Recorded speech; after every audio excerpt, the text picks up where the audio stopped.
5 years ago, Gao Yang was desperate to save his gravely ill mother. To raise money for her treatment, he reluctantly donated sperm at a hospital.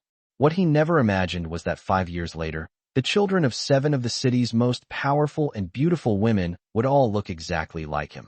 At 6 o'clock in the evening, under a gloomy sky, Gao Yang hurried back to his tiny rental apartment in the urban village, carrying a strawberry cake he would normally never splurge on.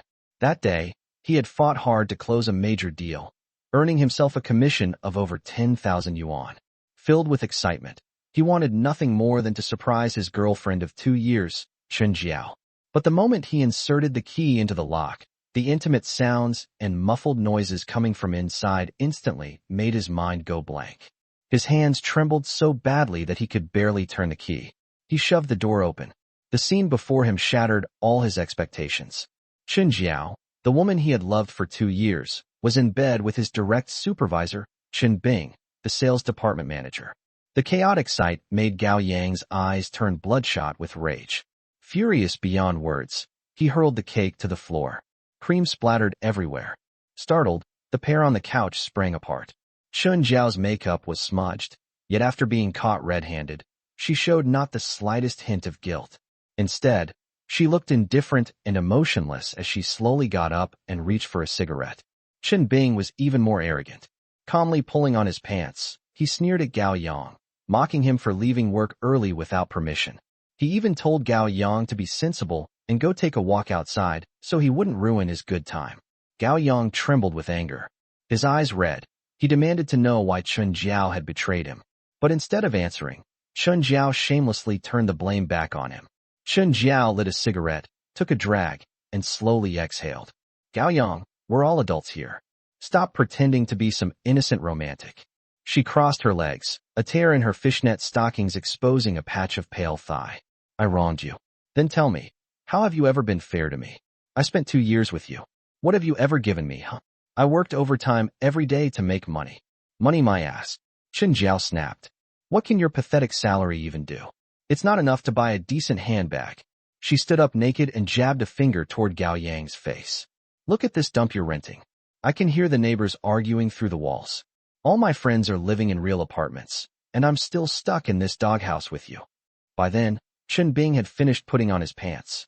He swaggered over, wrapped an arm around Chen Jiao's waist, and casually groped her chest. Baby, why bother explaining all this to him? He glanced at Gao Yang with a smug grin.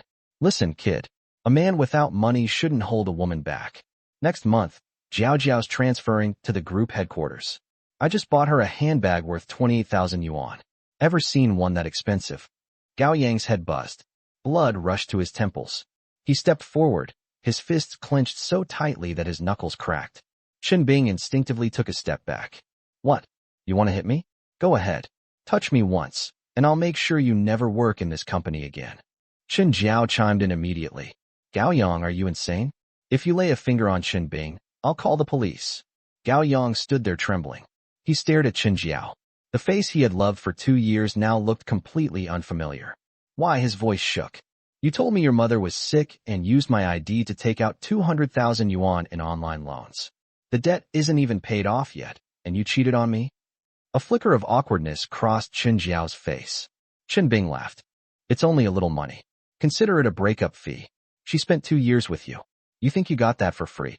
That loan is under my name. The lenders call me every single day. Chen Jiao, if you want to break up, fine. But you have to pay me back. At least half of it. I'll deal with the rest myself. Pay you back? Screw you. Chen Jiao shouted. Gao Yang, I wasted the best 2 years of my youth on you. Can you compensate me for that? That 200,000 is my compensation. Want the money back? Keep dreaming. And one more thing. The contract you signed today came from Chen Bing's client resources. The performance credit belongs to him.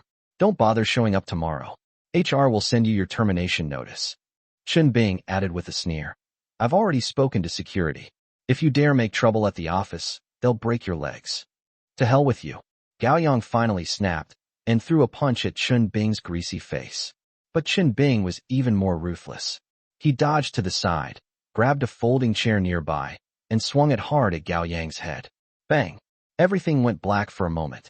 Gao Yang felt as though countless bees were buzzing inside his skull. Ignoring the pain, he lunged forward and wrapped his arms around Chun Bing's waist, slamming him to the ground. Chun Bing, accustomed to a comfortable life, couldn't withstand the impact. He let out a miserable scream as his overweight body hit the floor. The two men instantly began wrestling across the cream-covered floor, trading punches and kicks. "You dare hit me? I'll kill you." Chun Bing clawed at Gao Yang's eyes with his fat fingers, leaving bloody scratches across his face. Just as Gao Yang was about to fight back, a sharp pain exploded in the back of his head. Chen Jiao had picked up the glass ashtray from the coffee table and smashed it into his skull. "Gao Yang, you useless loser. How dare you hit Chen Bing?" His body went limp from the pain, and his movements slowed. Seizing the opportunity, Chun Bing flipped him over and pinned him to the floor, slapping him repeatedly across the face. "You pathetic piece of trash. Still think you can compete with me for a woman?"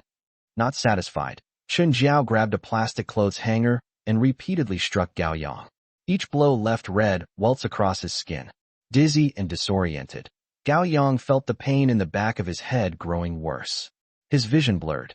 Chen Bing picked up the ashtray from the floor and smashed it into the back of Gao Yang's head again. Thud!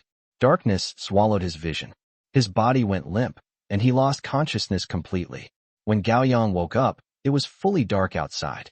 The lights in the apartment were off. Only a few dim rays from the streetlights outside barely illuminated the room. The pain in the back of his head was excruciating. Struggling to sit up, he felt as though every bone in his body had been shattered. Chun Bing and Chun Jiao were long gone. The apartment had been ransacked. All of Chun Jiao's clothes and cosmetics had been taken away. The half bag of rice Gao Yang had bought the day before had been deliberately dumped onto the floor. The remaining potatoes had been stomped flat. Even a half bottle of soy sauce and a bag of salt had been thrown around the room. Chun Jiao hadn't left him even the slightest bit of dignity. Just then his phone chimed. He picked it up and saw a message from the company's HR department. "Gao Yang, following an internal investigation, the company has determined that you engaged in improper conduct during your employment, seriously violating company regulations. We have therefore decided to terminate your employment effective immediately." Improper conduct? It was clearly Chen Bing who had stolen his achievements and then framed him. The pressure of the online loans, the pain of betrayal, the humiliation of being fired, and the agony coursing through his body. All of it crashed into him at once. He walked to the window and lit a cigarette. As the smoke curled upward, his eyes gradually turned cold and sharp. "Chen Bing, Chen Jiao, you shameless pair. The humiliation I suffered today, one day, I will make you repay it 100-fold. Chapter 2, The Goddess Arrives. Gao Yang didn't sleep a wink that night. Early the next morning, he washed up, slipped a kitchen knife into his backpack, and headed straight for the company. They could fire him if they wanted, but not a single cent that belonged to him would be left behind. He had spent countless late nights securing that major contract. The commission alone was worth over 10,000 yuan. Add this month's salary, and the total came to nearly 20,000 yuan, money he desperately needed to survive. As soon as he arrived at the company entrance, 2 security guards stepped in front of him. "Stop right there. You're not allowed inside," the taller guard barked. "I'm here to see Chen Bing. I want my salary and commission," Gao Yang said firmly. "Manager Chen already gave orders. If you show up here causing trouble, we're to throw you out immediately," the shorter, stockier guard replied. "I'm not here to cause trouble. I just want what's rightfully mine." Gao Yang pushed aside the guard's hand and tried to walk in. "Oh, trying to force your way in." The tall guard reached out to shove him. Gao Yang dodged sideways and was about to speak when he spotted Chen Bing leisurely walking out of the building with Chun Jiao wrapped around his arm. Chen Jiao was wearing her newly purchased designer dress and carrying the 28,000 yuan handbag. A smug smile rested on her face. When she saw Gao Yang, her eyes were filled with contempt. "Still not giving up after getting fired? Come to beg outside the company?" she mocked. Chen Bing patted her hand and looked down at Gao Yang. "What, kid? Didn't get beaten badly enough yesterday? You've still got the nerve to show up. Fire me if you want," Gao Yang said coldly. "But pay me my salary and commission. You violated company policy and caused losses. It's generous enough that we're not making you compensate the company. And you still want money. I didn't violate anything. I earned that contract. The performance belongs to me. I say you violated policy, then you violated policy." Chen Bing's expression darkened. In this company, I'm the rule. He waved at the guards. What are you waiting for? Throw this troublemaking loser out. Toss him far away. Don't let him dirty the company's doorstep. The two guards immediately grabbed Gao Yang's arms. Struggling, Gao Yang shouted, Chen Bing, you'll get what's coming to you. This isn't over. Not over. Chen Bing laughed even harder while holding Chen Jiao close. What can you possibly do to me? Go ahead and sue me. Let's see who believes a broke nobody like you. The guards dragged him away like a dead dog and carried him toward the roadside. Bang! They threw him onto the concrete. Pain shot through his entire body. The wound on the back of his head began throbbing again. Standing at the company entrance, Chen Bing and Chen Jiao looked down at him as if he were nothing more than an insect. Remember this, Gao Yang. Chen Bing's voice dripped with malice. You're nowhere near qualified to fight me. Starting today, don't even dream of finding another job in this industry. Gao Yang slowly got to his feet. His hand moved toward the backpack containing the kitchen knife. Chen Bing's arrogant face was only a short distance away. The blood rushed to Gao Yang's head. At that very moment, he was ready to pull out the knife and fight without caring about the consequences. Then, beep, a sharp car horn suddenly sounded. Everyone instinctively turned. A black Mercedes-Benz S-Class had silently pulled up by the roadside. A chauffeur in a suit stepped out and respectfully opened the rear door. A slender foot in a black velvet pointed toe high heel touched the ground. A tall woman emerged from the car. She wore an impeccably tailored ivory white skirt suit. Her posture was elegant and upright, her presence cold and commanding. Her chestnut-colored hair was neatly pinned up behind her head, revealing a smooth forehead and a flawless yet distant face. Her features were exquisite, a pair of picturesque eyes, a refined nose, and lips painted in a subtle rose-beige shade. She looked like a masterpiece carved from flawless jade. It was Yin Yubing, the rarely seen president of the group. The moment she appeared, the atmosphere around them fell silent. The cruel grin on Chen Bing's face froze instantly. In the blink of an eye, his expression transformed into one of panic and flattery. He shoved Chen Jiao aside and hurried over, practically jogging while bowing at a 90-degree angle. President Yin, good morning. Yin Yubing ignored him. With a simple glance, she silently asked what was happening. Panicking, Chen Bing quickly pointed at Gao Yang. He's from the sales department. He was already fired, but he's dissatisfied and came here to cause trouble. Completely lawless. He shot Gao Yang a vicious glare. If he dares offend you, President Yin, I'll call the police right now and have this piece of trash arrested. Chen Jiao also reacted. Although she had never met Yin Yubing in person, she had seen photos on the company's website. Yet the real Yin Yubing was even more stunning and imposing than any photograph. Compared to her, Chen Jiao wasn't even qualified to serve as a backdrop. Quickly adjusting her hair and dress, she forced what she thought was a graceful smile and stood behind Chen Bing. At the same time, she looked at Gao Yang with open disgust, as though he were a pile of foul-smelling garbage. Slowly, Gao Yang withdrew his hand from the backpack containing the knife. He looked at Yin Yubing. His throat moved slightly, but unlike Chen Bing, he didn't rush over to curry favor. He simply stood there with his back straight. Though battered and disheveled, his eyes still burned like embers hidden beneath ashes. Yin Yubing's gaze passed over the bowing Chen Bing, swept across the sneering Chen Jiao, and finally settled on Gao Yang. A faint frown appeared between her brows. Her eyes lingered on the injuries on his face. Then she spoke in a calm, icy voice. You speak, you speak. Chen Bing immediately panicked. President Yin, there's nothing worth discussing with a loser like him. He's just a liar. Yin Yubing shot him a cold glance. The look alone silenced him. Beads of sweat instantly formed on his forehead. Gao Yang looked directly at Yin Yubing. He neither complained nor became emotional. For the past 3 months, I've worked overtime every night to secure the Rongwang technology project. I signed the contract myself. I drank with the client myself. Now Chen Bing says the client was his resource, so the performance belongs to him. After that, I received a termination notice claiming I violated company policy. I came here for one thing only. My salary and the commission from that deal. A total of 18,400 yuan. He lifted his eyes and met Yin Yubing's gaze. Pay me what I'm owed, and I'll leave immediately.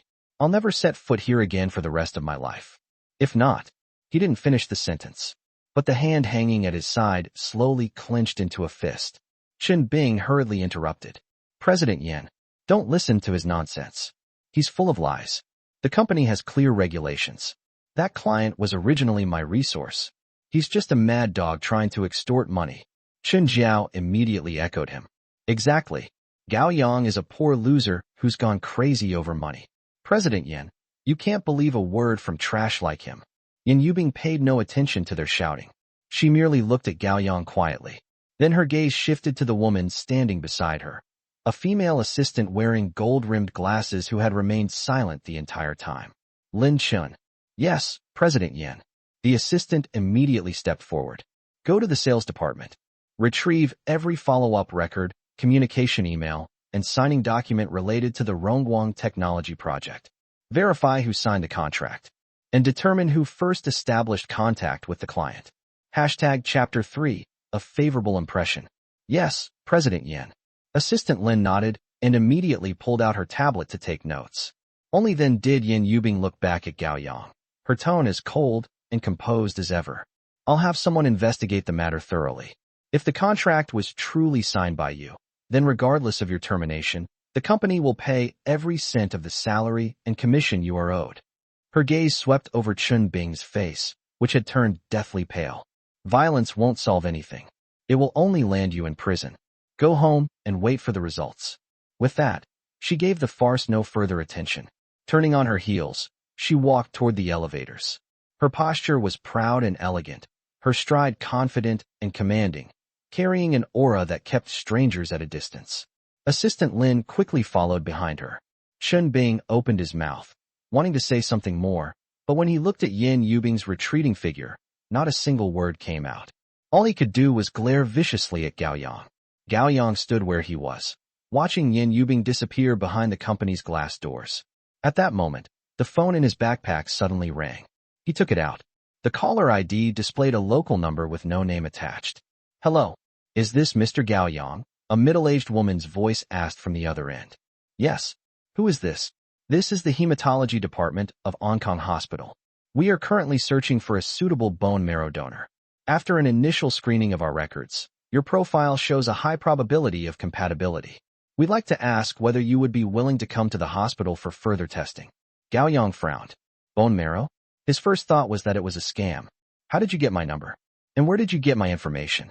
Mr. Gao, 5 years ago, did you happen to donate sperm at our hospital's reproductive medicine center? At that time, we retained your blood sample information and contact details. Under approved regulations, there is limited data sharing between the hematology department and the reproductive medicine center. The patient's blood type is quite rare, and finding a match has been extremely difficult. We expanded our search through historical records, and your preliminary HLA comparison showed multiple matching markers. That's why we contacted you. Gao Yang fell silent for several seconds. Memories from 5 years ago surged back into his mind.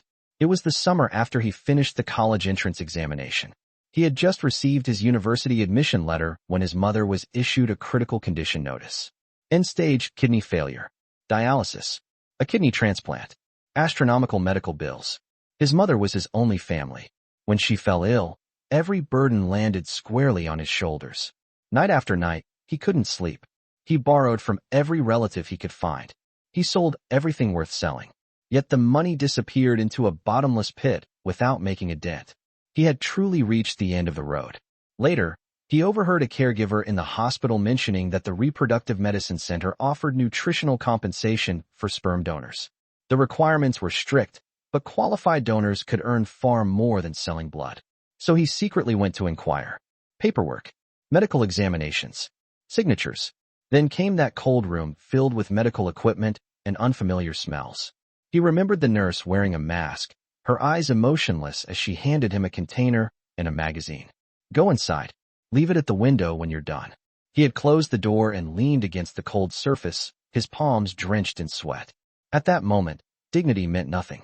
He was just a desperate teenager grasping at the last straw, hoping to buy his mother a few more days of life. Unfortunately, he still couldn't save her. The compensation money he earned from those donations had never been enough to fill that enormous financial hole. Mr. Gao, are you still there? The voice from the hospital pulled him back to reality. Yes, I'm listening. If you're willing to proceed, We'll need you to come in as soon as possible for a blood draw and high-resolution compatibility testing.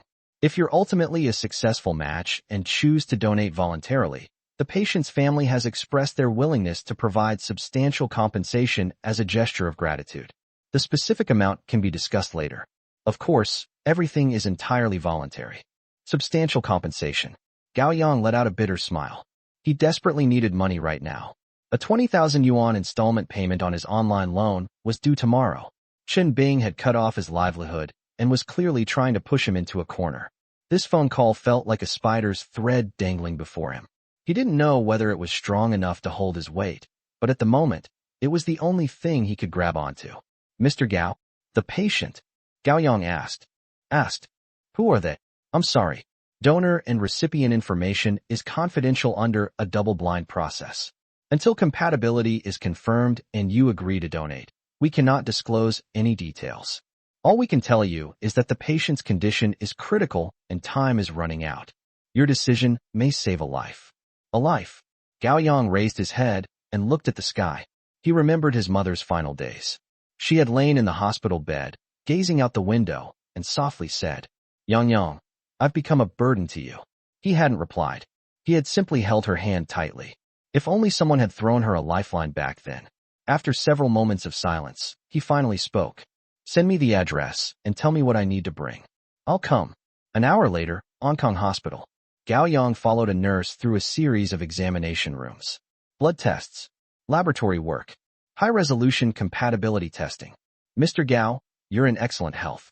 The preliminary screening was successful and the high-resolution results are back. The doctor adjusted his glasses, sounding pleasantly surprised. All 10 HLA markers are a perfect match. The odds of that are lower than winning the lottery. You'll probably be able to save this patient's life. Gao Yang simply nodded without saying anything. A nurse led him to a waiting area and handed him a cup of warm water. Please wait here for a moment. The patient's family is already on their way. The hospital director will personally introduce both sides once they arrive. The waiting room chairs were made of hard plastic and far from comfortable. As soon as Gao Yang sat down, his phone vibrated. He took it out. It was a bank notification. Jiangxing Bank. Your account ending in 8762 received a transfer of 18,400 yen at 10:23 a.m. Current balance, 18,653 yen and 27 sen. Note, salary and commission, ***. The tension in Gao Yang's shoulders finally eased. 18,400 yuan. Not a single cent was missing. He had originally assumed that even if Yan Yubing handled matters fairly, Chen Bing and his associates would find some way to cause trouble. Unexpectedly, despite her icy demeanor, she worked with remarkable efficiency and decisiveness. Yan Yubing's image surfaced in his mind once again. Tall and graceful like a winter plum blossom. Cold, yet breathtakingly beautiful. Previously, she had seemed like an untouchable corporate president. Now, however, Gao Yang found himself developing a favorable impression of her. At the very least, she hadn't allowed power or influence to cloud her sense of right and wrong. With this money, he could pay tomorrow's loan installment. For the first time in days, he wouldn't have to lie awake listening for debt collection calls. Leaning back against the chair, he closed his eyes and rested. About 15 minutes later, a middle-aged man in a white coat hurried over, accompanied by 2 nurses. A badge on his chest identified him as the hospital director. His face carried a warm smile. Mr. Gao Yang? That's me. Gao Yang stood up. I'm Li Manhua, the director of this hospital. Director Li extended his hand and shook Gao Yang's. Mr. Gao, thank you so much. The patient's family has already arrived and is waiting in the reception room upstairs. Shall we head over now? Of course. Gao Yang nodded. Chapter 4. A mutually beneficial arrangement. Following Director Li toward the elevator, Gao Yang began thinking about how to negotiate the terms. The offer of a substantial reward had come from the other side first, so there was no reason for him to be overly polite. Besides money, it would be best to secure some form of guarantee. After all, bone marrow donation wasn't entirely without physical cost. If any complications arose later, he couldn't be expected to bear them alone. Director Li exchanged a few pleasantries along the way, asking whether Gao Yang felt uncomfortable and assuring him that the hospital would provide the best recovery environment after the donation. He never mentioned the patient's identity. Gao Yang didn't ask either. He understood the double-blind policy. As long as the compensation was reasonable and a life could be saved, nothing else mattered. The elevator doors opened. The hallway upstairs was noticeably quieter. Director Li stopped outside a room, labeled VIP reception room, and knocked gently. Ms. Yin, Mr. Gao, the donor, has arrived. A cool voice answered from inside. Please come in. That voice. Gao Yang paused for a moment, a strange feeling stirring in his chest. Director Li pushed open the door and gestured inside. Mr. Gao, please. You can speak privately. Gao Yang stepped into the room. The lighting was soft and warm. A dark leather sofa set occupied the center of the room, while an untouched tea set sat on the coffee table. Someone was seated on the sofa. Hearing the door open, she turned around. The moment their eyes met, Gao Yang froze. It was Yin Yubing, the powerful CEO whose mere presence had terrified Qin Bing into changing his attitude instantly, was actually the family member of the patient who needed the bone marrow transplant. A trace of surprise flickered across Yin Yubing's face as well. Clearly, she hadn't expected it to be him. However, she quickly regained her composure and gestured toward the sofa opposite her. Please, have a seat. Gao Yang collected himself and sat down. I didn't expect it to be you, Yin Yubing said first, her voice still cool and composed. The salary and commission should have reached your account by now. It did. Thanks. His response was brief and straightforward. He could sense that the way she looked at him had changed. Who needs the bone marrow? Gao Yang asked. My younger brother. Yin Yubing picked up a glass of water and took a sip. Acute leukemia. A bone marrow transplant is his only hope. We've searched for many donors, but none were suitable until we found you. She set the glass down and looked directly at him. I know bone marrow donation can have an impact on your health. As for compensation, you may name your price. As long as it's within my means, I can meet it. In addition, I'll cover all recovery expenses, nutritional costs, and arrange the best doctors to monitor your health afterward. Gao Yang didn't answer immediately. He remembered the scene outside the company. He remembered how she had calmly ordered her assistant to investigate the truth. He remembered how she had refused to believe Qin Bing's lies. And he remembered how she had transferred every cent owed to him without delay. This woman might be cold on the surface, but compared to Qin Bing and Qin Jiao, she was 100 times better. I need money, Gao Yang finally said after a moment of thought. But I'm not going to take advantage of the situation. You can decide the amount yourself. As long as it's enough to pay off my online loans and cover some recovery expenses afterward, that's enough. Yin Yubing seemed slightly surprised. Aren't you worried I might offer too little? Too little. You don't seem like that kind of person. His answer came without hesitation. This morning at the company, if you wanted to protect Qin Bing, you could have had me thrown out immediately. You wouldn't have bothered investigating. Yin Yubing was silent for a few moments before speaking again. You have online loan debt. Gao Yang smiled bitterly. My ex-girlfriend Qin Jiao used my ID to borrow 200,000 yuan. Now I'm the one stuck paying it back.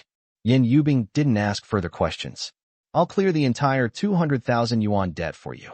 On top of that, I'll give you another 500,000 yuan as compensation and recovery support. If that's not enough, you're free to propose additional conditions. 500,000. Combined with the 200,000 yuan debt repayment, that amounted to 700,000 yuan. More money than Gao Yang had ever seen in his life. Back when his mother was ill, the family's debts had totaled just over 200,000 yuan. Yet even that amount had felt like a mountain crushing him. And now someone was casually offering him 700,000. President Yin. Gao Yang looked at her seriously. I'm donating because the hospital called and told me I could save a life. Before I came here, I didn't know who the patient was. I certainly didn't know it was your brother. So honestly, if you help me clear the debt, that's already more than enough. I never intended to sell my bone marrow. A slight hint of surprise appeared in Yin Yubing's eyes. She took another careful look at the man sitting across from her. His old shirt had been washed so many times that the fabric had faded white around the edges. The cuffs were frayed. Dark circles lingered beneath his eyes from too many sleepless nights. Yet his back remained perfectly straight. There was none of the greed she had expected from someone facing financial hardship. I understand. Her tone remained calm. The money will still be given.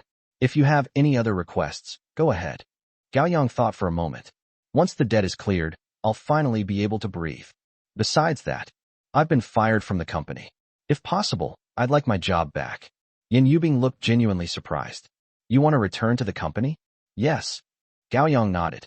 I've worked in sales for 3 years. I know I'm capable. The results I achieved were earned through real effort. Chen Bing constantly suppressed me, stole my clients, and took credit for my work. But I still have several clients I'm currently handling. Those relationships belong to me. He spoke honestly and without embellishment. President Yan, I don't want special treatment. I just want a chance to work in a fair environment. If I'm not good enough, you can fire me anytime. But if I truly have talent, then give me an opportunity to compete fairly. Silence filled the reception room. Yan Yubing lifted her teacup and took another sip. Chun Bing is in Sales Division 1. You'll transfer to Division 2. The manager there, Wang Hai, was promoted by me personally. He doesn't tolerate cliques or favoritism. No matter how capable you are, you'll have the chance to prove it under him. She studied him carefully. But there's one thing I need to make clear first. Go ahead. The compatibility match between you and my brother is a private matter. Inside the company, you are not allowed to mention it to anyone. That includes Wang Hai. Her tone became noticeably more serious. If I hear even the slightest rumor about it, whether it comes directly from you or through someone else, I'll resign immediately. Gao Yang answered before she could finish. Yan Yubing nodded. The donation is scheduled for 1 week from now. Use this week to rest and recover. As for work, you can return after the procedure and recovery period are complete. Thank you, President Yan. No need to thank me. Yan Yubing stood up. We're simply each getting what we need. She walked over to the window and stood there quietly for a moment with her back to him. Then she suddenly turned around. Would you like to meet my brother? Gao Yang blinked in surprise. Hospitals generally discourage contact between donors and recipients. They worry about potential disputes afterward. She looked at him steadily. But I think you should see him. After all, the person you're saving is a living human being, not just a set of medical test results. After a brief silence, Gao Yang nodded. Okay. The two of them left the reception room together. Director Li was still waiting outside and immediately approached when he saw them emerge. President Yan, have you finished discussing everything? Yes. Yan Yubing's tone softened slightly. Director Li, I'd like to take Mr. Gao to see Xiaozha. Director Li hesitated. Under normal procedures, I'll take full responsibility. Yan Yubing interrupted him. He'll only look. There won't be any conversation. Director Li glanced at Gao Yang and then at Yan Yubing. Finally, he sighed. All right. Follow me. But you'll need sterile clothing, and you'll only be allowed to look through the observation window. No entering the room. Understood.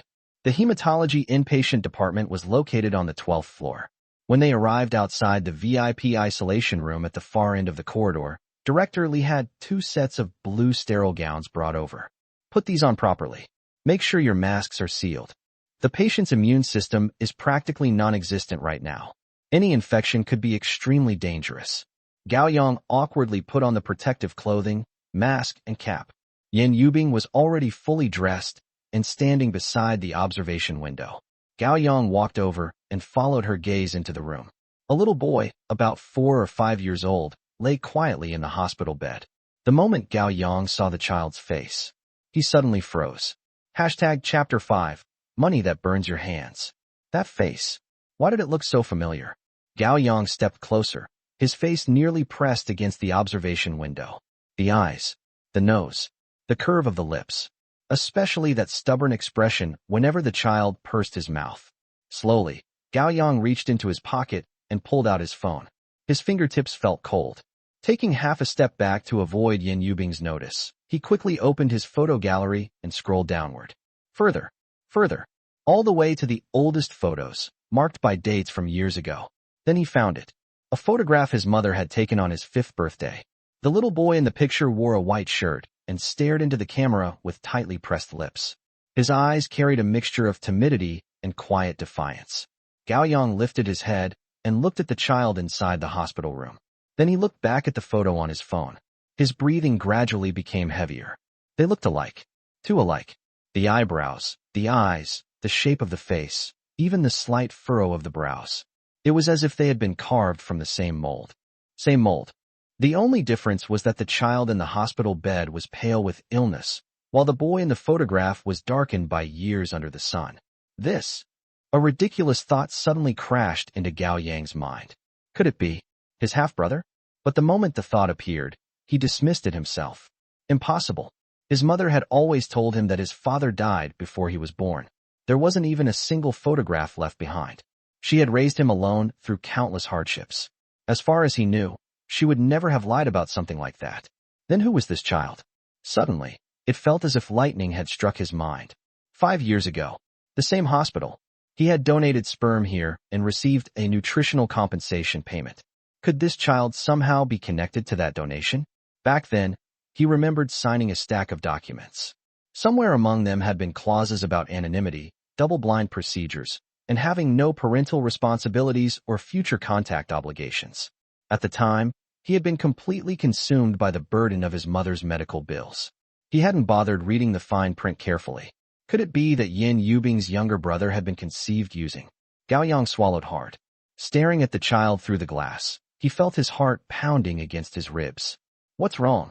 Yin Yubing's cool voice suddenly sounded beside him. Gao Yang jerked back to reality. Quickly locking his phone screen, he shoved it into his pocket and turned toward her. She stood only half a step away. Above her sterile mask, those clear and tranquil eyes quietly observed him. And nothing. Forcing himself to remain calm, he looked away and turned back toward the hospital room. I just think, the kid's so young. It's hard seeing him suffer like this. Yin Yubing said nothing. She studied him for another 2 seconds before shifting her gaze toward the child. The child wasn't her younger brother. He was her son. She had lied to Gao Yang. Because of her status, she had always concealed the fact that she was an unmarried mother. She feared the media and outsiders would use it to create scandals. To protect both herself and the company, she had long claimed that Zhezhe was her younger brother. Yes, Yin Yubing said softly. He's still so young. The two stood by the observation window for several more minutes. Neither spoke. Finally, Yin Yubing turned away first. Let's go. They left the observation area one after the other and removed their sterile gowns in the changing room. As Gao Yang tossed the blue protective suit into the disposal bin, he glanced at her. President Yin, is Director Li still around? Yin Yubing was adjusting her sleeves when she looked up. He should be in his office. What? I have a few questions. About the donation? Yeah. Without asking further, Yin Yubing took out her phone and sent a message.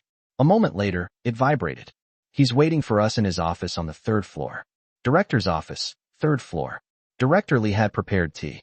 A faint aroma of tea guanyin drifted from the clay teapot. Mr. Gao, please have a seat. Gao Yang sat on the sofa, but didn't touch the tea. Director Li, there are a few things I'd like clarified. Of course. Director Li sat opposite him, folding his hands together in a professional manner. Before the donation, do I need to take special leave? Like spending a week lying at home and resting? No. Director Li laughed and waved his hand. Just live normally. No alcohol, no staying up late, and keep your diet light. The procedure is very mature. It's similar to donating blood components, just a bit longer. After a brief pause, he added, the impact on your body is extremely small. Most donors recover completely within about a week. Mr. Gao, there's really no need to be nervous. This is a very routine medical procedure. Gao Yang nodded. I'm not nervous. Then when is the procedure scheduled? 1 week from now. Director Li glanced at Yin Yubing. The exact timing still depends on the patient's preparation and condition. But don't worry. We'll arrange the most comfortable process possible for you. All right. Gao Yang turned toward Yin Yubing. In that case, I'll report to Sales Division 2 tomorrow and get familiar with the environment. A slight movement crossed Yin Yubing's brows. You could take a few more days off. No need. His answer was immediate. If I spend all day lying around, I'll go crazy. People need something to do if they want to feel alive. After a pause, he added, don't worry. I'll take care of myself. No drinking. No late nights. I won't do anything that affects the donation. Yin Yubing looked at him for several seconds. The office lights cast a cool white glow across her face, making her skin appear almost porcelain-like. She was incredibly beautiful, like a jade statue of Guanyin. As you wish. Her voice remained characteristically cool. But let me repeat myself. Inside the company, you're not to mention our connection to anyone. That includes Wang Hai. Sales Division 2 is a place where results speak for themselves. If you stay, it'll be because of your own ability. I understand. The two left the director's office together and walked silently toward the elevators. When the elevator doors closed, they were alone inside the confined space. The atmosphere felt slightly tense. The floor numbers continued to tick downward. President Yin. Gao Yang suddenly broke the silence. Yin Yubing turned to look at him. I don't want the 500,000 anymore. One of her elegant brows lifted slightly. What do you mean? Her voice remained calm, but her eyes grew noticeably colder. Is it not enough? She turned fully toward him. If you think the amount is insufficient, just say so. You're a grown man. There's no need to beat around the bush. A trace of her usual icy demeanor entered her voice, as though she had seen countless people raise their demands and change their minds at the last minute. Gao Yang shook his head. It's not that. He met her gaze directly. I need money. Those online loans feel like a rope around my neck every day. I can barely breathe. 500,000 yuan is more money than I've ever seen in my life. If I said I wasn't tempted, I'd be lying. But money is money. You take what you should take. You don't take what you shouldn't. Otherwise, it burns your hands. A faint smile appeared on his face. My mother always used to say, a gentleman loves wealth, but acquires it through proper means. I'm no gentleman, but I still remember some of her lessons. Looking into Yin Yubing's eyes, he continued, I feel like I have some kind of connection with that child. So I'll consider the bone marrow donation a good deed. Just help me pay off the online loan. As for the rest, I don't want it. ## Chapter 6, A Strategic Retreat. Gao Yang didn't consider himself some noble saint. He liked money as much as anyone else. But that child looked exactly like he had when he was young. The thought of accepting money for donating bone marrow to save that child was something he simply couldn't bring himself to do. Besides, bone marrow donation wasn't particularly harmful. According to the doctor, he'd be fully recovered within about a week. It hardly counted as a sacrifice. So he decided not to take the 500,000 yuan. Yin Yubing fell silent. She stared at Gao Yang, her gaze sharp as a blade, as though she wanted to cut him open and see what was really inside. Greed? A calculated retreat to advance later? Or something else entirely? I, Yin Yubing, have never gone back on my word. Her tone returned to that calm certainty that allowed no argument. The 500,000 will be transferred to your account. What you do with it is your business. Donate it. Throw it away, whatever you like. She turned back toward the elevator doors. Her reflection appeared clearly in the polished metal surface, her legs long and straight. Your job now is to take care of your health. Don't think about anything else. As long as Zhizhe gets through this, the Yin family will remember what you've done. 500,000 isn't much to me. You don't need to feel any burden accepting it. The elevator chimed again. They had reached the underground parking garage. The doors opened. Yin Yubing stepped out first. The crisp clicks of her high heels echoed across the concrete floor of the spacious garage, gradually fading into the distance. Gao Yang remained where he was, watching her disappear around the corner. The moment he walked out of the hospital entrance, his phone vibrated. He took it out and checked. It was a bank notification. Jiangxing Bank. Your account ending in 8762 received a transfer of 500,000 yuan at 1347. Current balance, 518,653.27 yuan. Note, nutritional allowance, ***. The 500,000 had really arrived. A moment later, several more messages appeared. Repayment confirmations from various online loan platforms. One after another, like chains being severed by a sharp blade. Gao Yang stared at the screen filled with repayment successful notifications for a long time. For the first time in ages, he felt light, relieved, free. But that debt had originally been taken out through Chun Jiao's deception. Even if someone else had paid it off for him, he still intended to make her pay it back. If she could betray him without mercy, why should he show her any? Early the next morning, Gao Yang arrived at the company building right on time. He had changed into a clean shirt and carefully styled his hair. He looked far more energetic than before. As he entered the lobby, the time clock beeped. Several familiar faces from his old department spotted him immediately. Their eyes shifted uneasily as they whispered among themselves. He's actually back? Wasn't he fired yesterday? I heard Manager Chun said he'd make sure Gao Yang could never work in this industry again. Ignoring the stairs, Gao Yang headed straight for the elevators. Sales Division 1 and Sales Division 2 occupied the same floor, separated only into eastern and western sections. The moment he stepped out of the elevator and turned toward Division 2, he nearly bumped into someone. It was Chen Bing. Holding a cup of coffee and chatting with a subordinate, Chen Bing looked up and froze when he saw Gao Yang. His eyes widened. What the hell? Gao Yang, you've got some nerve showing up here. Slamming his coffee cup onto a nearby windowsill, splashing brown droplets everywhere, Chun Bing strode over and jabbed a finger toward Gao Yang's nose. I'm warning you. If you make trouble here again today, one phone call is all it takes for the police to drag you away. Believe it or not. His voice was so loud that everyone in the sales department heard him. Employees peeked out from their cubicles to watch. That only encouraged Chun Bing further. What are you all staring at? Get back to work. Then he turned back toward Gao Yang, glaring viciously. Get lost. Did you hear me? What gives you the right to be here? You're a fired loser. Coming back after getting kicked out. Have you no shame? Gao Yang stepped back slightly, avoiding the spit flying from Chun Bing's mouth. I'm here to work. Work? Chun Bing burst out laughing. What job? You're fired. The notice was sent yesterday in black and white. And let me tell you something. Not just this company.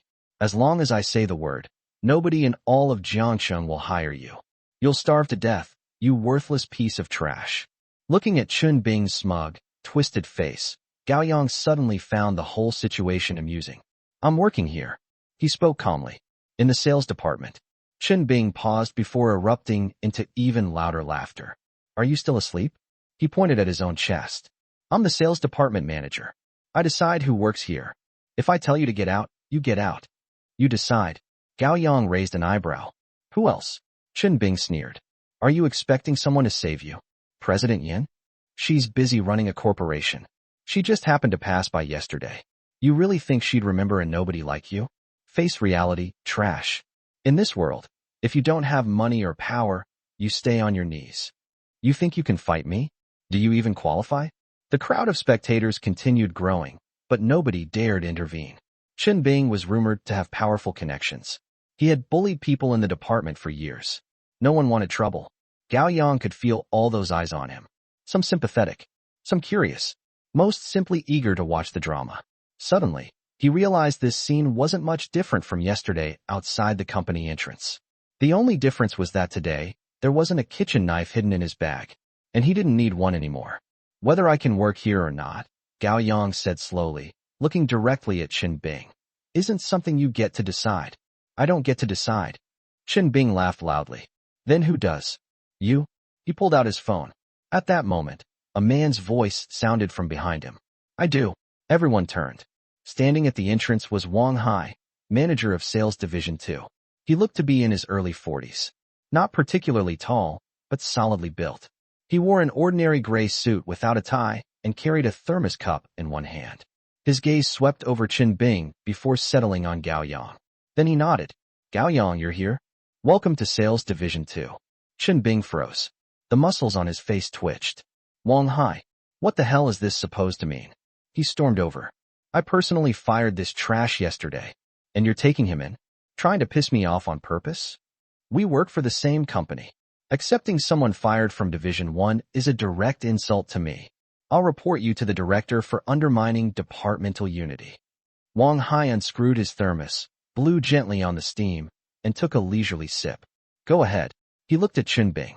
Gao Yang's transfer to Division 2 was approved by the director. By the director. After slowly screwing the lid back on, he added, why don't you call the director right now? Chun Bing opened his mouth. Nothing came out. His face flushed red, veins bulging along his neck. Impossible. Why would the director personally get involved in something this trivial? Ignoring him, Wang Hai turned toward Gao Yang and waved him over. Gao Yang, come in. Your workstation is ready.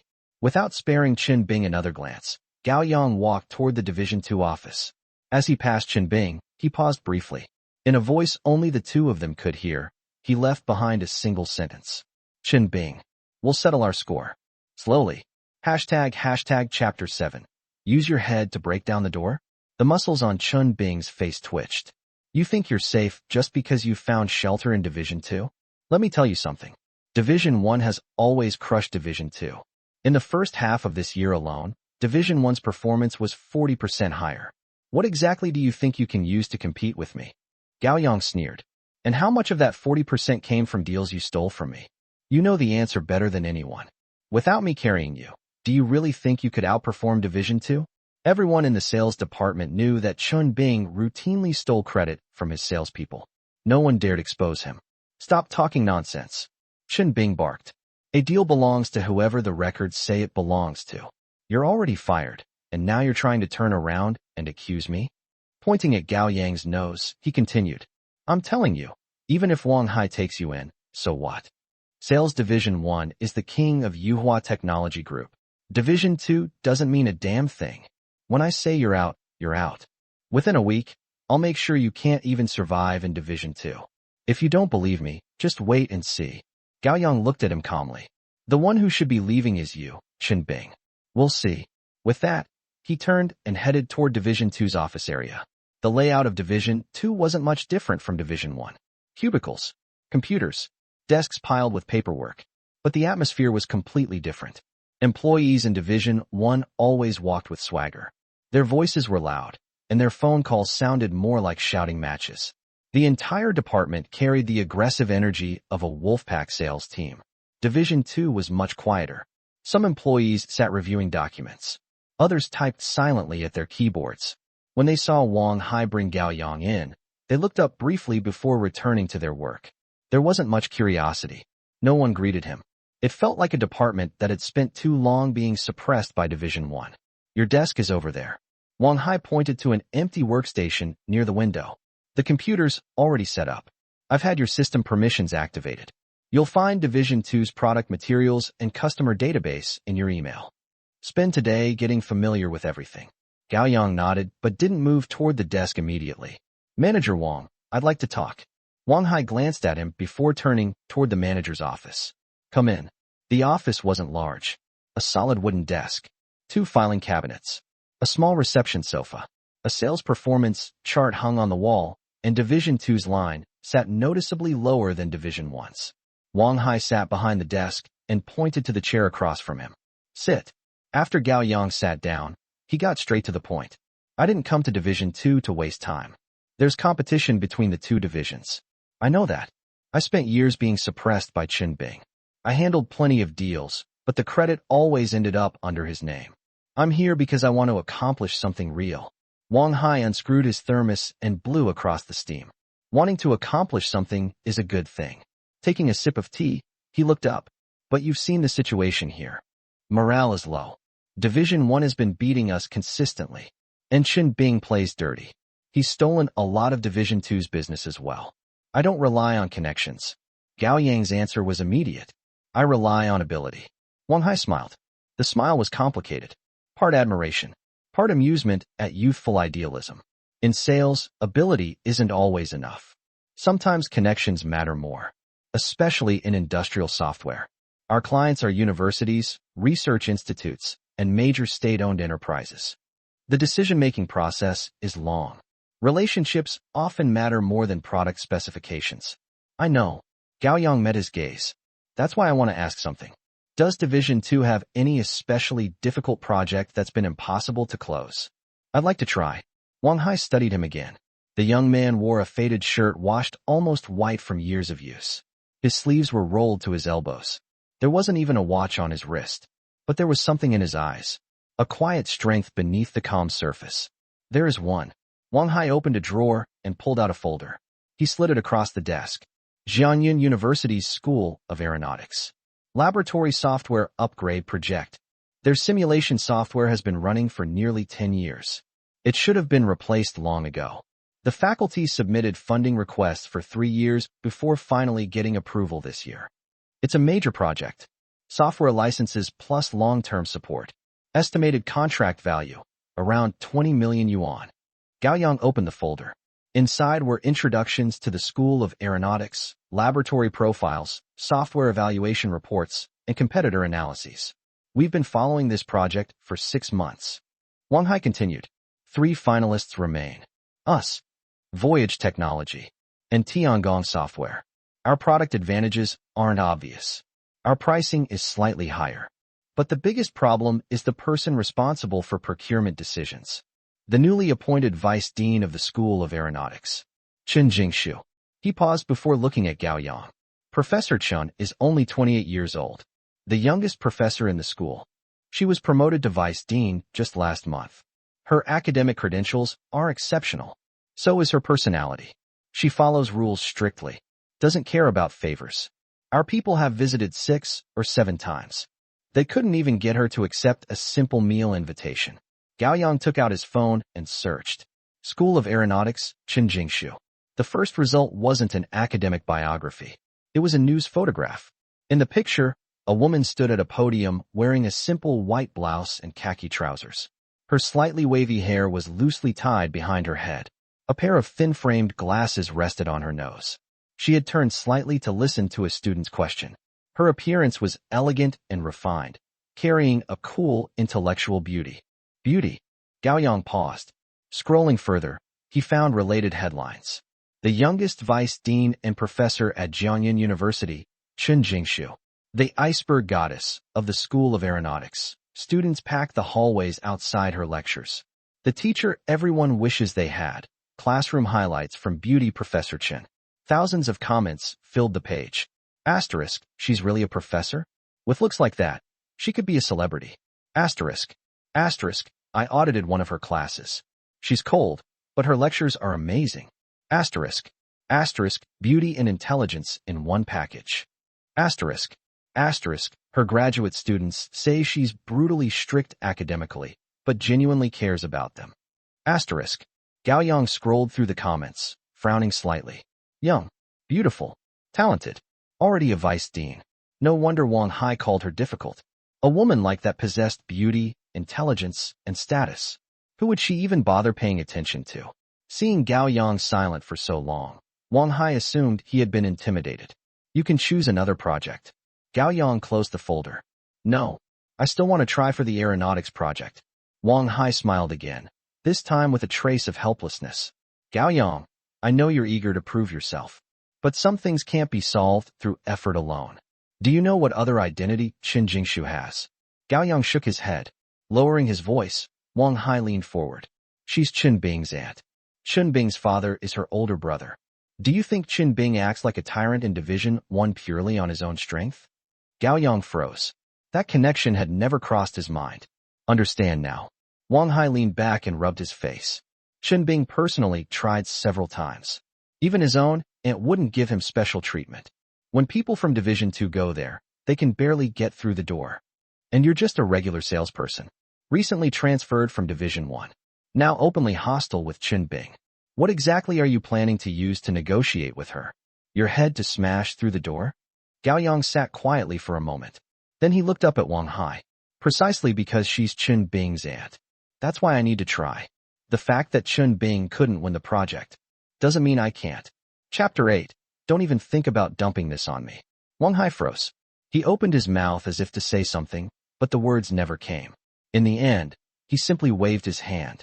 Fine. If you want to give it a shot, go ahead. But let me be clear first. I can't allocate any extra company resources to this project right now. Transportation, meals, you'll have to cover those expenses yourself for the time being. If you land the deal, we can talk about everything afterward. If you fail, don't blame me. Understood.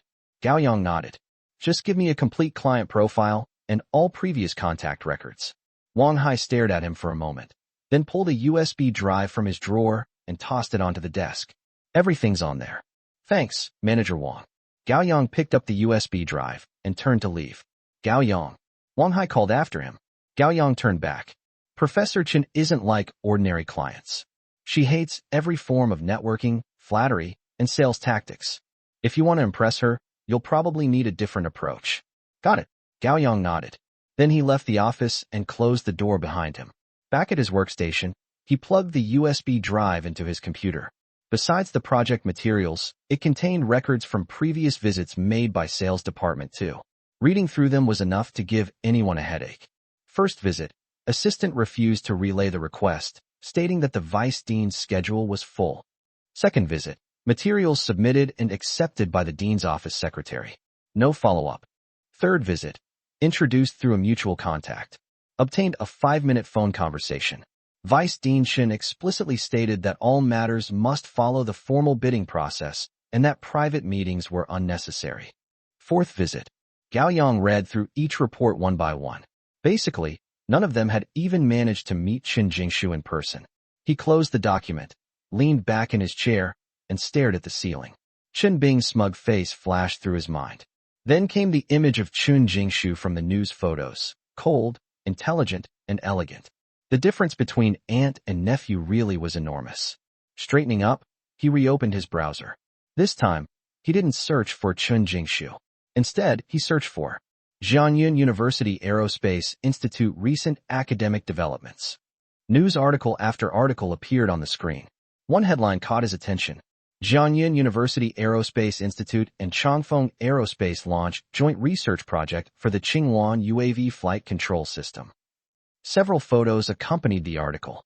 In one of them, Chun Jingshu sat in the front row, dressed in a sharp professional outfit, reviewing documents. Gao Yang zoomed in on the image. The more he looked, the more striking she seemed. Cold, refined, and beautiful. I definitely have to give this a try. If he could win over Chun Bing's own aunt, it would be the equivalent of slapping Chun Bing square across the face. That afternoon, Gao Yang was still studying information about the Aerospace Institute when a series of footsteps echoed from the entrance of the office area. Chun Bing strode in with two people behind him. Everyone in Department 2 looked up, their work momentarily forgotten. Holding a folder in his hand, Chun Bing walked in with an air of arrogance, a malicious smile plastered across his face. Gao Yang. His booming voice carried throughout the entire office. Gao Yang rose from his workstation. What do you want? Of course I've got business with you. Chun Bing stopped in front of his desk and slammed the folder down with a loud smack. Just came to bring you a little good news. Opening the folder, he revealed a stack of copied reimbursement forms. The company's conducting an internal audit lately and reviewing past expense claims. Chun Bing grinned. And guess what? They happened to pull yours. Looks like quite a few of these claims have problems. Gao Yang glanced at the paperwork. They were all reimbursements from his time in Sales Department 1, spanning more than 2 years. Some of them were so old that even he barely remembered them. What kind of problems? Gao Yang asked. All kinds. Chun Bing pulled out one sheet. Take this one. Business trip meal expenses from June last year. You claimed 320 yuan for a single day. You were eating alone. What exactly were you eating that cost over 300? He pulled out another. This taxi receipt. From the company to a client in the southern suburbs. The normal fare is 80 yuan. You claimed 150. What? Did the driver take you halfway around the planet? Then he shook several more invoices. Invoices. And these gift receipts. Shopping cards for clients. The invoice amounts match, but the audit department suspects the items were never delivered, or that you substituted cheaper goods. That's fraud, Gao Yang. Silence fell over the office. Everyone was watching. Wang Hai emerged from his office, frowning. Chun Bing, what are you doing in Department 2? Chun Bing turned toward him. I'm handling official business. The audit found questionable reimbursement claims from Gao Yang's past records, and I'm here to verify them. How is that causing trouble? Looking back at Gao Yang, his smile grew colder. These claims are pretty old. You probably don't remember the details yourself anymore, do you? Company policy requires every reimbursement to have a valid reason and supporting documentation. If you can't explain them, you'll have to repay the money. I did a rough calculation. He dragged out the words deliberately. The questionable claims add up to around 20 or 30,000 yuan. Gao Yang, this counts as falsifying expenses and cheating the company. In serious cases, it can even involve the police. Now I need you to write a detailed explanation for every one of these claims. The purpose, justification, witnesses involved, and any missing documentation. If you can't provide that, his voice lengthened, then you'll have to reimburse the company out of your own pocket. The office remained deathly silent. Everyone knew exactly what was happening. Many of those claims were more than 2 years old. Who could possibly remember every meal, every taxi ride, every detail from that far back? This was obviously a setup. What's wrong? Chun Bing laughed. Can't explain them? I knew you had something to hide. You committed corporate fraud. I ought to call the police and have you arrested. The move was vicious. Yet no one dared speak up. Chun Bing had connections and had ruled the department for years. Nobody wanted to make an enemy of him. Wang Hai's expression darkened. He wanted to intervene, but Chun Bing was using the banner of an audit investigation, making it difficult to openly block him. Gao Yang, you really are pathetic, Chun Bing sneered. You'd even skim money from something this small. Just admit it already. So tell me, are you going to turn yourself in, or should I call the police? Gao Yang closed the folder. He knew exactly what Chun Bing wanted. to force him out of the company. These claims are old, Gao Yang said calmly. I honestly don't remember many of the details anymore. Chen Bing immediately grinned. See? He admitted it. But Gao Yang's voice remained steady. Every single reimbursement was approved by you at the time. You signed off on all of them. And finance only issued payment after the proper procedures were completed. Now you're saying there's a problem. Gao Yang fixed his gaze on him. Then why didn't you notice any problems when you signed them? Chen Bing's smile stiffened. That's because I trusted you, he shouted. How was I supposed to know you were pulling tricks behind my back while pretending to be honest? There were so many claims. You think I could inspect every single one in detail? You exploited a loophole. Gao Yang nodded. Fine. Then pull up every reimbursement claim I ever submitted. Not just the ones you think are suspicious. All of them. We'll review them one by one. If I'm responsible, I'll pay back every cent. But if I'm not, his eyes locked onto Chen Bing's.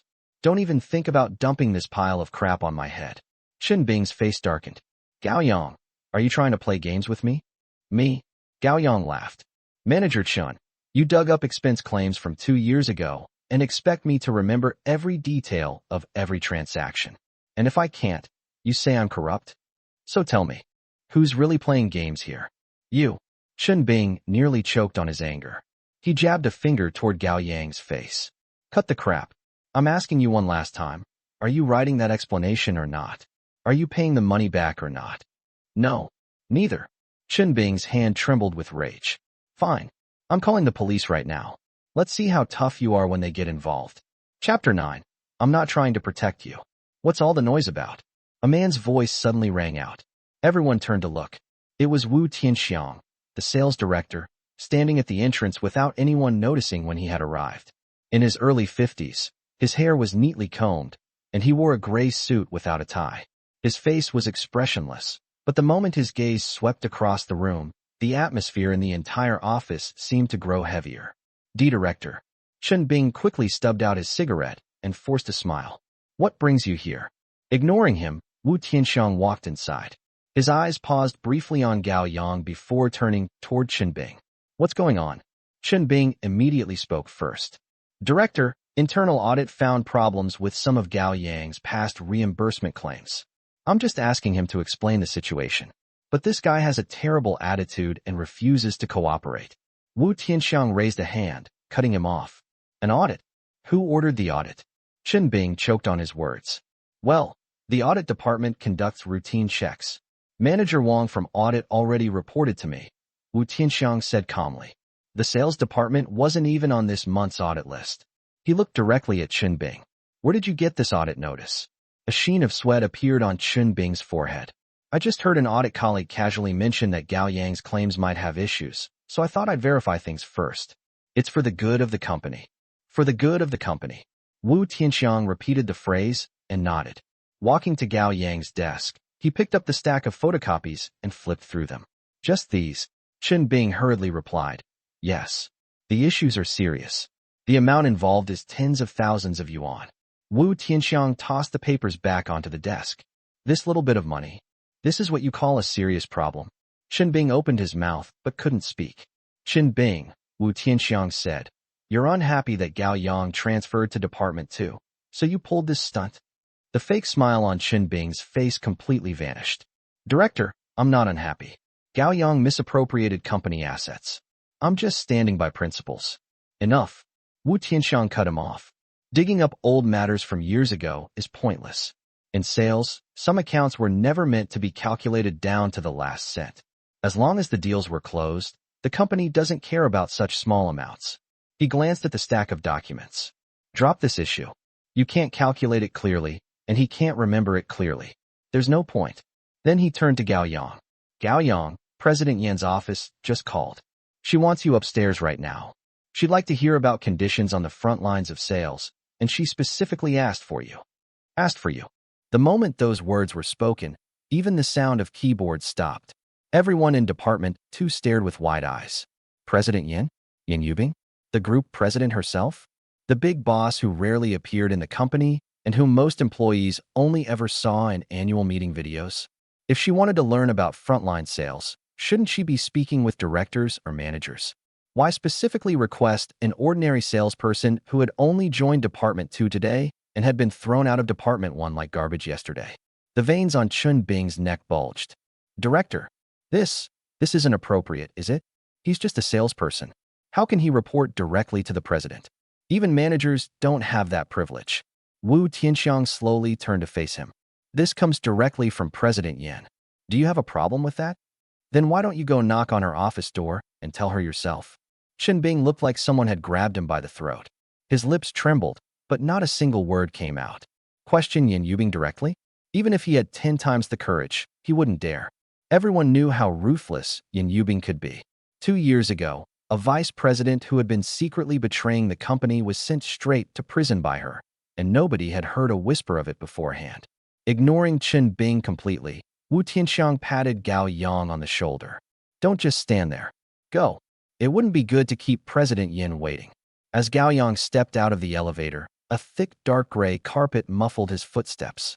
Abstract paintings hung along both sides of the corridor, and the air carried a faint scent of aromatherapy. The place was remarkably quiet. The secretary stood up and pushed open a heavy solid wood door for him. The office was enormous. Floor-to-ceiling windows stretched across an entire wall, revealing the city skyline beyond. Yan Yubing wasn't sitting behind the massive executive desk. Instead, she stood by the window with a cup of coffee in her hand, gazing outside. Hearing him enter, she turned around. Today she wore a pearl-white business suit with a sharply tailored waist. Her long hair was pinned neatly behind her head, revealing a graceful, fair neck. She wore very little makeup, but her facial features were naturally striking, giving her a clean, sharp beauty. Sit. She walked over to the lounge area and sat on a sofa, placing her coffee cup on the glass table.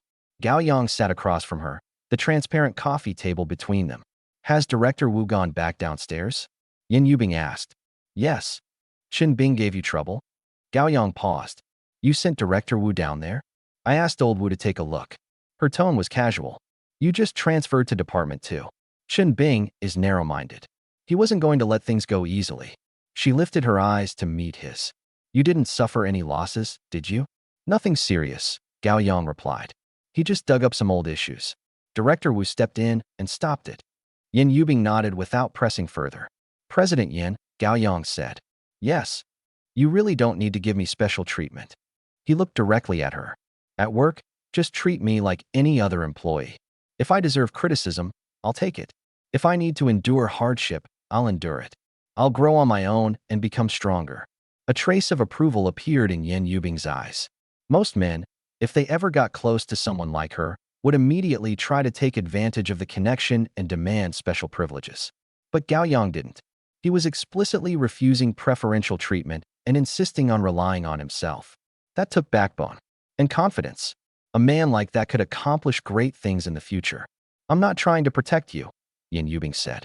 I simply don't want unnecessary nonsense affecting your mood. If your mood suffers, your sleep suffers. If your sleep suffers, your physical condition declines. And that will directly affect next week's donation. Leaning forward slightly, she rested her hands on her knees.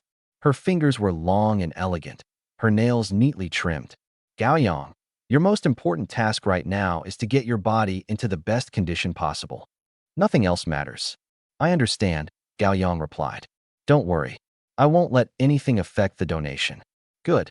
Silence filled the office for several seconds. President Yan. Gao Yang spoke again. Yes. I'd like to take a day off tomorrow. Yan Yubing raised an eyebrow. Something important? Tomorrow is my mother's death anniversary. I need to visit her grave. Yan Yubing fell silent for a moment.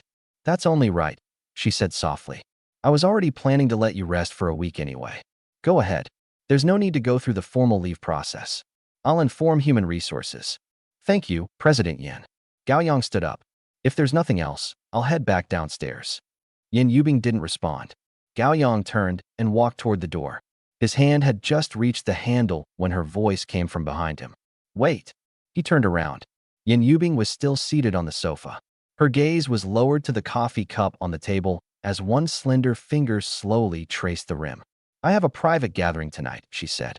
Her voice was slightly quieter than before, though still calm and emotionless.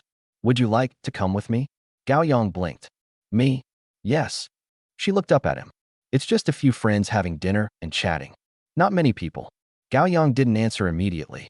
President Yan, he finally said, with my current status, it doesn't seem appropriate for me to attend that kind of occasion with you. It might make you lose face. Yin Yubing looked at him for a moment. All right. She turned her gaze away and looked back out the window. Forget it then. We can talk about it after Xiao's surgery is over. Chapter 10. You shouldn't even be alive to be a nuisance.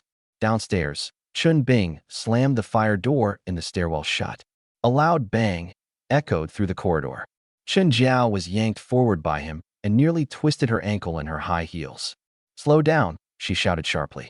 Chen Bing released her hand, his face dark and frightening. Damn it, the CEO personally called that useless piece of trash Gao Yang upstairs to report? What? He pulled out a cigarette pack, shook out one stick and shoved it into his mouth. It took several clicks of the lighter before it finally lit. Chen Jiao straightened her wrinkled skirt and leaned closer. A normal sales guy like Gao Yang, why would he get to meet the CEO? And she even named him specifically to report. Doesn't that feel off? Do you think they already knew each other? Did Gao Yang latch onto a higher branch? Bullshit. Chen Bing took a hard drag, smoke blasting out of his nostrils. What the hell is Gao Yang? He rents a rundown place in an urban village, and anything over 30 yuan for a meal makes him think for half a month. Someone at the CEO's level would look at him. But today's timing is too strange. Chen Jiao muttered. Chen Bing crushed the cigarette, but under his shoe. It's just the CEO suddenly wanting to understand frontline operations. That old bastard Wu Tianxi probably mentioned Gao Yang casually. He turned to Chen Jiao. Listen, Gao Yang is just born poor.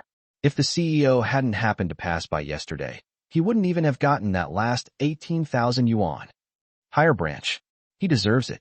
Chen Jiao asked. So what are you going to do? Let him stay in Division 2. Stay. Chen Bing sneered, a vicious curve on his lips. He wishes. The sales department is mine. If Wang Hai dares to protect him, I'll make sure Division 2 hits 0 performance this month. I already know all of Gao Yang's clients. I'll have Division 1 take them all back. He wants to do sales? I'll make sure he doesn't close a single deal. And also, he leaned closer to Chen Jiao. Didn't you use his ID to take out a loan before? That 200,000 yuan, he definitely can't pay it back. When debt collectors start calling him every day, let's see if he still has the mood to work.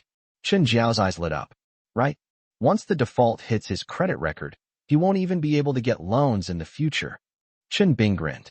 I want him unemployed, without a girlfriend, drowning in debt. I want him crawling out of this city like a dog. Chen Jiao laughed and hooked his arm. You really are the best. Someone like Gao Yang shouldn't even be alive to be an eyesore.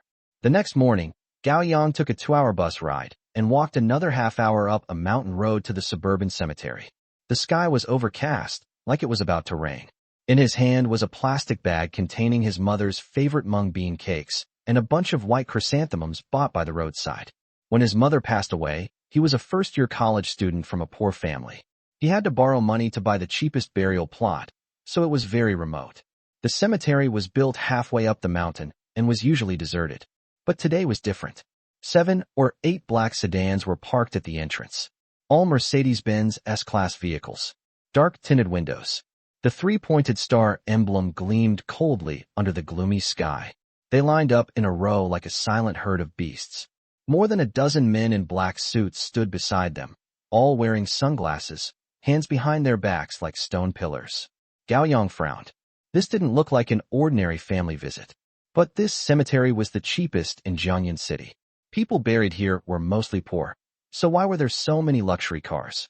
He walked forward with his bag, but just as he reached the iron gate, he was stopped by 2 men in black. The cemetery is temporarily closed today.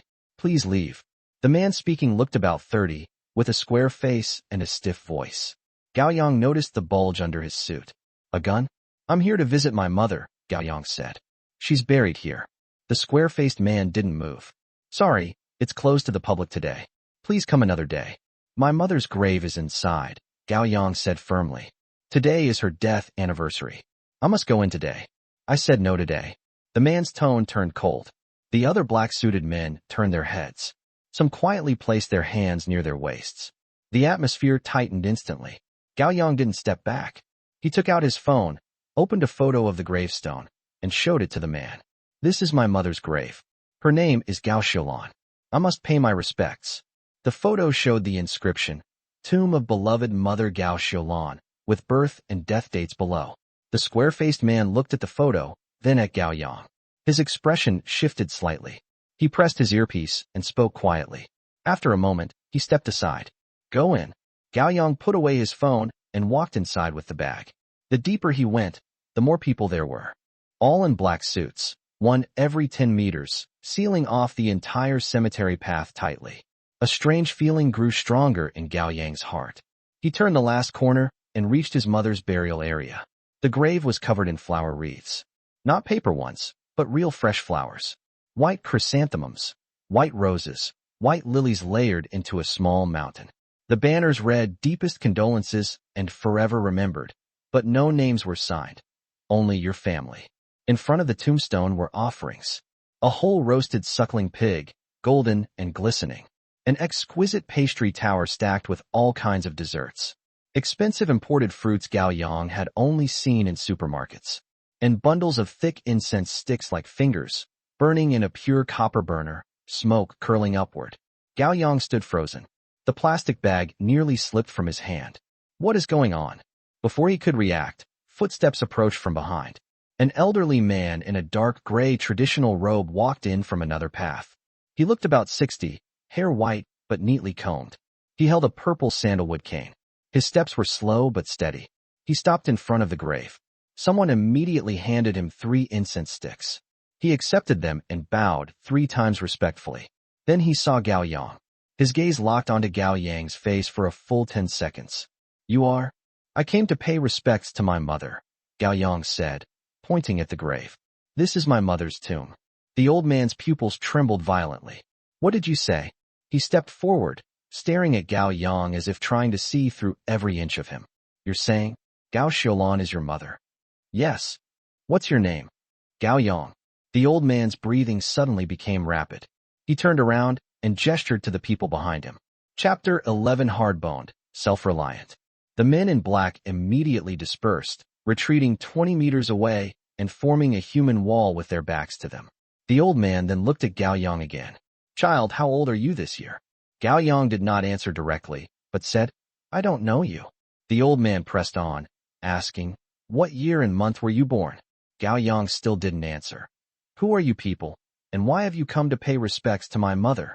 The old man, leaning on his cane, walked around Gao Yang, his gaze sweeping back and forth across his face. The eyebrows and eyes are somewhat similar. Child, has your mother ever told you about her family background? Gao Yang shook his head. No. The old man was silent for a few seconds, then suddenly sighed. That's right.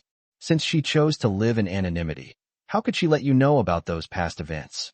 He took out a pocket watch from his pocket and opened the cover. Embedded inside is a faded black and white photograph. The photo shows a man in his 30s wearing an old-fashioned military uniform, with handsome features and a faint smile on his lips. Gao Yang only glanced at it, and his blood rushed to his head. The man's facial features, they look so familiar. Yes, she looks just like her mother. This is, Gao Yang's voice was a little dry. This is your maternal grandfather. The old man closed his pocket watch. Pocket watch. And your mother's name is not Gao Xiaolan. Her real name is Tang Xiaoying. A buzzing sound went through Gao Yang's mind. Tang Xiaoying. He had never heard of this name before. I don't understand, Gao Yang said. My mother is Gao Xiaolan. She told me that herself. Her ID card says Gao Xiaolan, and her household registration book says it too. That's because she was hiding. The old man's voice lowered, filled with suppressed grief. Hiding from certain people and certain things. So she changed her name, and perhaps even changed her face. We've been looking for her all these years. We've used every connection we could and searched the whole country. But she hid it so well. A living person, as if she had vanished into thin air. It wasn't until last month that we found a clue, which led us to Jiangsheng and to this cemetery. It's a pity. The old man looked at the tombstone, his eyes reddening. We're still too late. He raised his hand to wipe his face, took a deep breath, and looked at Gao Yang again. Child, if you really are Xiaoying's son, then we are family. The old man reached out his hand, intending to pat Gao Yang on the shoulder, but stopped halfway through. Tell me, how have you been these past few years? Have you encountered any difficulties? Tell me if you have any difficulties. In the entire Jiangnan city, no, in the entire Jiangnan province, there is nothing we cannot accomplish. Gao Yang looked at the old man in front of him, looking at the row of black cars behind him, and those well-trained men in black. Looking at the mountain of flowers and offerings piled up in front of the tombstone. He remembered Chen Bing's arrogant face. I recalled Chun Jiao's sharp sarcasm. I remembered the 200,000 yuan online loan, and the pain of falling onto the concrete floor when the security guard threw me out of the company. If it had been a month ago, or even a week ago, he might have grasped at this straw upon hearing it. But now, there were difficulties originally, Gao Yang said. Old man, tell me, what's the difficulty? I'll have someone. But it's been resolved now, Gao Yang interrupted him. The old man was stunned. Resolved?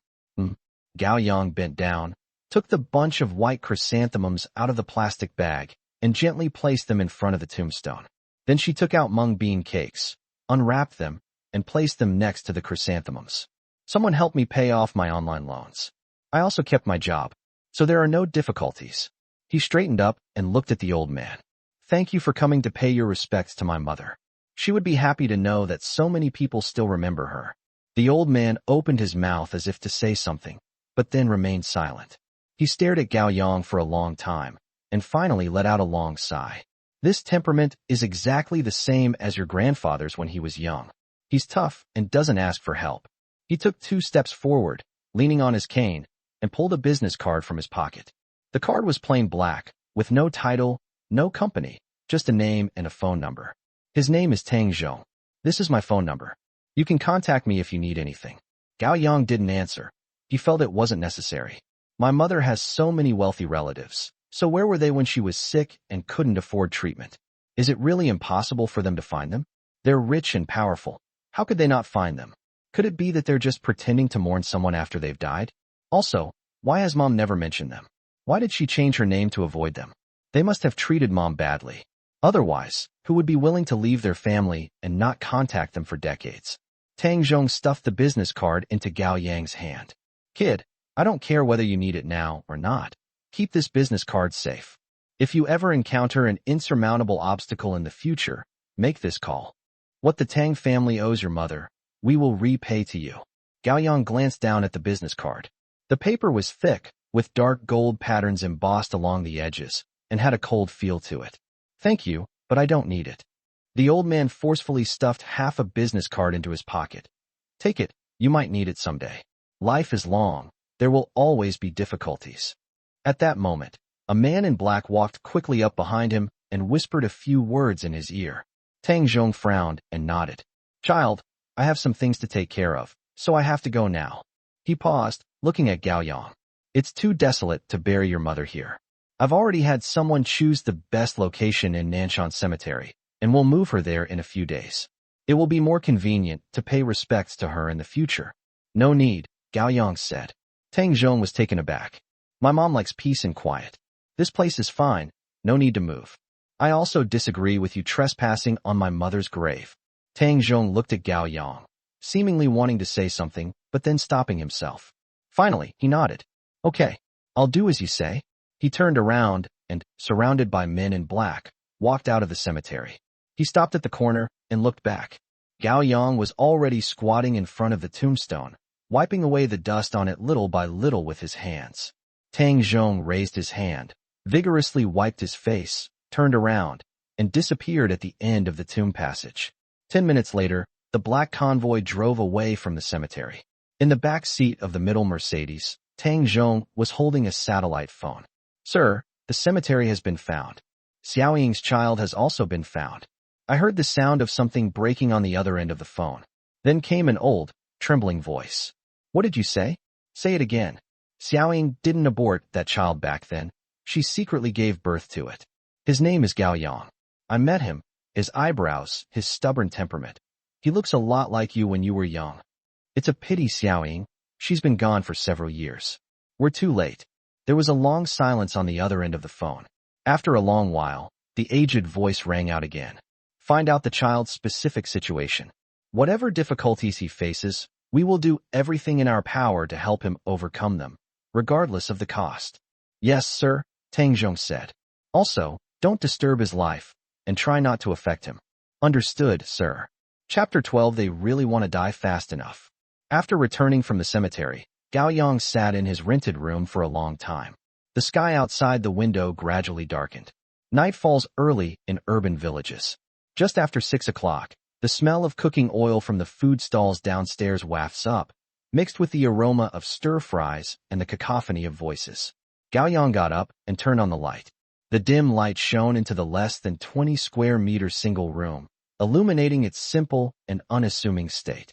He walked to the second-hand desk and opened his laptop. The Aviation Academy's program is the only opportunity he can seize right now. Right now? This was also his first step in counterattacking Qin Bing. Unlike other salespeople, Gao Yang didn't rush to call and arrange a meeting or ponder what gift to give. He opened his browser and entered Chun Jingshu's thesis from the School of Aeronautics, Jiangyin University, into the search box. A long list of academic papers popped up on the page. He opened and downloaded them one by one. It's all in English. The text is filled with technical jargon, formulas, and charts, making it quite overwhelming. Gao Yang's English wasn't bad, but he still struggled to read these professional papers in the aerospace field and often had to rely on translation software. He made himself a bowl of instant noodles and ate while watching TV. Look up any unfamiliar terms and write them down in your notebook. It was already 9 p.m. when I finished reading the paper. The noise from the food stalls downstairs reached its peak, with the sounds of drinking games, clinking glasses, and women's laughter all mixed together. Gao Yang closed the window. The noise was kept out, leaving only the sound of keyboard typing inside. He opened the official website of Jiangyin University and found the page of the School of Aeronautics. In the latest updates, one news item was pinned to the top. The flight control system for the Qinghuan UAV, jointly developed by our institute and Changfeng Aerospace, has successfully completed the second phase of ground simulation testing. The accompanying photo is of the laboratory. Wearing a white lab coat and goggles, Chun Jingshu stood in front of a huge piece of equipment, head down recording data. Her profile appeared exceptionally focused under the cool white lights of the laboratory. Then he opened the company's product database. He had come into contact with their own simulation software before when he was working at a certain company, but he hadn't studied it in depth. Now he needs to figure out exactly what this software can do for the Azure Phoenix project. The technical documentation is over 300 pages long. He turned the pages one by one. I stayed up until 2 a.m., and my eyes were so dry and painful. He went to the bathroom, splashed his face with cold water, and came back to continue. And so they looked until dawn. Gao Yang closed his notebook. There were 3 instant noodle bowls piled up on the table, and the ashtray was full of cigarette butts. His eyes were bloodshot, but his gaze was bright. A 15-page report had already taken shape in his mind. He thought about the title for a long time. The final title was Analysis of the Potential Enhancement Points of the Yuhua Simulation Platform and Iterative Testing of UAV Flight Control Systems. There was no cooperation, no win-win, and none of those common sales jargon. It's just a very straightforward analysis. Gao Yang opened the document and began writing. He started by examining the publicly available technical approach of the Qinghuan project, citing several key challenges mentioned in Chun Jingshu's paper. Then, based on the technical characteristics of our own software, we analyzed how to solve these problems one by one. I'm not bragging about how amazing the software is. It's a very factual account. If we use one of our modules here, the testing cycle can be shortened by approximately how much? If we adjust the parameter interaction logic there, the data error can be reduced by a few percentage points. He included the sources of each argument in his bibliography. Some of them are papers published by Chun Jingshu herself. Some are authoritative journals in the industry. Finally, he wrote a sentence in bold. The above analysis is based on publicly available technical information and our company's software technical documents, and is only a theoretical deduction. There may be differences in variables in actual applications, and it needs to be verified in conjunction with specific experimental environments. My knowledge is limited and my analysis is bound to be incomplete. This is offered for Professor Chen's reference only. I welcome any corrections if there are any errors. After writing the last sentence, Gao Yang glanced at the time. 2 o'clock in the afternoon.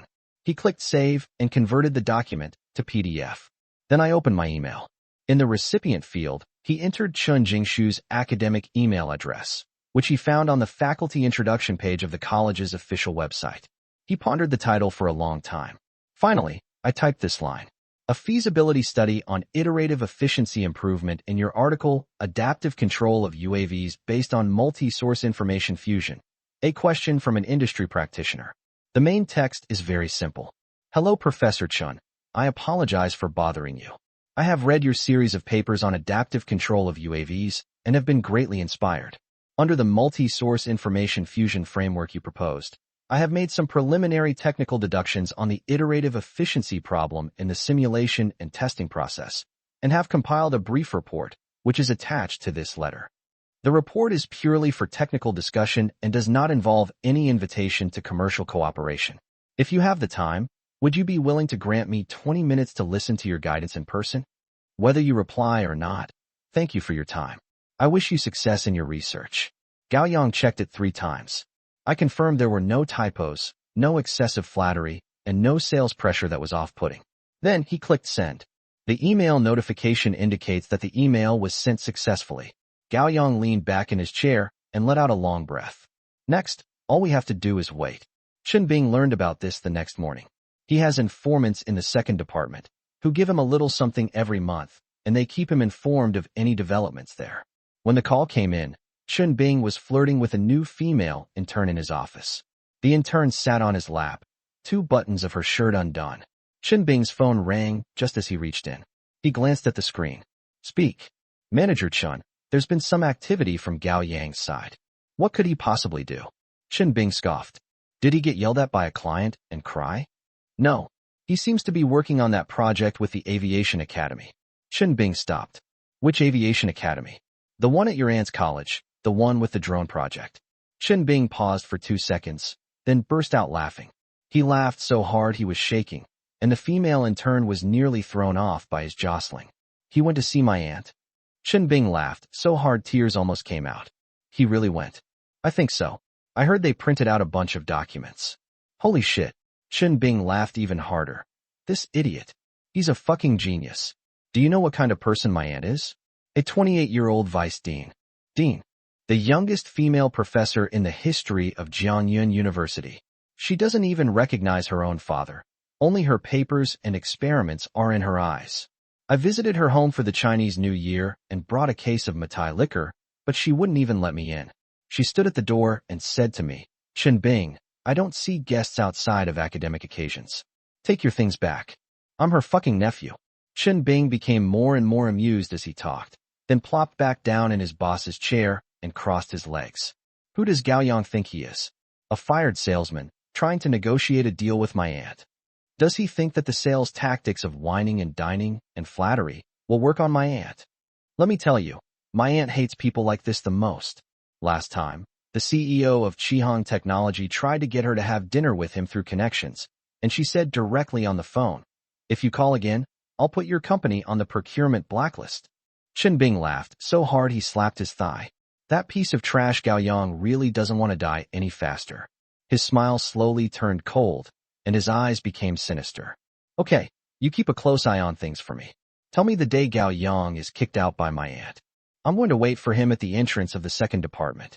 I want to see for myself just how ugly his face can be. After hanging up the phone, Chen Bing pulled the intern back onto his lap. His hand roughly reached into the intern's clothes, a malicious smile spreading across his face. Honey, how can there be such an idiot in this world? Why waste a perfectly good piece of trash and insist on touching things that are beyond your reach? Is a woman like my aunt someone he would even meet? He's not worthy. The female assistant was in pain from his pinching, but she didn't dare to utter a sound and could only force a smile to appease him. Chen Bing leaned close to her ear, his hot breath brushing against her neck. Just wait and see. In just a few days, Gao Yang will be kicked out of the second department like a dog. I'll take you to see the excitement then. Chapter 13 looks so familiar. Around 4 p.m., Gao Yang's phone suddenly rang. It was an unfamiliar number, from Jiangyun. Gao Yang put down the documents in his hand and walked to the window in the corridor to answer the call. Hello. Is this Mr. Gao Yang?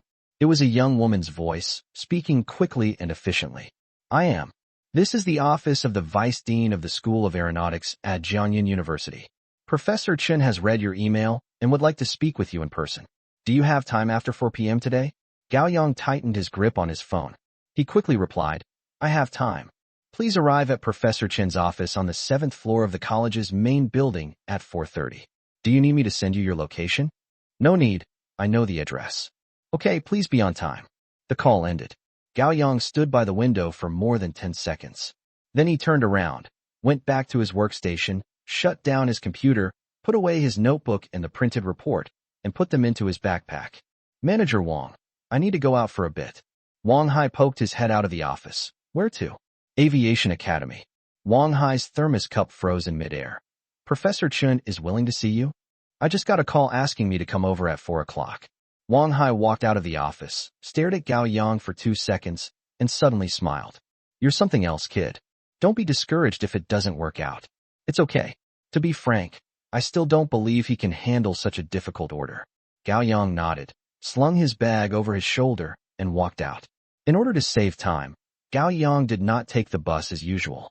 He hailed a taxi on the roadside. Master, Jiangyan University North Gate, please hurry. Taxis weaved through the traffic. Gao Yang leaned against the car window, watching the streets rush by outside.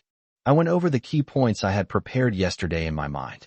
Data latency issues within a multi-source information fusion framework. Protocol conversion loss between heterogeneous systems. Resource scheduling algorithm for large-scale parallel simulation. For each point, he prepared at least 2 solutions, one based on existing mainstream solutions and the other based on a new architecture of his own software. The taxi stopped at the north gate of Jiangyan University. Gao Yang scanned the QR code to pay and got out of the car. At 4 o'clock in the afternoon, the tree-lined paths on campus were full of students who had just finished class, carrying books and gathered in small groups. He followed the road signs to the complex and took the elevator to the 7th floor. The vice dean's office is at the end of the corridor. Gao Yang walked to the door, took a deep breath, and raised his hand to knock. Please come in. The sound came through the door, clear and crisp, like ice in winter. Gao Yang pushed open the door and went in. The office is small, about 20 square meters. One entire wall is a bookcase, crammed with thick professional books and journals. On the other wall hung several charts, which looked like architecture diagrams of some kind of system, with densely packed lines. There was a solid wood desk by the window, with several stacks of papers and materials piled on it, but they were neatly arranged. Chen Jingshu sat behind the table. She wasn't wearing the formal attire seen in the news photos, but rather a light, gray knitted cardigan over a white cotton shirt. Her long hair was loosely tied back, and she wore a pair of thin-rimmed glasses on her nose. The eyes behind the lenses were looking at him. She looks so much better than in the photos. No wonder netizens say that if she didn't become a professor, she could have debuted as a star. Hello, Professor Chen. I am Gao Yang. Sit. Chen Jingshu pointed to the chair opposite the desk.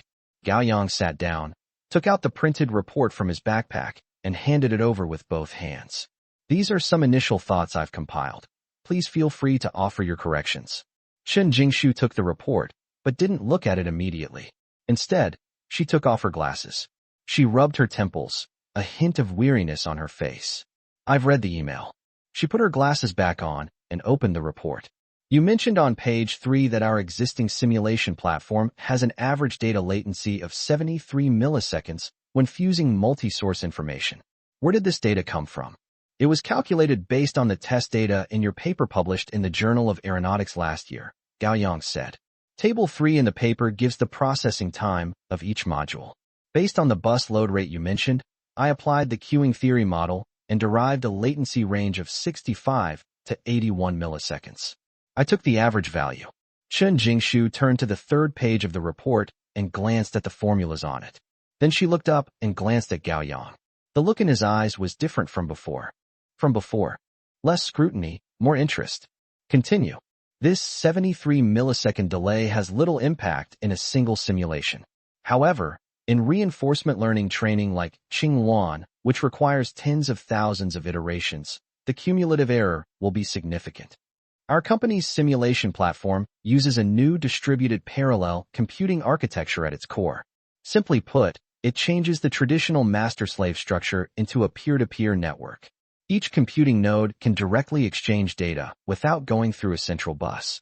He pointed to the architecture diagram he had drawn on the report.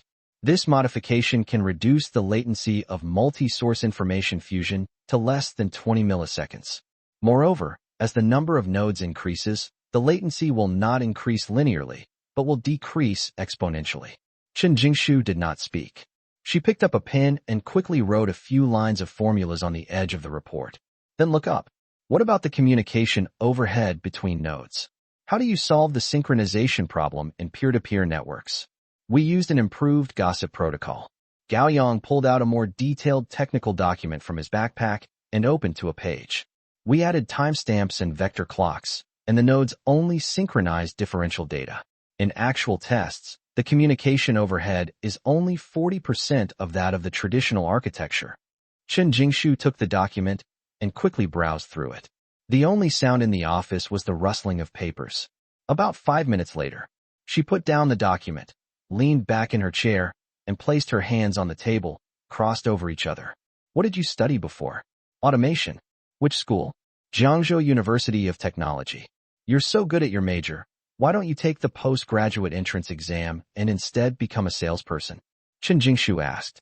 Because I'm poor, I have no money, Gao Yang said frankly. Chen Jingshu nodded and didn't ask any more questions.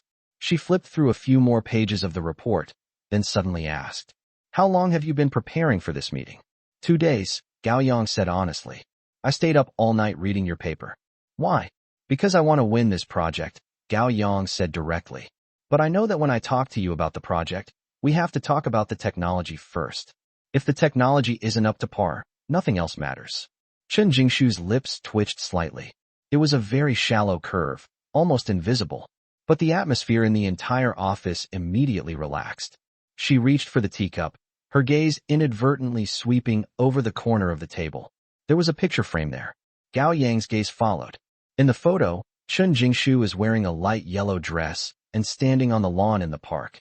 She was holding a little boy's hand.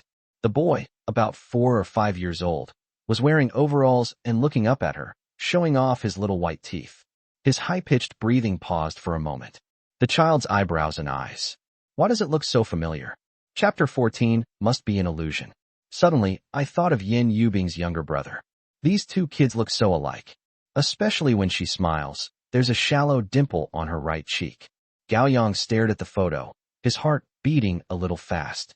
But he immediately realized it was absurd. How could that be? How could there be another child who looks like me?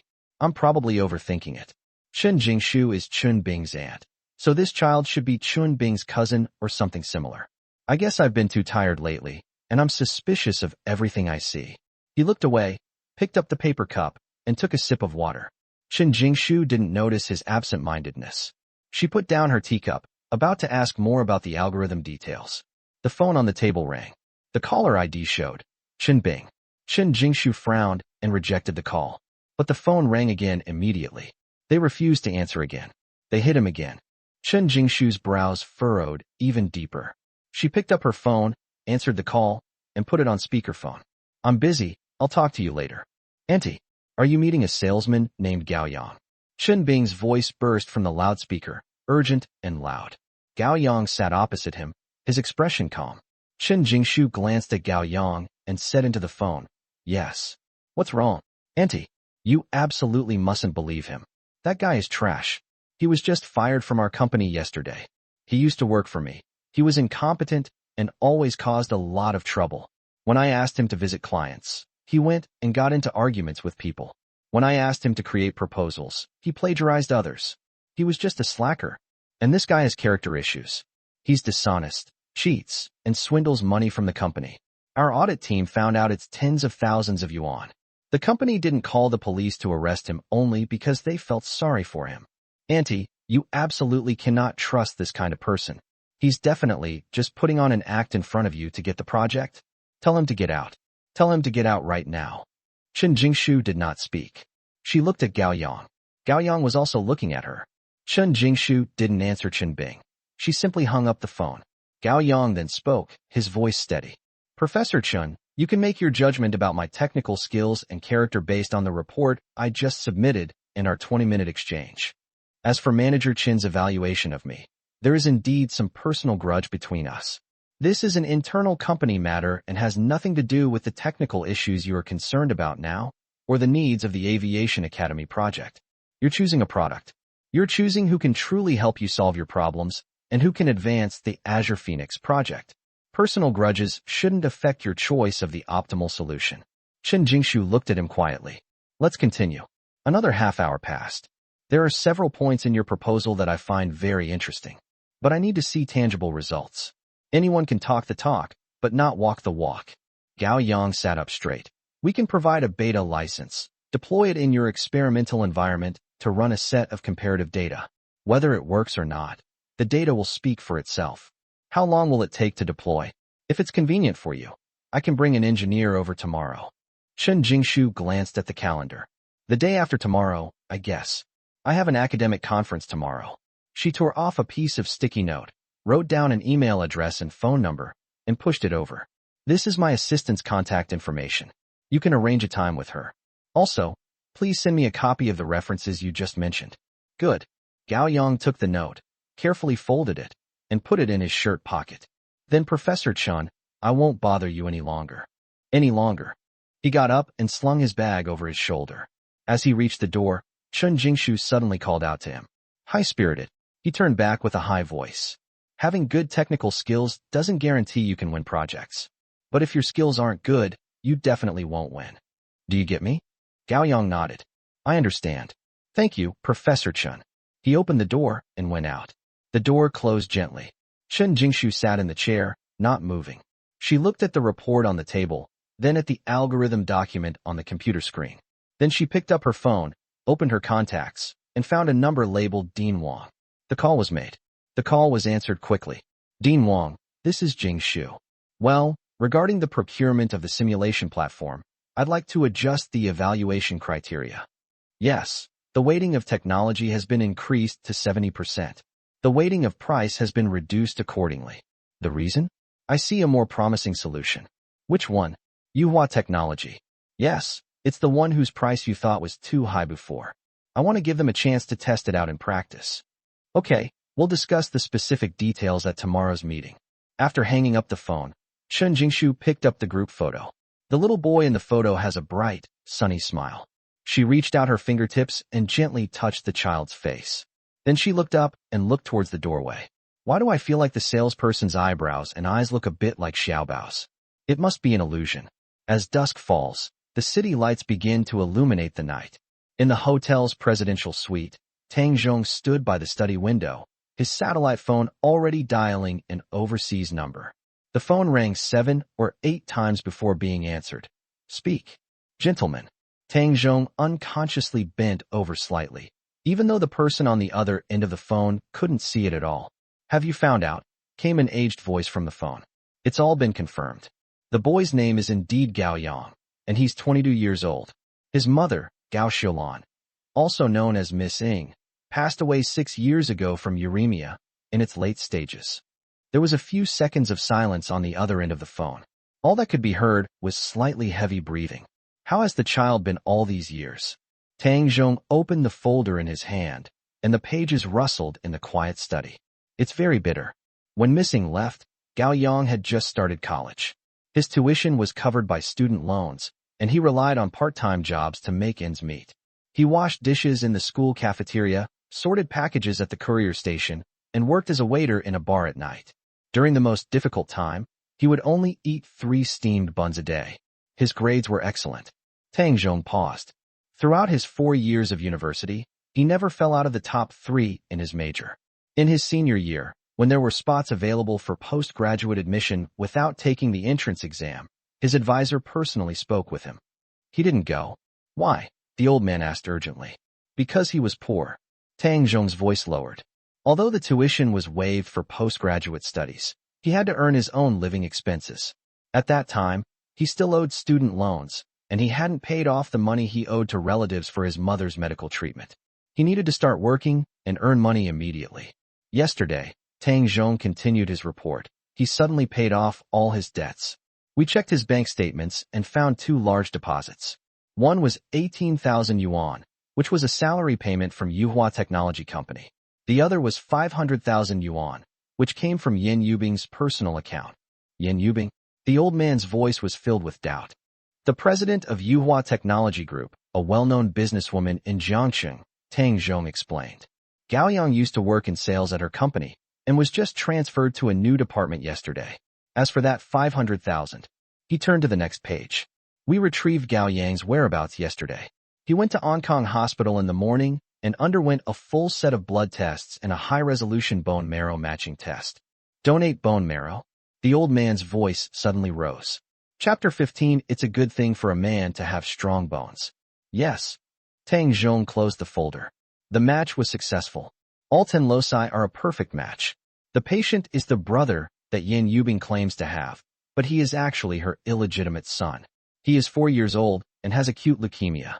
Nonsense. A sound of slamming a table came from the other end of the phone, followed by a violent cough. Sir, please don't get angry, Tang Zhong said urgently. I'm fine, the old man gasped for breath. Xiaoying's child, my grandson, went to donate bone marrow? Gao Yang probably doesn't know about his background, Tang Zhong said in a low voice. Missing has never mentioned the Tang family to him. Another silence followed. There was a long silence this time. After a while, Tang Zhong thought the signal had been lost and tentatively called out, Sir? Where did he donate? The old man's voice returned to calm, but beneath that calm seemed to lie ice. When? It's still being arranged, probably in about a week, Tang Zhong said, at Ankang Hospital. I can't donate. The old man's words were resolute. Xiaoying only has this one child left behind. I can't let him suffer like this. Bone marrow donation is a detrimental thing to his health no matter what. He's only 22 years old. He has a long life ahead of him. But, Tang Zhong hesitated, Gao Yang has already agreed. And the child's condition is critical. If there isn't a matching bone marrow donor, then let's find it. The old man's voice was unquestionable. You should use all available resources right now to contact bone marrow registry networks around the world. I need to hear about new, suitable donors within 24 hours. But sir, the probability of all 10 loci matching perfectly. I don't care about probability.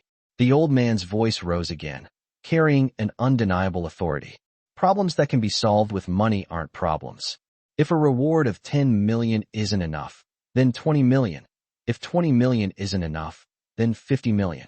The world is so big. Is he the only one who deserves it? Tang Zhong took a deep breath. I understand. Remember, the old man's tone softened. After finding the donor, handle the aftermath properly. As for Gao Yang, don't let him realize we're involved. If he finds out, it'll only cause more trouble. Yes. And one more thing. The old man paused, his voice finally betraying his barely suppressed emotions. Keep a close eye on him. Give him whatever he needs. But don't let him know, at least not now. The Tang family owes Xiaoying, they owe him. It must be repaid. The call ended. Tang Zhong held the satellite phone and stood by the window for a long time. A long time. As night deepened outside the window, the lights of the urban village stretched out one after another, cheap yet bustling. Gao Yang lived in such a place for 22 years. He turned and walked to his desk, then turned on another encrypted communication device. Fingers tap rapidly on the keyboard. A bounty, starting on the dark web, spread to major bone marrow banks, private medical organizations, and underground medical intermediaries around the world. The title is simple: seeking a fully matched HLA donor at all 10 loci. The patient is AB blood type, Rh positive, and 4 years old.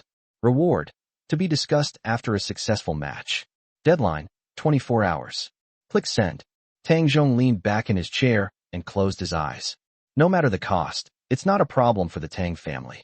But if they can find another perfect donor within 24 hours, they'll spend whatever it takes. Then there was another gentle knock on the door. Enter.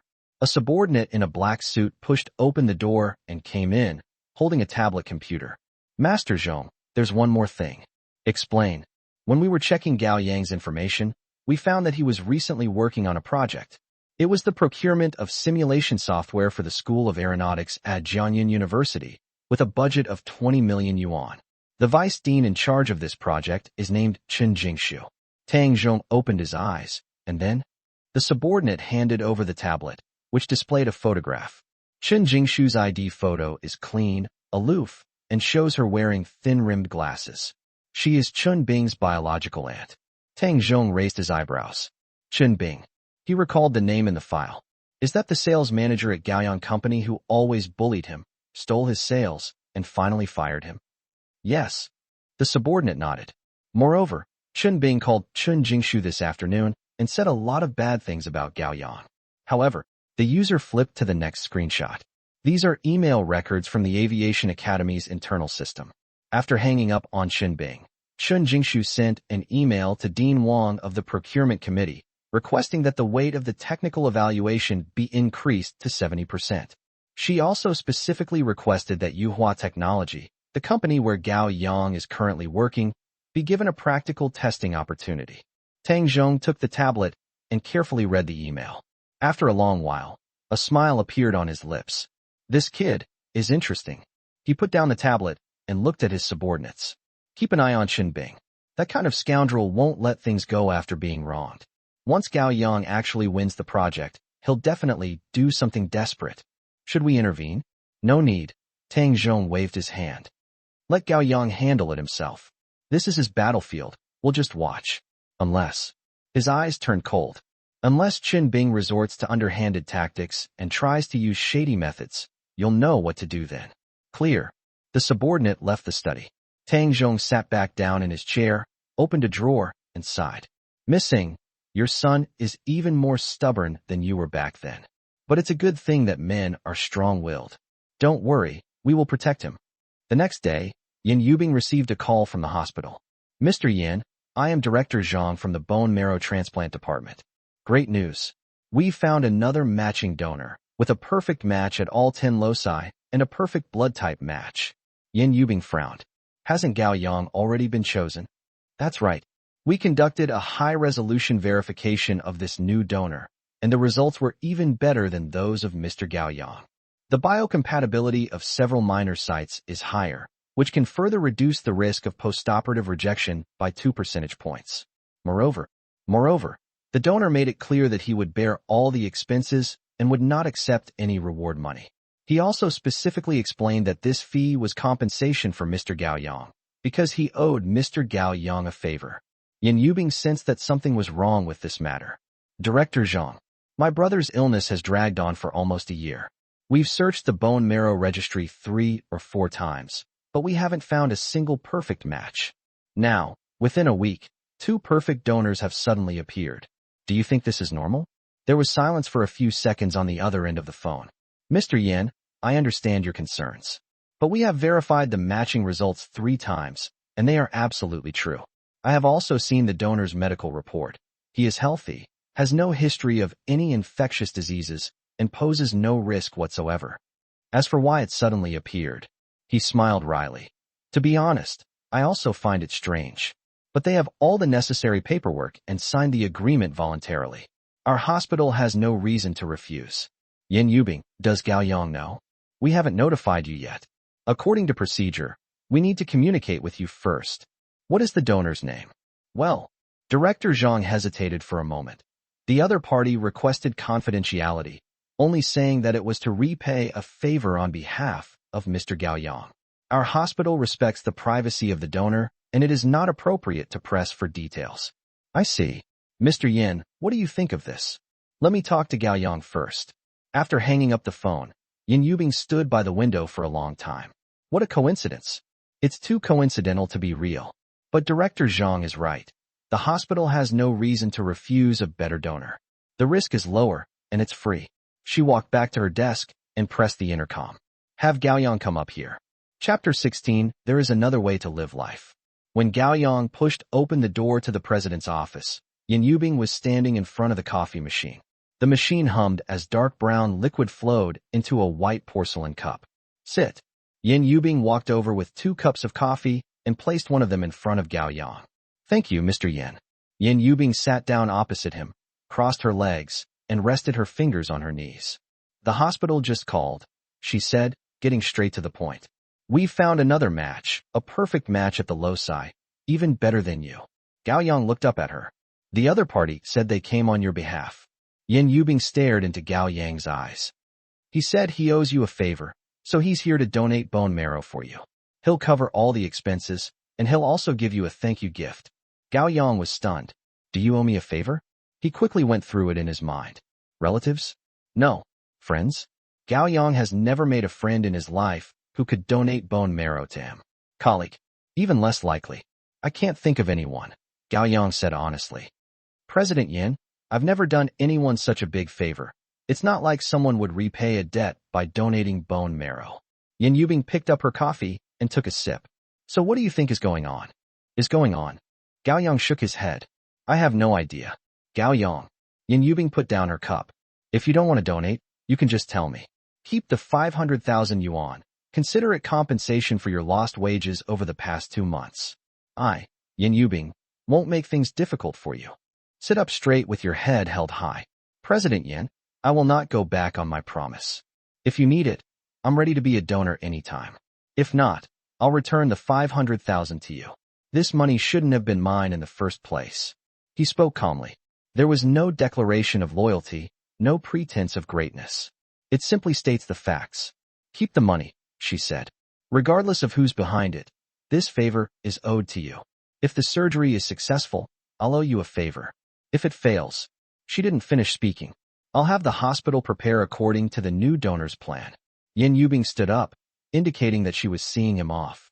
You can go back now. Just go to work as usual. He stood up and walked to the door. President Yin. He turned around. If that person really donated, could you please pass on a message for me? What did you say? Thank you to him, Gao Yang said. But that's not how you repay a favor. I'd rather donate it myself, because it's something I promised. Yin Yubing nodded. Good. As Gao Yang was going downstairs, he ran into Chun Bing. Oh, isn't this the favorite of our CEO Yin? Going to report on work again? What did you report? Gao Yang ignored him and pressed the down button. What are you pretending for? He leaned closer and raised his head. Let me tell you, don't think that just because President Yin glances at you a couple of times, you can really become a big shot. In sales, you rely on performance, relationships, and connections. What do you have? You don't even have enough money to treat a client to a meal. The elevator has arrived. Gao Yang walked in, and Chun Bing squeezed in after him, continuing his sarcastic remarks. By the way, I heard you went to the Aviation Academy yesterday? To see my aunt. He glanced sideways at Gao Yang. How about that? My aunt scolded you, didn't she? I told you long ago, the kind of person my aunt despises the most is a good-for-nothing like you, who only knows how to flatter. Your sales tricks are completely useless to her. The elevator is going down. The numbers jump one layer at a time. What did my aunt say? Chun Bing continued provocatively. Did she tell you to get lost? The elevator stopped on the 10th floor. The door opened, and the employees waiting for the elevator outside saw Chun Bing and Gao Yang inside. They were stunned for a moment and didn't dare to come in. The door closed again. Chun Bing, Gao Yang finally spoke. Chun Bing raised an eyebrow. What? You're not convinced. Your aunt asked me to pass on a message to you. What did you say? She said, don't call her again. For work-related matters, we follow the proper procedures. She doesn't have time for personal matters. Chun Bing's expression looked like he had been slapped in the face. You're talking nonsense. The elevator has arrived. Gao Yang walked out without looking back. Gao Yang, you just wait. Chun Bing gritted his teeth. You won't get that order from the Aviation Academy. Chun Bing, am telling you. If you can get this done, I'll crawl out of the sales department on my knees. Gao Yang stopped and took out his phone to record. He turned around and looked at Chun Bing. Manager Chun, I'll remember your words. If I get the Aviation Academy's order, you'll crawl out of the sales department on your knees. Don't try to renege on your promise then. After saying that, he turned and walked out the door. Chun Bing stood there, his chest heaving violently. What are you so arrogant about? You piece of trash, you won't get that order. It's 11 p.m. Gao Yang turned off his laptop. My eyes were so dry they hurt, and my neck was so stiff it felt like it was rusty. He got up, stretched his shoulders, and walked to the window to light a cigarette. Outside the window, the lights of the urban village never go out. The food stalls are still noisy, and several shirtless men sit on plastic stools drinking and loudly playing drinking games. My phone vibrated at that moment. A new message notification popped up on WeChat. Gao Yang swiped open the screen and saw the university class group chat. Someone in the group posted a screenshot. The screenshot is from Chun Jiao's WeChat moments. The accompanying photos are of the company's official employment notice and a picture of a table in a high-end Western restaurant. Across the table, a man's hand is visible in the frame, wearing a Rolex Submariner Hulk on his wrist. The caption is very long. I've finally been promoted to a permanent position. I'm filled with so many emotions at this moment. This year has been tough, but I'm lucky to have met the right person. He taught me a lesson. Following the right person is more important than hard work. Thank you, darling. You showed me that there is another way to live life. The future is long. Please continue to guide me. The screenshot was posted by a girl in the class, who also specifically tagged Gao Yang. At Gao Yang, you're awesome, Yanggu. You quietly got Chenjiao a job? When are you going to invite us to your wedding? More than a dozen replies appeared instantly. Holy crap. The company Chenjiao got into is really hard to get into. Gao Yang is awesome. Yang Ji's move was awesome. Did he use his connections for his wife? When are you having the wedding? I've already prepared the wedding gift money. At Gao Yang, come out and give out red envelopes. Gao Yang stared at the screen, his finger hovering over the cigarette. The cigarette ash had piled up quite a bit. I forgot to flick it off. He opened Chun Jiao's WeChat moments. That post is still up. There are already over 30 comments below. Some are congratulatory, some are envious. At this moment, Chun Jiao appeared in the class group chat. She gave a unified reply to everyone who asked about Gao Yang. Thank you for your concern. However, Gao Yang and I have already broken up. I love someone else now. He's excellent and treats me very well. My promotion has nothing to do with Gao Yang, but I still thank Gao Yang for his generosity, which gave me the opportunity to meet better people and have a better life. The class group chat, which was just lively a moment ago, suddenly fell silent for a few seconds. Then, a new message popped up. It was the girl who first tagged Gao Yang who posted it. Huh? You broke up? When did that happen? Chapter 17, Stabbing the Heaviest Knife. Neither Chenjiao nor Gao Yang said anything. Only one boy named Wu Hao spoke. Wu Hao had always disliked Gao Yang because he had pursued Chenjiao in college but failed to win her over. Wu Hao, I knew it. Gao Yang is already in dire straits himself. How could he possibly help Chenjiao get a permanent position? Chenjiao must have met a benefactor. At Gao Yang, this breakup was pretty sudden. What happened? Tell us about it. The schadenfreude in his tone was palpable, even through the screen. The screen. Some people joined in the commotion. Yeah, Yang, why don't you come out and say a few words? Who is Chun Jiao's new boyfriend? Let us know. A Rolex Submariner green. That must cost over 10,000, right? Yang, what was the most expensive gift you ever gave Chun Jiao? Let me think. Was it that 300 yuan necklace? Haha, you have such a good memory. 300 yuan is a huge loss for Gao Yang, okay? How much is his monthly living expenses? So, it's important to follow the right people. Chun Jiao didn't lose out this time. At Gao Yang, don't be sad. Out with the old, in with the new. But to be honest, Chun Jiao's new boyfriend is pretty capable. I know that company. You can't get in without connections. Getting a permanent position is even harder. Gao Yang, why don't you go and learn from them and ask them how they succeeded? Forget it. I can't learn it even if I ask. We're from different social classes. Messages kept popping up one after another. Gao Yang neither left the group nor blocked anyone. He just watched. Looking at those classmates who used to attend classes together, play sports together, and say keep in touch when we graduated, now they are stabbing me in the worst way with the most relaxed tone. The cigarette burned my fingers. He then came to his senses and stubbed out his cigarette on the windowsill. My phone vibrated again. It was a message sent privately by Wu Hao. Gao Yang, have you checked the group chat? Chun Jiao did something really unethical. She found someone new right after breaking up, and she did it so publicly. But then again, don't blame her. People always strive for better things. By the way, where are you working now? I heard your previous job fell through. Just let me know if you need any help. I may not be very capable, but I can definitely get you a job as a security guard or a deliverman. We're all classmates. Don't be so polite. Gao Yang stared at the message but did not reply. 3 days later, in the simulation laboratory of the School of Aeronautics at Jiangyin University. The room is rectangular, with monitors on 3 walls. The largest one takes up an entire wall. A circular conference table is placed in the middle, which can seat more than 20 people. There were about 15 or 16 people seated at the moment. They included members of the Aviation Academy's Procurement Committee, professors from the Technical Expert Group, and 2 engineers from Changfeng Aerospace. Chen Jingshu sat to the left of the main seat. She wore a light, gray shirt today, with the sleeves rolled up to her elbows, revealing her slender wrists. Her long hair was casually tied back with a wooden hairpin, simple yet exquisitely beautiful.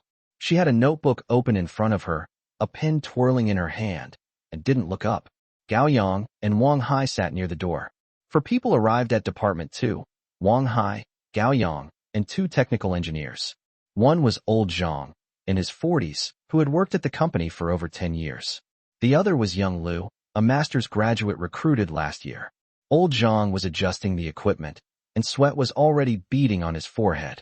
Xiao Lu squatted next to the computer case, clutching a bunch of cables in his hand, his eyes looking a little flustered. "Don't be nervous," Gao Yang said softly. Xiao Lu swallowed hard. "This is quite a spectacle.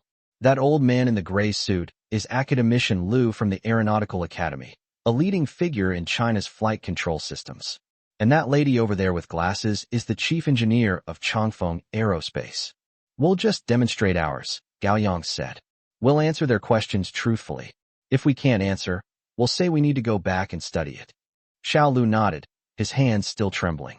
At that moment, the laboratory door was pushed open. Chen Bing led 3 people in. He was wearing a dark gray suit and a dark red tie today, and his hair was slicked back.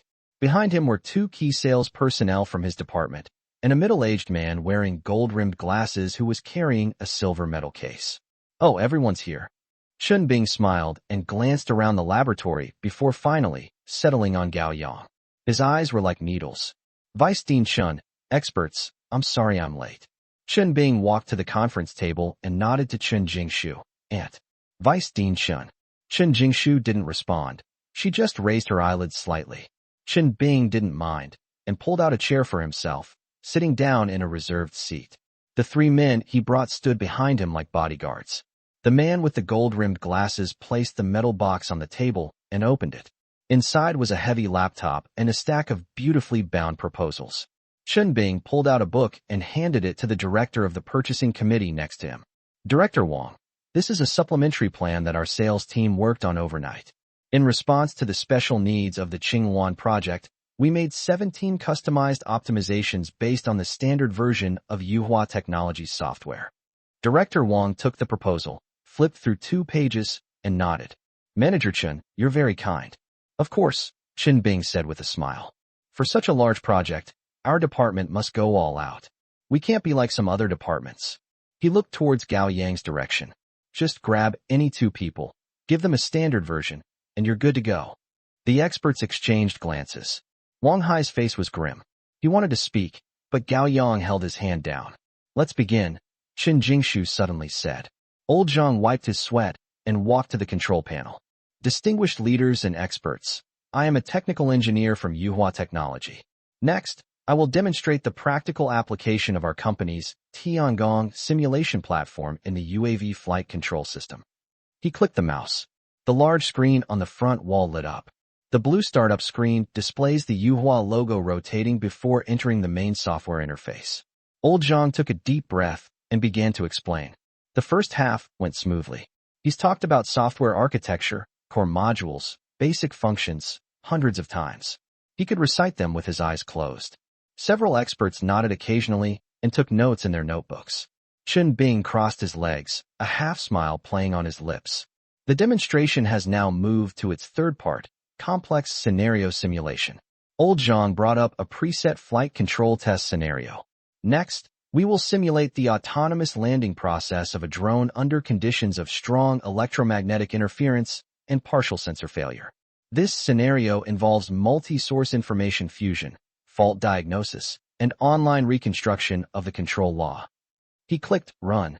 On the large screen, a drone model appeared in a 3D visual scene. The airport runway, buildings, and trees were rendered with great detail. The drone began its descent. 500 meters, 400 meters, 300 meters. Suddenly, the screen froze. The drone model hovered motionless in midair. The numbers in the data stream window stopped refreshing, and the curve became a rigid horizontal line. Old Zhang's face turned pale. He clicked the mouse a few more times. No response. Type on the keyboard. Still no response. Xiao Lu quickly squatted down to check the main unit, his hands and feet trembling with panic. A low murmur of discussion arose in the laboratory. What happened? Did it crash? This Chapter 18, He Must Crush Part 2. Chen Bing smiled. He slowly sat up straight and tapped his fingers heavily on the table twice. Mr. Zhang, he drawled. Is this a software crash scenario you're demonstrating? Sweat dripped down old Zhang's forehead. It might be a device problem. Let me restart it. Chen Bing interrupted him. This equipment was newly purchased this year, and its configuration is 2 levels higher than that of ordinary testing machines. If you can't even get it to crash when you use this equipment for a demonstration, what will customers do if they buy it and run it on a regular computer? Won't it crash every day? He turned his head and looked at the people on the procurement committee. Director Wang, academician Liu, and esteemed experts, let me speak frankly. The second department's presentation today was prepared too hastily. Or rather, they didn't take this project seriously at all. Chen Bing pointed at Gao Yang. This Gao Yang was just transferred from our sales department a few days ago. Before that, he was just an ordinary salesman with a mediocre understanding of technology. What decent things can he possibly prepare for this project? And these 2 engineers. He glanced at Lao Zhang and Xiao Lu. Zhang is getting on in years and may not be very familiar with the features of the new version of the software. Liu is a recent graduate and lacks experience. Sending such a combination from the 2 departments is disrespectful to the academy. His voice grew louder and louder. If our department were in charge of this project, we would never have made such a basic mistake as blocking things out in front of everyone. Wang Hai couldn't hold back any longer. Chen Bing, stop making sarcastic remarks. Nobody wants equipment to malfunction. Chen Bing sneered. Manager Wang, why don't you just say that there's a problem with your software itself? Although Chen Bing is a member of a department, he belongs to the same company. No one expected that he would come directly to the scene to target the second department. He believed that if the second part messed up, he would have the opportunity to snatch the project back as usual. At this moment, Gao Yang stood up. He walked up to the control panel and patted Lao Zhang on the shoulder. Mr. Zhang, let me take a look. Old Zhang paused for a moment, then moved aside. Gao Yang sat down and tapped a few keys on the keyboard. Display the background logs. Scroll quickly. 10 seconds later, he stopped. It's not a software problem, Gao Yang said. He turned his head and looked at Chen Bing. The configuration parameters of the demo scene have been modified by someone. Chen Bing's smile froze for a moment. What nonsense are you talking about? Gao Yang ignored him and continued operating. He opened the scene configuration file and pointed to one line of code. The original electromagnetic interference intensity parameter here was 0.3. It has now been changed to 3.0, a 10-fold increase. And here too, he pointed to another line. The number of channels for simulating sensor failure has been changed from the preset 2 to 7. The simultaneous failure of 7 sensors has exceeded the autonomous reconfiguration capability of the flight control system. He raised his head and his gaze swept across the entire room. This is not a normal test. This is an artificially created extreme failure scenario. Running it with these parameters will cause any simulation software to freeze. An uproar erupted in the laboratory. Several technical experts gathered around to look at the screen. It really is. These parameters are set too extreme. Who changed it? Academician Liu, who wears glasses, leaned closer to the screen and squinted at it for a few seconds. He turned to Qin Jingshu and said, Jingshu, there is indeed a problem with these parameters. Qin Jingshu did not speak. She walked to the control panel and leaned over to look at the screen. Her long hair slipped down her shoulders, and she reached up to tuck it behind her ear. A simple gesture that made several young engineers present glance at her. Can it be restored? She asked. Yes, Gao Yang said. He switched back to the software interface and opened the scene editor. His fingers flew across the keyboard as he modified parameters, saved, and recompiled. The whole process took less than 2 minutes. We can continue. Gao Yang stepped aside. Old Zhang wiped his sweat and clicked run again. The images on the big screen started moving again. The drone shook violently under strong electromagnetic interference, and the red warning lights for the 2 lost sensor signals illuminated. However, the flight control system responded quickly, autonomously switching to backup channels and reconstructing the control algorithm. 20 seconds later, the drone landed smoothly on the runway. The words, landing successful, accuracy 0.3 meters, popped up in large green text. Applause erupted in the laboratory. It started sporadically, then became enthusiastic. Wang Hai let out a long sigh of relief. The back of his shirt was already soaked with sweat. Chen Bing sat in the chair, his face ashen. The man with the gold-rimmed glasses he brought leaned close to his ear and said, "Manager Chen this." "Shut up," Chen Bing squeezed out through gritted teeth. Chen Jingshu walked back to her seat. As she passed Gao Yang, she paused and glanced at him. That look in his eyes was very complicated. There was scrutiny, and there were surprises. She sat down and nodded to Director Wang of the Procurement Committee. Director Wang cleared his throat. Although there was this minor hiccup, Yuhua Technology's demonstration was generally successful. We all witnessed the software's processing capabilities. He looked around the room. However, for such a large project, we still need to make more comparisons. In the next few days, several other suppliers will also come to give demonstrations. The final selection will be made after all the demonstrations are completed, and the technical team will lead the evaluation. The meeting is adjourned. The crowd gradually began to leave. As Chen Bing passed by Gao Yang, he bumped into him hard on the shoulder. "Wait!" He lowered his voice, his eyes filled with ruthlessness. Gao Yang did not dodge. "So what if we crashed?" He packed up his notebook and put it in his backpack. Wang Hai walked over and patted him on the shoulder. "Thanks to you today." "Of course," Gao Yang said. Yang said. It was already dark when the two walked out of the laboratory building. The streetlights on campus came on, and groups of students carrying books came out of the library. Wang Hai lit a cigarette and took a deep drag. "Chen Bing's actions today are aimed at killing us."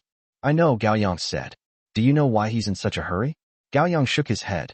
Wang Hai exhaled a puff of smoke, which dissipated under the streetlights. "I've heard rumors that Part 1 and Part 2 might be merged." His high-spirited steps came to a halt. "Merge?" Wang Hai flicked his cigarette ash. "It's too costly for the sales department to maintain two teams. President Yan's idea is to merge them into one department and keep only one sales manager." He looked at Gao Yang. Gao Yang understood. "So he has to crush our second division," Gao Yang said. "Yes. He just wants to embarrass us on the spot and make us lose the project. When we merge later, what face will the second division have left?" He sighed. "Let's go back first. This isn't over." 9 o'clock in the evening. Gao Yang returned to his rented apartment. In the old stairwell, the motion-activated light was broken, so he climbed up to the 5th floor in the dark. The phone rang as soon as the key was inserted into the lock. Gao Yang connected. "Hello." There was a 2-second silence on the other end of the phone. Then came Chun Jiao's voice. "Gao Yang, it's me."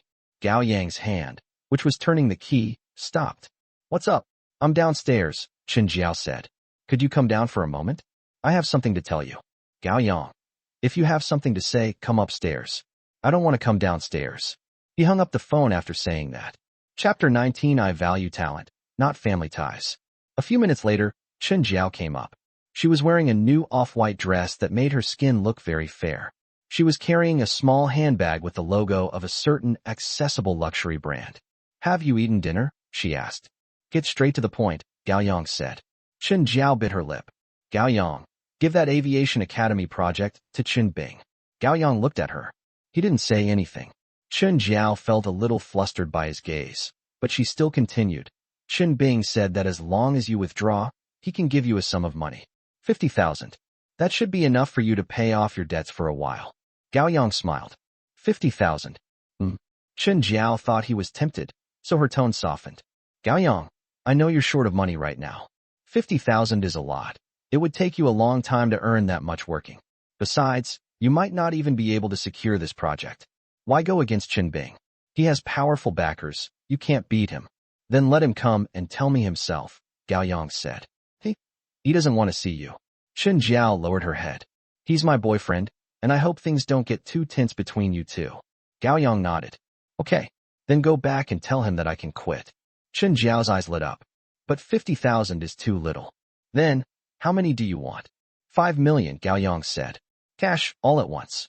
Once the money arrives, I'll quit my job immediately and never touch simulation software again in my life." Chun Jiao's expression froze on her face. "Are you crazy? 5 million. Isn't Chen Bing rich?" Gao Yang looked at her. "Didn't you choose the right person to follow? 5 million is nothing to him, right?" "Gao Yang," Chun Jiao's voice shrieked. "Don't push your luck. Chen Bing is only willing to give you 50,000 because he pities you. Then there's nothing to talk about." "Gao Yang, do you really have to do this?" Do you really have to fight Chen Bing to the death? You can't beat him.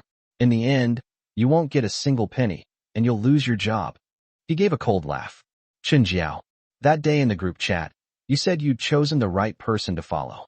Then I wish you to follow the right person to the end. Don't contact me again. The dress your benefactor bought for you, the job your benefactor found for you, none of that has anything to do with me. We're even now. Chen Jiao roared. Gao Yang, you'll regret this. You'll definitely regret this. Gao Yang simply closed the door. After sitting in the dark for a while, I took out my phone and dialed Wang Hai's number. Manager Wang, Chen Bing sent Chen Jiao to see me. On the other end of the phone, Wang Hai swore. What did he say? Let me withdraw from the project and give me 50,000 yuan, Gao Yang said. You agreed? I told him to give me 5 million. Wang Hai laughed out loud on the other end of the phone. You little brat. After laughing, he sighed. Gao Yang, the merger of Department 1 and Department 2 has been decided. It will be implemented next month. If you manage to pull this off, I estimate you'll get a promotion. Gao Yang held his phone without saying a word. After the merger of Department 1 and Department 2, there will only be one sales manager. Wang Hai's voice turned serious. If Chen Bing becomes your superior again, you know what that means. You are now the biggest thorn in his side, and he won't let you go. Gao Yang. Therefore, I must win this project. I know, Wang Hai said, but you have to be prepared. Chen Bing's methods are very dirty. The call ended. Gao Yang sat in the darkness and lit a cigarette. He recalled the way Chen Jingshu looked at him today. The female professor with a cool and aloof demeanor, sitting in an office piled high with documents. She said that having good technical skills doesn't guarantee you'll win a project. But if your skills aren't good enough, you definitely won't win. No matter what, we must win. At Jiangyan University, the light was still on in the office of the vice dean in the comprehensive building. Chen Jingshu sat in front of the computer, the screen displaying a screenshot of Gao Yang's backend log from today's presentation. She highlighted the 2 lines of tampered parameter code with a red box. There was a knock on the door. It was heavy, and it carried a sense of urgency. Chen Jingshu didn't look up. Go in. Chen Bing pushed open the door and came in, a smile plastered on his face. Auntie, are you still busy? Chen Jingshu took off her glasses and rubbed her temples. Get to the point. Chen Bing walked to the desk and pulled up a chair to sit down. Auntie, you saw that demonstration today, right? Gao Yang just got lucky. Chen Bing leaned forward. He's just a software salesman. What does he know about flight control algorithms? He just memorized the terms. Chen Jingshu looked at him without saying a word. Aunt, you absolutely cannot let Gao Yang succeed in this project. Gao Yang and I work for the same company. If their second division can do it, our first division can do it too. Anyway, it's all from the same company, so it doesn't matter who you sign with in the end. You stall for time, don't sign a contract with Department 2. When the time comes, you can specifically request Department 1 to take over, and I'll personally provide you with the services. Chen Jingshu leaned back in her chair and placed her hands on the table, folded together. Together? Then what? Chen Bing's eyes lit up. Don't worry, Auntie, I won't let you help me for nothing. This project is worth 20 million. According to the company's commission, I can get this much. He held up 2 fingers. When the time comes, I'll give you half. Chen Jingshu sneered. Do you think I care about your little bit of money? Chen Bing's face stiffened. Auntie, that's not what I meant. So what do you mean? Chen Jingshu stood up and walked to the window. I am your father's younger sister, that's right. But this is the School of Aeronautics at Jiangyan University, not the Chun Clan Ancestral Hall. I sit in this position because of the papers I've published, the students I've mentored, and the projects I've secured. Not because I'm your aunt, Chen Bing. She turned around and looked at Chen Bing. I value talent, not kinship. If you're really capable, come up with a better plan than Gao Yang and win him fair and square. Instead of coming to my office and asking me to give you special treatment. Chen Bing's smile completely vanished. I am your own nephew. If you don't take care of me, who will? Chen Jingshu walked back to her desk and pressed the internal phone button. Is this the security office? Please come to the vice president's office on the 7th floor. There's someone causing trouble here. Chen Bing's eyes widened. You. Roll. Chen Jingshu pointed to the door, her voice icy. Now, immediately. Otherwise, I'll call security to drag you out. Chen Bing's face turned a deep purplish red. He was panting heavily, pointing at Chen Jingshu, but couldn't say a word for a long time. Finally, he stomped his foot angrily, slammed the door, and left. The door slammed against the frame, making the charts on the wall rattle. Chen Jingshu stood still and took a deep breath. She walked to the bookshelf and pulled out a thick collection of papers. Turning to a certain page, it contains the algorithm derivation that Gao Yang mentioned during his demonstration today.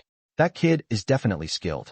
A salesperson with such profound technical expertise.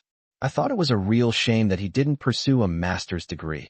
I wish he could take the entrance exam for his own graduate program. The next afternoon, Gao Yang was looking at documents at his workstation. My phone rang. He answered, "Hello, Mr. Gao? I am Lin Wei, Professor Chen Jingshu's assistant." Gao Yang sat up straight. "Hello, Assistant Lin. Mr. Gao, Professor Chen asked me to inform you that another company came to present their proposal this morning, after yesterday's demonstration. Their technical approach is very similar to the solution you submitted." Gao Yang's heart skipped a beat. Chapter 20, I will also try my best to prove my innocence. Which company? I can't disclose that, Lin Wei said. But their offer is 10% lower than yours. Professor Chen means that if there is no significant difference in technology, price will become the decisive factor. Gao Yang gripped his phone tightly. Assistant Lin, our plan was completed independently, absolutely not. Mr. Gao, Lin Wei interrupted him. Professor Chen asked me to tell you that someone in your company may have leaked data to a competitor. Otherwise, it is impossible to explain how two completely independent companies could be so similar in their core algorithms. You should investigate this matter yourselves first. The call ended. Gao Yang held his phone, his fingertips growing cold. Old Zhang, who was across from him at the workstation, looked up and asked, Xiao Gao, what's wrong? You look terrible. Gao Yang didn't say anything. He turned on his computer and pulled up the solution file he had used for the demonstration yesterday. The PDF is over 100 pages long, and every page was created by him, Lao Zhang, and Xiao Lu after several sleepless nights. He even encrypted the pages containing the core algorithm. How could it have been leaked? At that moment, the office door was pushed open. Chen Bing walked in, followed by Manager Li from the Human Resources Department and 2 uniformed security guards. The entire office area of the second department suddenly fell silent. Everyone looked up at the scene. Wang Hai rushed out of the manager's office. Chen Bing, what are you doing? Chen Bing ignored him and walked straight to Gao Yang's workstation. Gao Yang, you've been suspended. Gao Yang stood up. On what grounds? Why should I? Chen Bing sneered, pulled out a printed copy of the call log from his pocket, and slammed it onto the Gao Yang table. Last night, the landline at your workstation made a phone call. The call lasted 7 minutes. The number that answered the phone was the personal cell phone of the sales director of China Telecom Technology. Chen Bing stared at Gao Yang. Tianyi Technology is our biggest competitor in this bidding process. Gao Yang, what else do you have to say? An uproar erupted in the office. Old Zhang suddenly stood up. Impossible. Xiao Gao isn't that kind of person. Yes. Xiao Lu exclaimed anxiously. How could Gao Yang possibly? Shut up. Chen Bing roared. He turned to Wang Hai and said, Manager Wang, your people in Department 2 leaked the company's core trade secrets, resulting in the outflow of bidding proposals. President Yin already knows about this. Wang Hai's face turned ashen. Chen Bing, stop spouting nonsense. Am I making false accusations? Chen Bing took out his phone and played a recording. Yin Yubing's voice came from the speaker, clear and cold, tinged with weariness. Let's discuss this after the bidding process is over. If it turns out that the loss of the bid was indeed due to an internal leak, the police should be notified and the person should be dismissed. But the project is still in progress. Wang Hai, you and your team should optimize the plan again and recalculate the price. Let's try one last time. Recording has ended. Chen Bing put away his phone, looked at Gao Yang, and smiled smugly. Did you hear that? President Yin has spoken. You pack your things right now and get out of the company. Once the bidding results are out, if we really lost the project because of the leak, you can just wait to go to jail. Gao Yang looked at the undisguised malice and glee in Chen Bing's eyes. Then he nodded. Okay. He started packing his things. Notebook, charger, water bottle, and several professional books. There weren't many items. 1 cardboard box was enough to fill it. Old Zhang came over with red eyes. Xiao Gao, don't. Zhang, it's all right. Gao Yang patted him on the shoulder. The innocent will clear themselves. He carried the cardboard box and walked out of his workstation. Chun Bing crossed his arms, leaned against the door frame, and laughed so hard his shoulders were shaking. Take care, you good for nothing. Don't bother seeing me off. Gao Yang walked to the door, stopped, and glanced back at Chun Bing. The one who laughs last laughs best. We'll see. He turned and stepped into the elevator. The elevator doors slowly closed. Closed. Gao Yang carried the cardboard box to the top floor of the president's office and knocked on the door with one hand free. Enter. Gao Yang pushed open the door and went in. President Yin. Gao Yang placed the cardboard box on the ground by the door. Yin Yubing turned around. She wore a dark gray suit skirt today. Her hair was tied up in a bun at the back of her head, revealing her fair neck. She wasn't wearing makeup, and there was a faint weariness in the corners of her eyes. Sit. Yin Yubing walked over, but instead of sitting in the CEO's chair, she pulled up a single chair and sat opposite Gao Yang. I did not leak any data, Gao Yang stated bluntly. I know. Yin Yubing's answer surprised Gao Yang. You know? Yin Yubing crossed her legs. Landline call records can be forged, and call recordings can be edited. If he wants to get you, he has plenty of ways to do it. Then you should. Should I also have him suspend you from your post? Yin Yubing interjected. Gao Yang remained silent. Yin Yubing picked up her coffee and took a sip. Gao Yang, I am the company's president. Chun Bing came to me with evidence, with people from the HR department and security guards present. Everyone heard him say that you leaked trade secrets. If I refuted him on the spot and stood up for you, what would others think? She put down her cup and looked calmly at Gao Yang. They'll feel that the CEO is favoring an employee who might have problems. They'll feel that the company's rules and regulations are just for show. Who will follow the rules in the future? The workplace is not school. No one is obligated to teach you, and no one is obligated to protect you. You have to learn to stand upright, even in dirty water. He raised his head and lowered it. He stared at the faded jeans on his knees without saying a word. The Aerospace Academy project is worth 20 million yuan, Yin Yubing continued. It's very important to the company. From the CEO's perspective, I only care about results. Whether those results were created by you, Gao Yang, or Chun Bing, it makes little difference to me. The company needs to make money and survive. Whoever can bring profits to the company deserves to be kept. She paused, her voice softening slightly. Of course, I see the effort you've put into this project.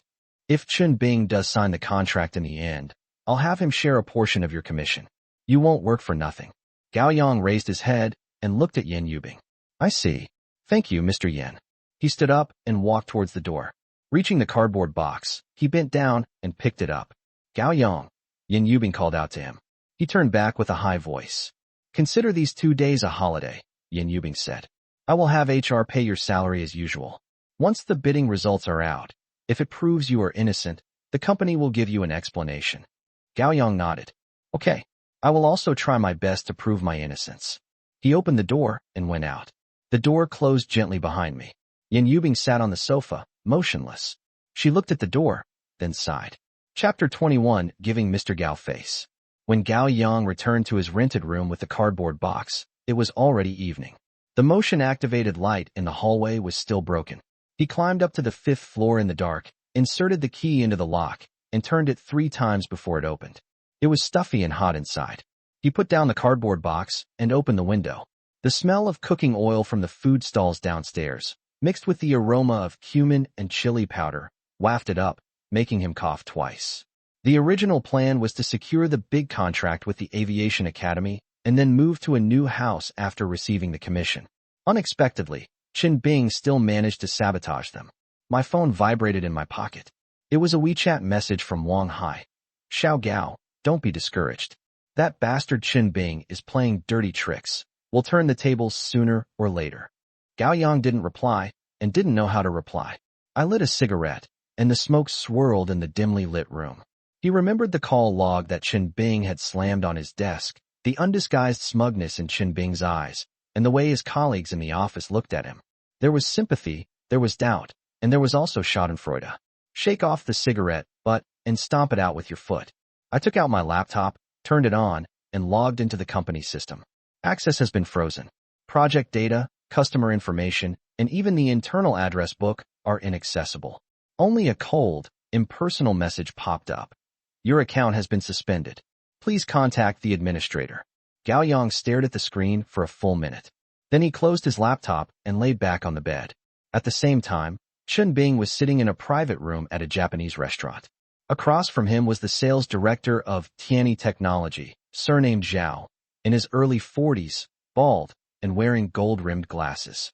Manager Chun, that's a ruthless move, Director Zhao said with a smile as he poured Chun Bing a glass of sake.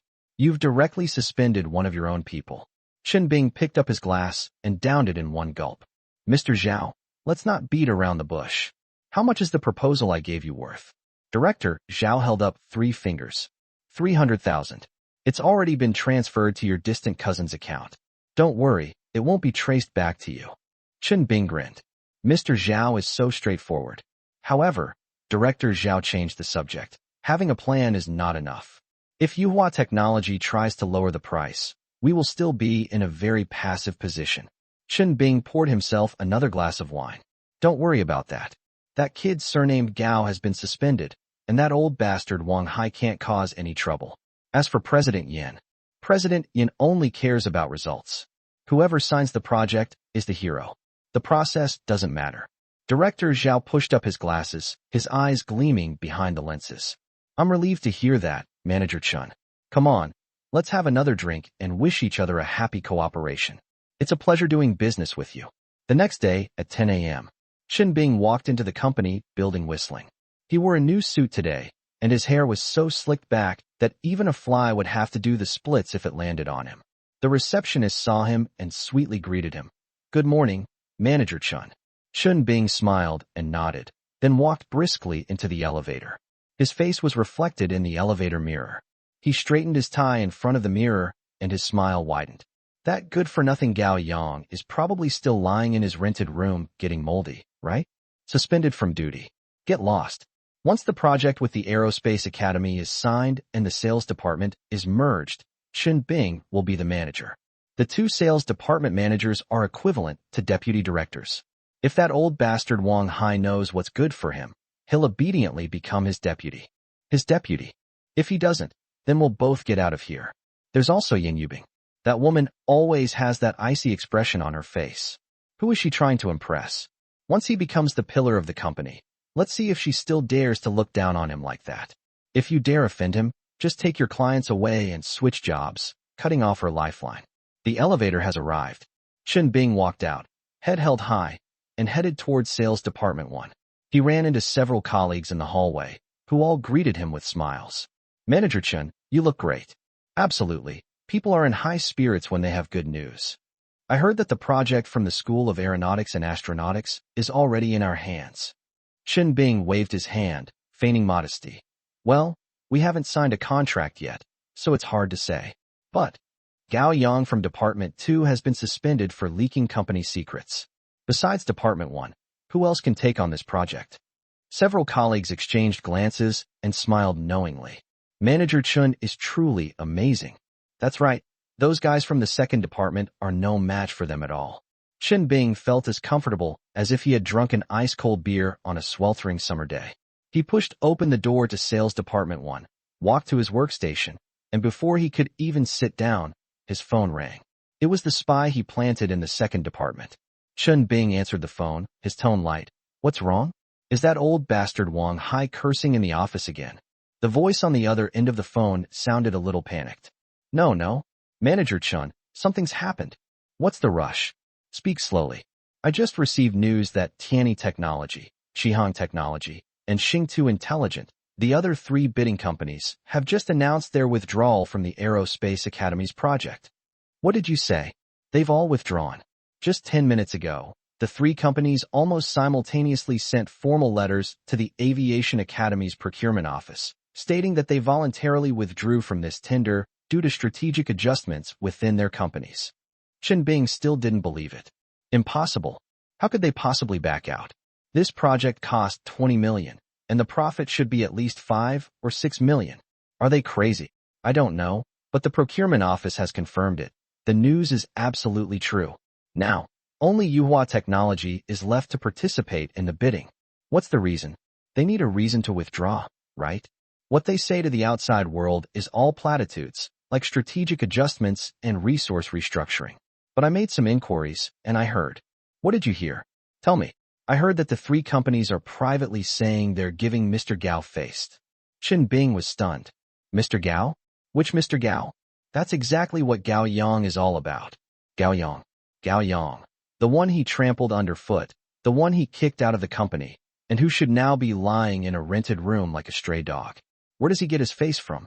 Is it possible to get three competitors to withdraw at the same time, giving up millions in profits, just to give him face? That's absolutely impossible. There must be a mistake. But no matter what, this is a good thing. Now only Yuhua technology remains in the bidding, so this order will surely be Chun Bing's for the taking. Thank God. Chun Bing muttered a curse under his breath, his shoulders shaking with laughter. It must be my aunt who put in the effort. Despite Chen Jingshu kicking him out yesterday, she's still his aunt, and in a moment of truth, she'll side with family. She probably spoke to the college leadership and put pressure on those three companies. As for the so-called giving Mr. Gao face, that's bullshit. Gao Yang is a poor guy living in an urban village who can't even get a credit card. How could he have such a big face? They can't even come up with a decent reason. Chapter 22. This is a self-inflicted injury ruse. Qin Bing hung up the phone, straightened his tie, and walked confidently into the president's office. He knocked twice on the door, and without waiting for a response, he pushed the door open and went inside. President Yin. Qin Bing spoke in a loud voice, his face beaming with smiles. Yin Yubing was sitting behind her desk reading documents when she heard the sound. She looked up, her face expressionless. What's up? Great news. Huge news. Qin Bing walked a few steps to his desk. The Aviation Academy project is a sure thing. I just received news that China Telecom, Qihong, and Xingtu have all withdrawn from the bidding. Now we're the only one left. He grinned, his smugness barely concealed. President Yin, this deal worth 20 million is definitely ours. Yin Yubing put down her pen and leaned back in her leather chair. I know the news. Her voice was very calm. Qin Bing was taken aback for a moment, then laughed even harder. You found out. That's wonderful. I was just about to come and tell you the good news. He rubbed his hands together and paced back and forth in the office. President Yin, to be honest, I've put in a lot of effort for this project. I've visited my aunt at least 10 times, pleading with her and practically begging her on my knees. She kicked me out yesterday, but guess what? Blood is thicker than water, and she softened at the crucial moment. She must have pulled some strings at the academy to force those three families to back down. Qin Bing turned around and patted his chest. If this deal goes through, I, Qin Bing, have done my part. If not merit, then I've certainly put in the hard work. Once the contract is signed, you'll get. How do you know it was your aunt who used the force? Yin Yubing suddenly spoke, interrupting him. Qin Bing choked for a moment. Then, what else can we do? It can't be that good-for-nothing Gao Yang handled it, can it? He chuckled, walked to the sofa in the reception area, sat down, crossed his legs, and took out a cigarette case from his pocket. Mr. Yin, you've overestimated Gao Yang. That kid's probably playing games in some internet cafe right now. If he were that talented, would he have ended up in this mess? To be honest, we were lucky this time. Those three companies ran into problems and withdrew. Plus, my aunt probably said a few words, so we got the good deal. Qin Bing was about to light a cigarette, but noticed that Yin Yubing's face was cold, so he quickly put the cigarette away. However, luck is also a part of ability. Now that this order has landed in our hands, it should be counted as my performance. You'll have to give me my commission and bonus according to the standard. He squinted, already calculating how much of the 20 million commission he could get. Moreover, he wouldn't give a single penny to Gao Yang, who had worked so hard to secure the demonstration opportunity. Yin Yubing remained silent. She watched Qin Bing scheming animatedly, her eyes fixed on him like he was a clown. After Qin Bing finished speaking, she said calmly, I learned about the three companies withdrawing an hour ago. They not only sent a formal letter to the Aviation Academy's procurement office, but also sent me an email. Qin Bing raised an eyebrow. Oh, they're quite particular. Are they afraid we won't know they've withdrawn? Yin Yubing did not respond. She reached out, grabbed the mouse, and clicked a few times on the computer screen. The printer started humming. A sheet of A4 paper slowly emerged. She picked up the paper, stood up, walked over to Qin Bing, and handed him the paper. Take a look yourself. After you've read it, show it to the other colleagues in the sales department so that everyone knows the whole story.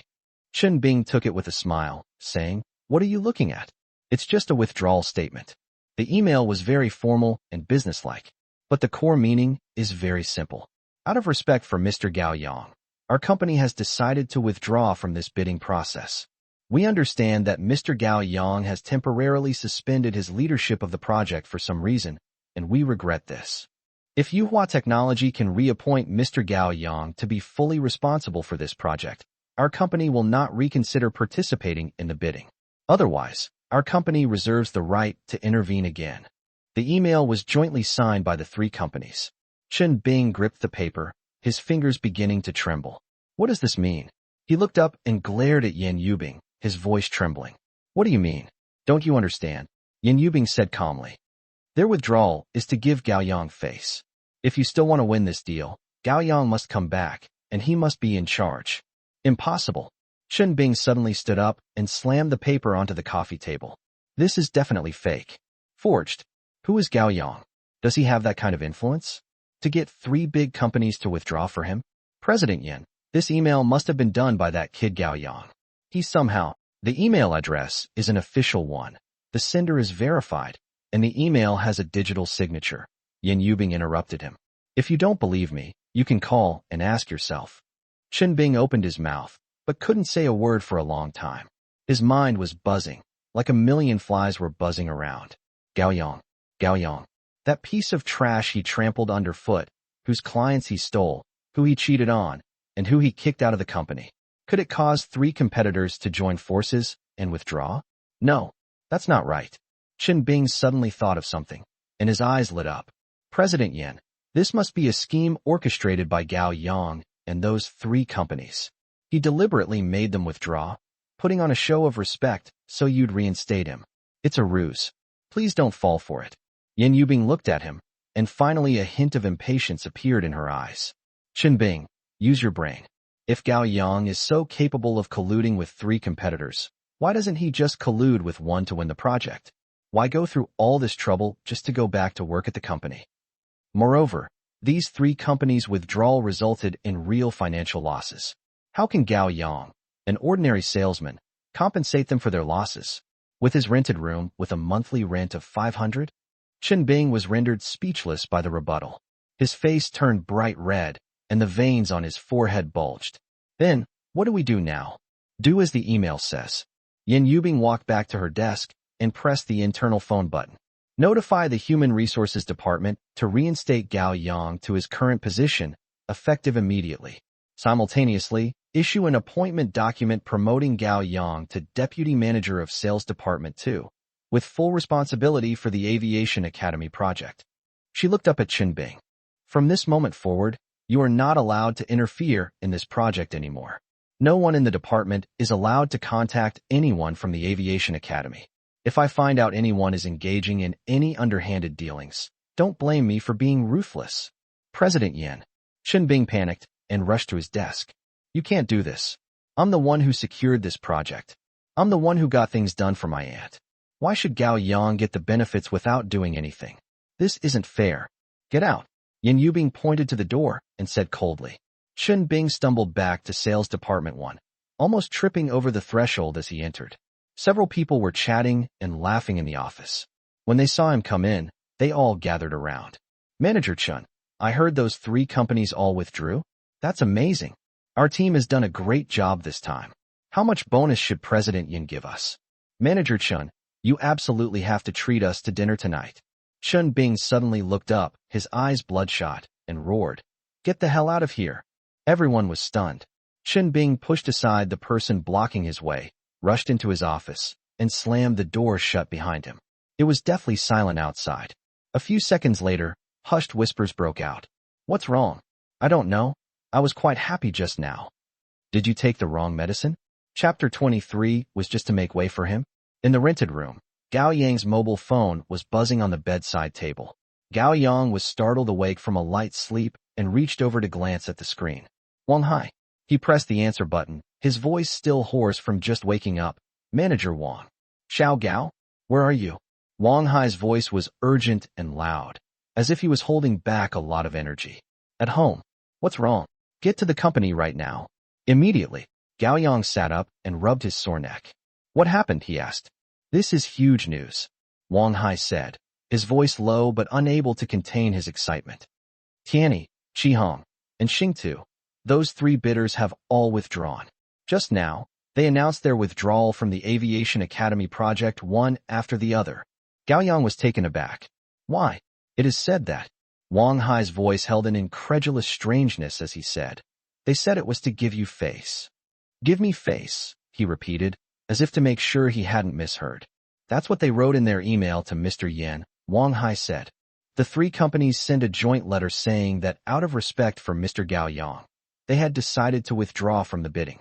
They also said that if you don't come back to take full charge of the project, they reserve the right to get involved again. Gao Yang gave a wry smile.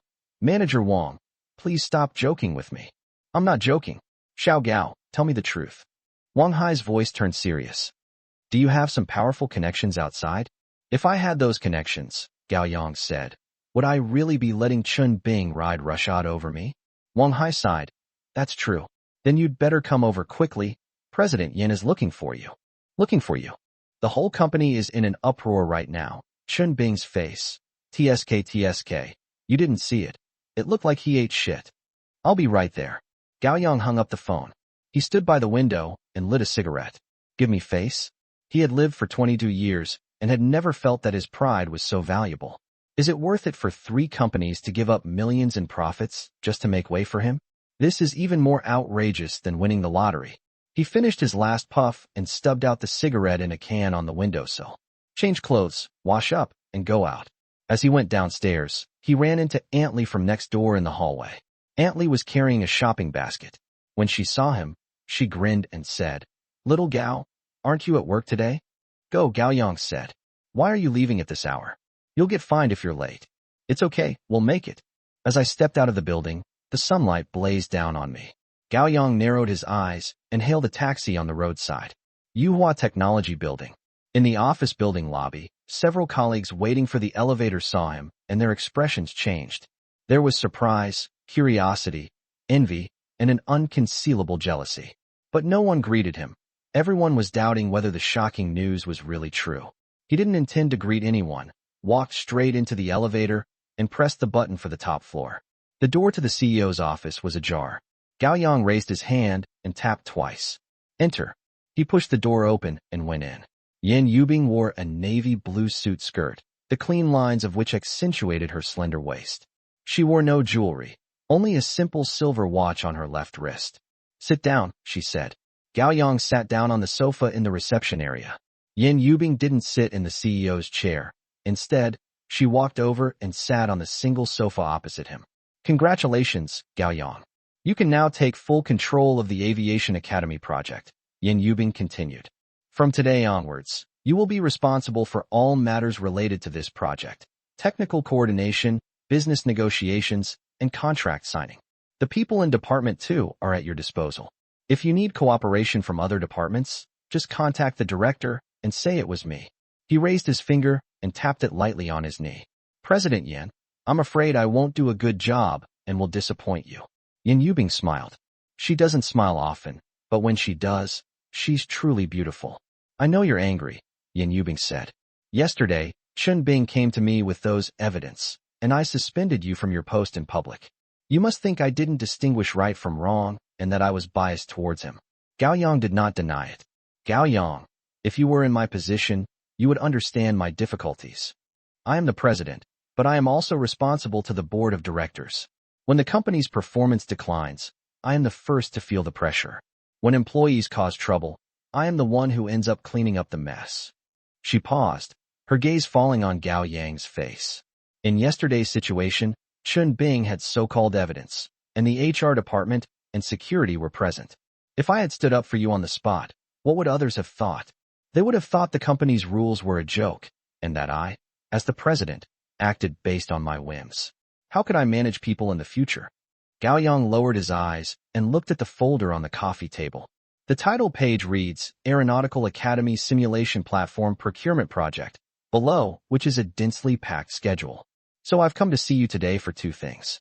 Yan Yubing sat up straight, her voice returning to its usual cool tone, but her voice was very serious. First, from now on, you are promoted to Deputy Manager of Sales Department 2. Your actual authority is equal to that of the manager, and you can report important matters directly to me without going through the sales director. This is a recognition of your abilities and also compensation for the grievances you suffered yesterday. Secondly, I still hope you can understand my difficulties. There are some things I have to do in a professional manner. Even if I know in my heart that you are innocent, I have to do it according to procedure. Gao Yang raised his head and looked at Yan Yubing. This woman, in her early 30s, runs a large tech company. Every day she faces pressure from the board of directors, deals with difficult clients, and balances complex internal relationships. She has it tough too. President Yan, I understand, Gao Yang said. Don't worry, I will do my best to make this project a success. Yan Yubing looked at him, and a smile finally appeared on her lips again. Okay, she said. That's exactly what I wanted to hear. She picked up the coffee from the coffee table, took a sip, and then asked casually. However, Gao Yang, I still want to ask you a question.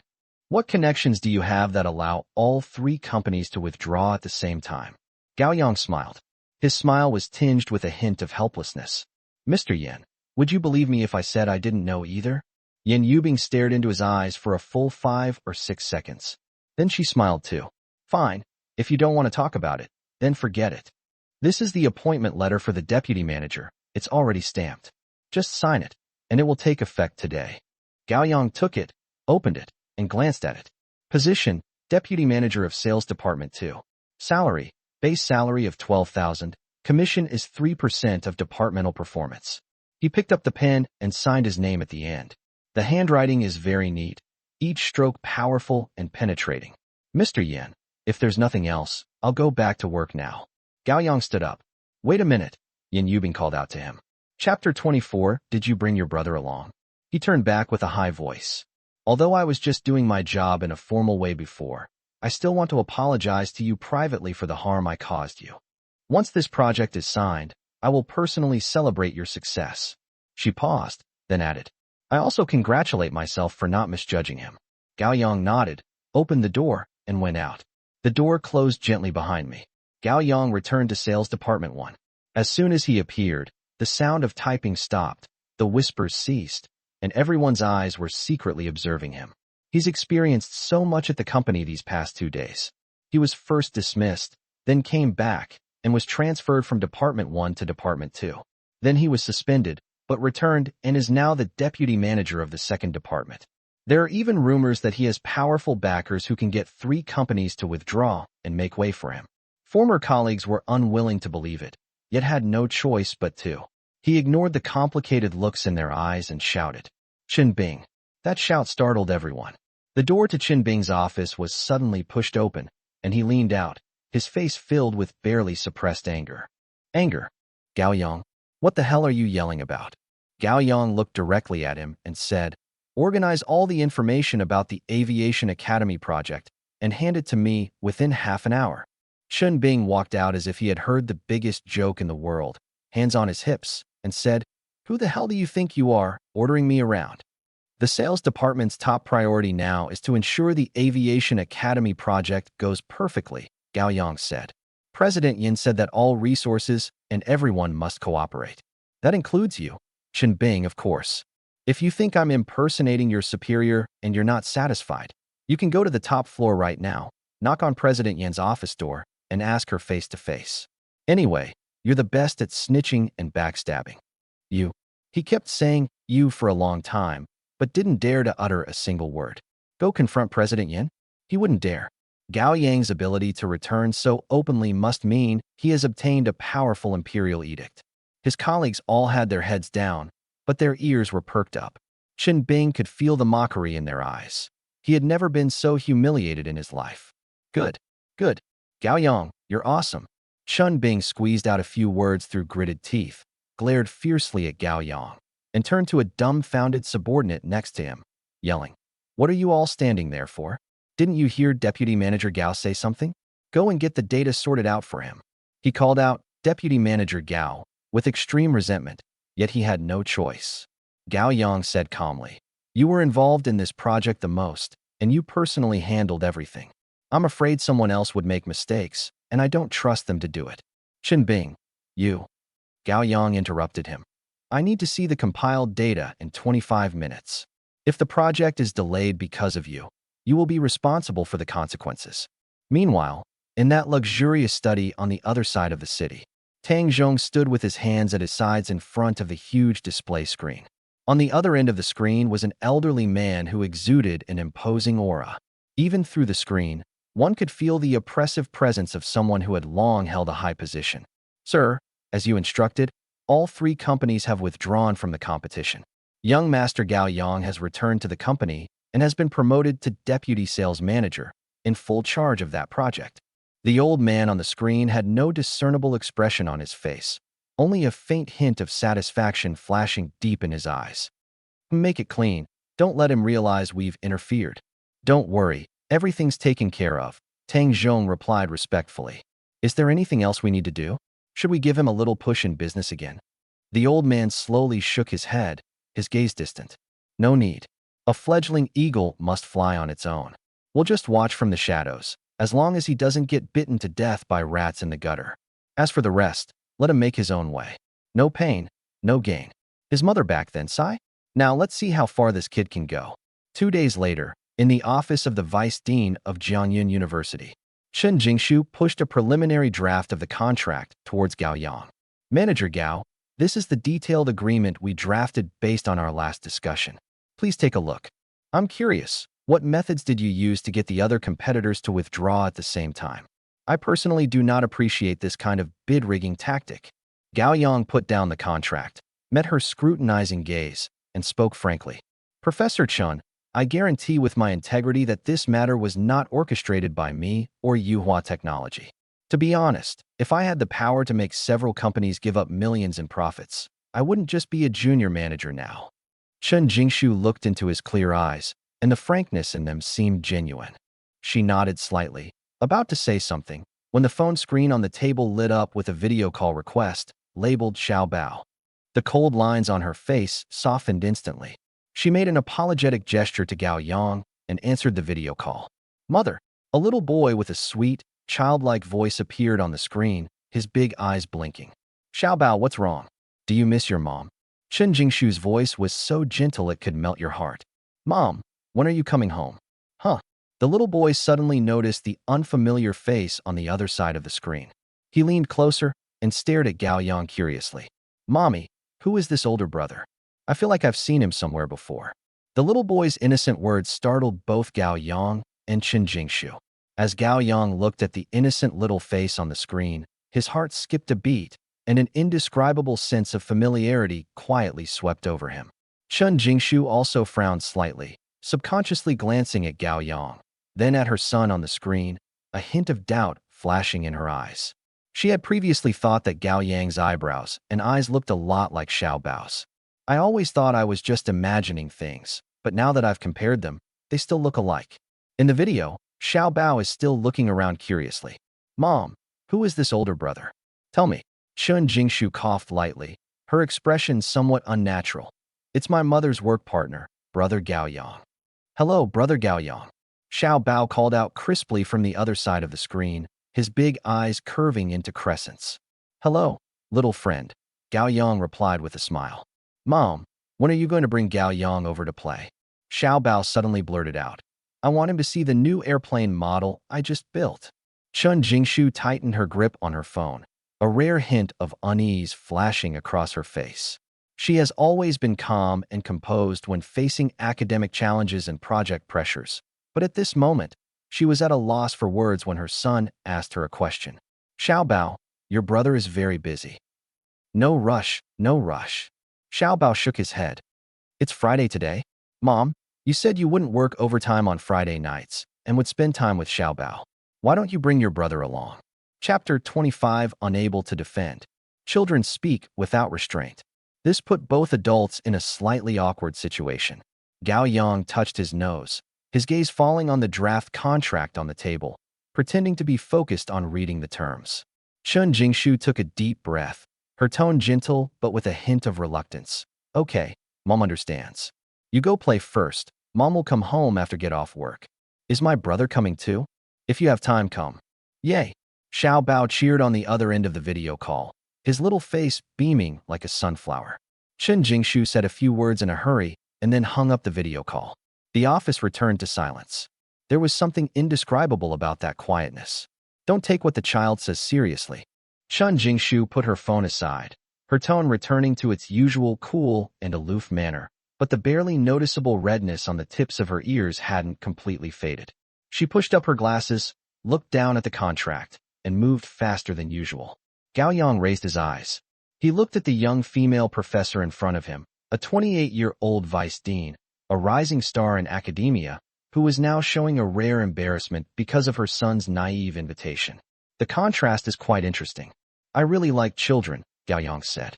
Chen Jingshu paused in her page-turning motion.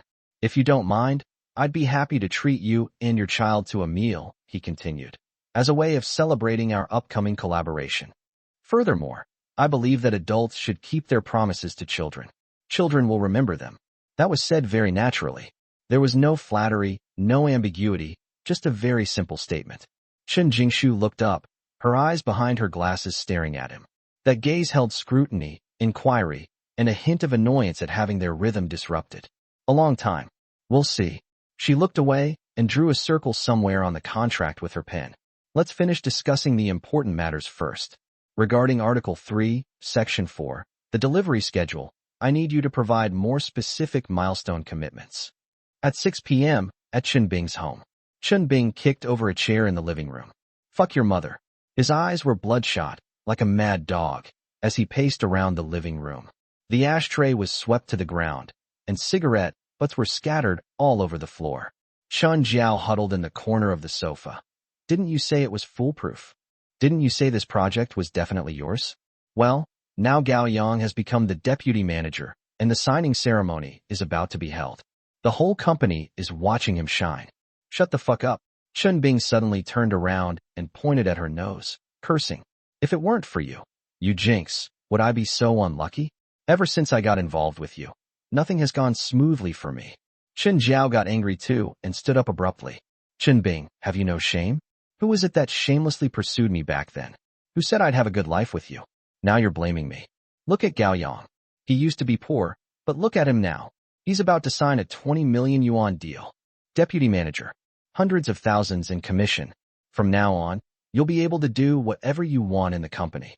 She spoke in a shrill voice, her words like knives stabbing outwards. And you? What can you do besides brag? So what if your aunt is the vice dean? Has she helped you? I don't think your aunt cares about you at all. I told you to shut up. Chen Bing slapped him across the face. Chen Jiao dodged quickly, the slap brushing past her ear and creating a gust of wind. She screamed in fright, staggered back 2 steps, and slammed her back against the wall. You hit me? Chen Bing, you dare hit me? So what if I hit you? Chen Bing panted heavily, veins bulging on his forehead. Say another word, and I'll kill you. Chen Jiao looked at his distorted face and suddenly felt disgusted. She used to think that Chen Bing was rich and powerful, and that he was a manager at the company, which made him look good when he went out. But look at him now. Irritable, incompetent, and besides resorting to underhanded tricks to bully others, he has absolutely no skills. Compared to Gao Yang, he's worlds apart. The moment the thought popped into her head, she was startled. You know, she only dumped Gao Yang a few days ago. How could she have such thoughts? And what followed was an even stronger sense of resentment. On what grounds? Why should someone like Gao Yang, a poor kid, be able to turn his life around? Why did Chen Jiao, after all her choices, end up choosing a useless person? Chen Bing. She suddenly calmed down. You're just going to admit it like that? Chen Bing glared at her. Otherwise what? President Yin has spoken. What else can I do? Haven't we signed a contract yet? Chen Jiao walked up to him, her eyes gleaming with a piercing light. As long as it hasn't been signed, there's still a chance of things changing. Chen Bing frowned. What do you mean? What I mean is, find a way to cancel this project. Or, prevent Gao Yang from signing the contract. She licked her lips. Don't you know some gangsters?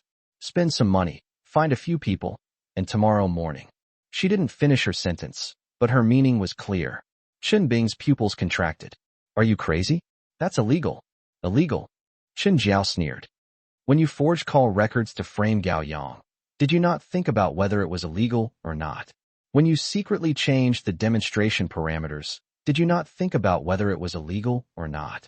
She reached out, and touched Chen Bing's chest with her finger. Chen Bing, let me tell you, I have only one thought right now. I don't want to see Gao Yang flourish. The more miserable he is, the happier I am. If you have any guts, don't try to act tough with me here. If you're so capable, make sure Gao Yang doesn't make it to the signing ceremony tomorrow. Chen Bing stared at Chen Jiao, something burning in his eyes. You're right. He suddenly grinned, his gums showing. Without a contract, there's still a chance of things changing. It's simple to make things happen, but you have to do it, Chen Bing said. Me, take action? How can I, a woman, take action?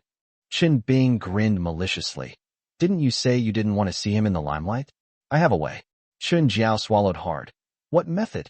Chen Bing walked up to her, so close that she could smell the alcohol on his breath. Aren't you his ex-girlfriend? Call him in a little while and say you want to see him.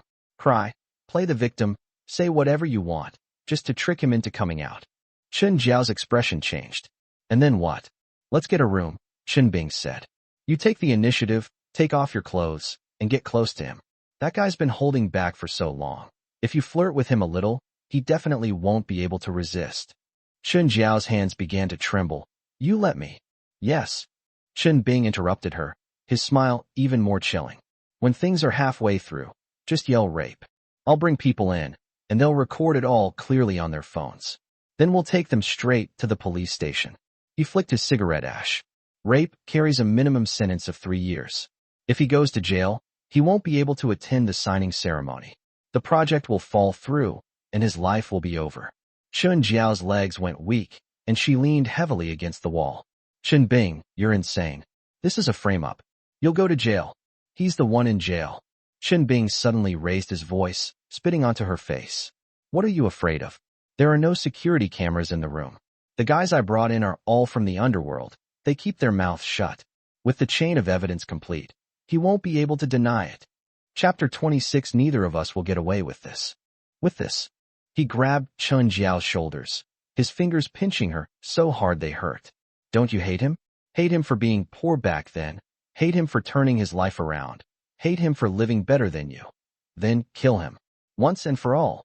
Chen Jiao was trembling all over. She truly hated it. I hate that Gao Yang was able to rise up. I hate that I was blind to have chosen the wrong person.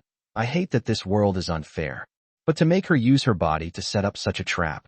I won't do it. Her voice trembled. You got another woman to set this up. Are other women useful?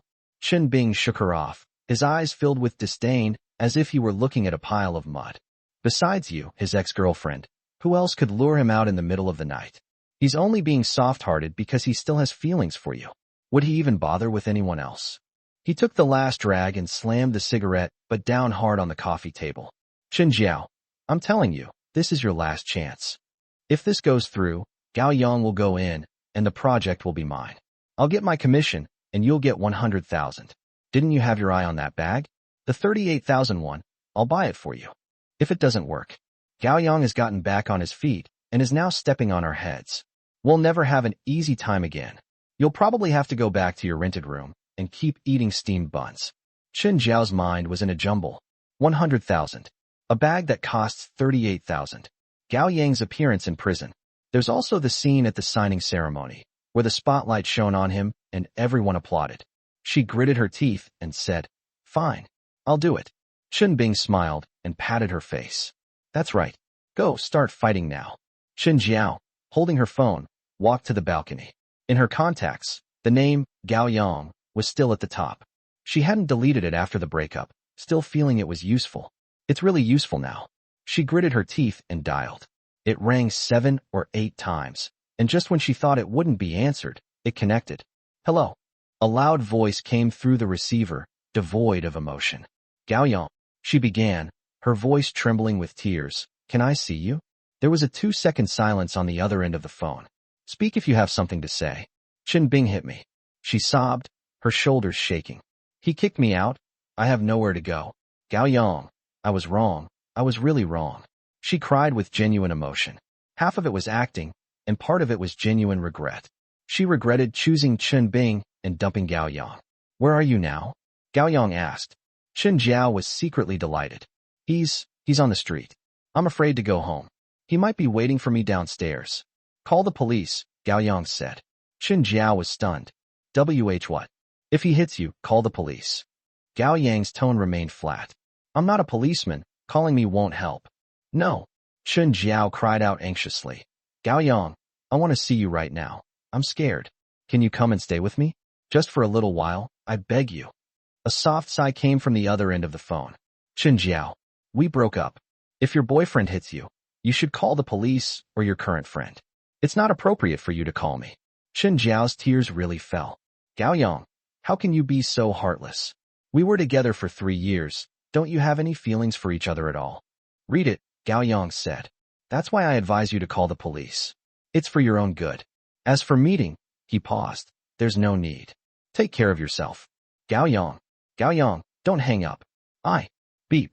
A busy signal came through. He died. Chen Bing leaned against the door frame, a freshly lit cigarette dangling from his mouth. How so? Chen Jiao turned around, her face still wet with tears. He's not coming. Waste. Chen Bing cursed, but it was unclear who he was cursing at. He walked back to the living room, plopped down on the sofa, and put his feet up on the coffee table. I knew this kid was shrewd. He wouldn't be fooled. Chen Jiao followed in, her voice still hoarse from crying. What do we do now? Chen Bing squinted, staring at the ceiling. The smoke rose in concentric circles. If he doesn't come, we'll go find him. What's the meaning? Chen Bing sneered. If he doesn't come to the hotel, do you think you can just walk on your own? Why don't you offer yourself up to him? You fucking know where he lives, don't you? That doghouse in the urban village. You're so familiar with that place. Chen Jiao still hesitated. What do you mean? What do you mean? What do you mean? Chen Bing slammed his hand on the coffee table. Go in, take off your clothes, and stick them to him. Does that kid not want to eat meat? Just like before, when things are halfway through, you yell rape. I'll bring my men in, and the result will be the same. Chen Jiao took half a step back and bumped her back against the refrigerator door. Should we just forget about it? Going to his door to harm him, that's too much to do. Nonsense. Chen Bing grabbed her hair. Chen Jiao screamed in pain. Now you're scared? When you dumped him, why didn't you think about today? Chen Bing's eyes were bloodshot. Let me tell you, Chen Jiao, you have to do this whether you want to or not. If Gao Yang really gets up and shits on our necks, you'll be the first to suffer. Once he signs a 20 million deal and is riding high at the company, who do you think will be the first person he wants to mess with? It's definitely you, Chen Jiao. It's you, the gold digger who dumped him and got together with my ex-girlfriend. Chen Jiao's body began to tremble. She recalled Gao Yang's calm tone on the phone earlier. There was no hatred, no anger. It's just peace. That calmness terrified her more than scolding or hitting her. He won't. He's a good person, she murmured. No way.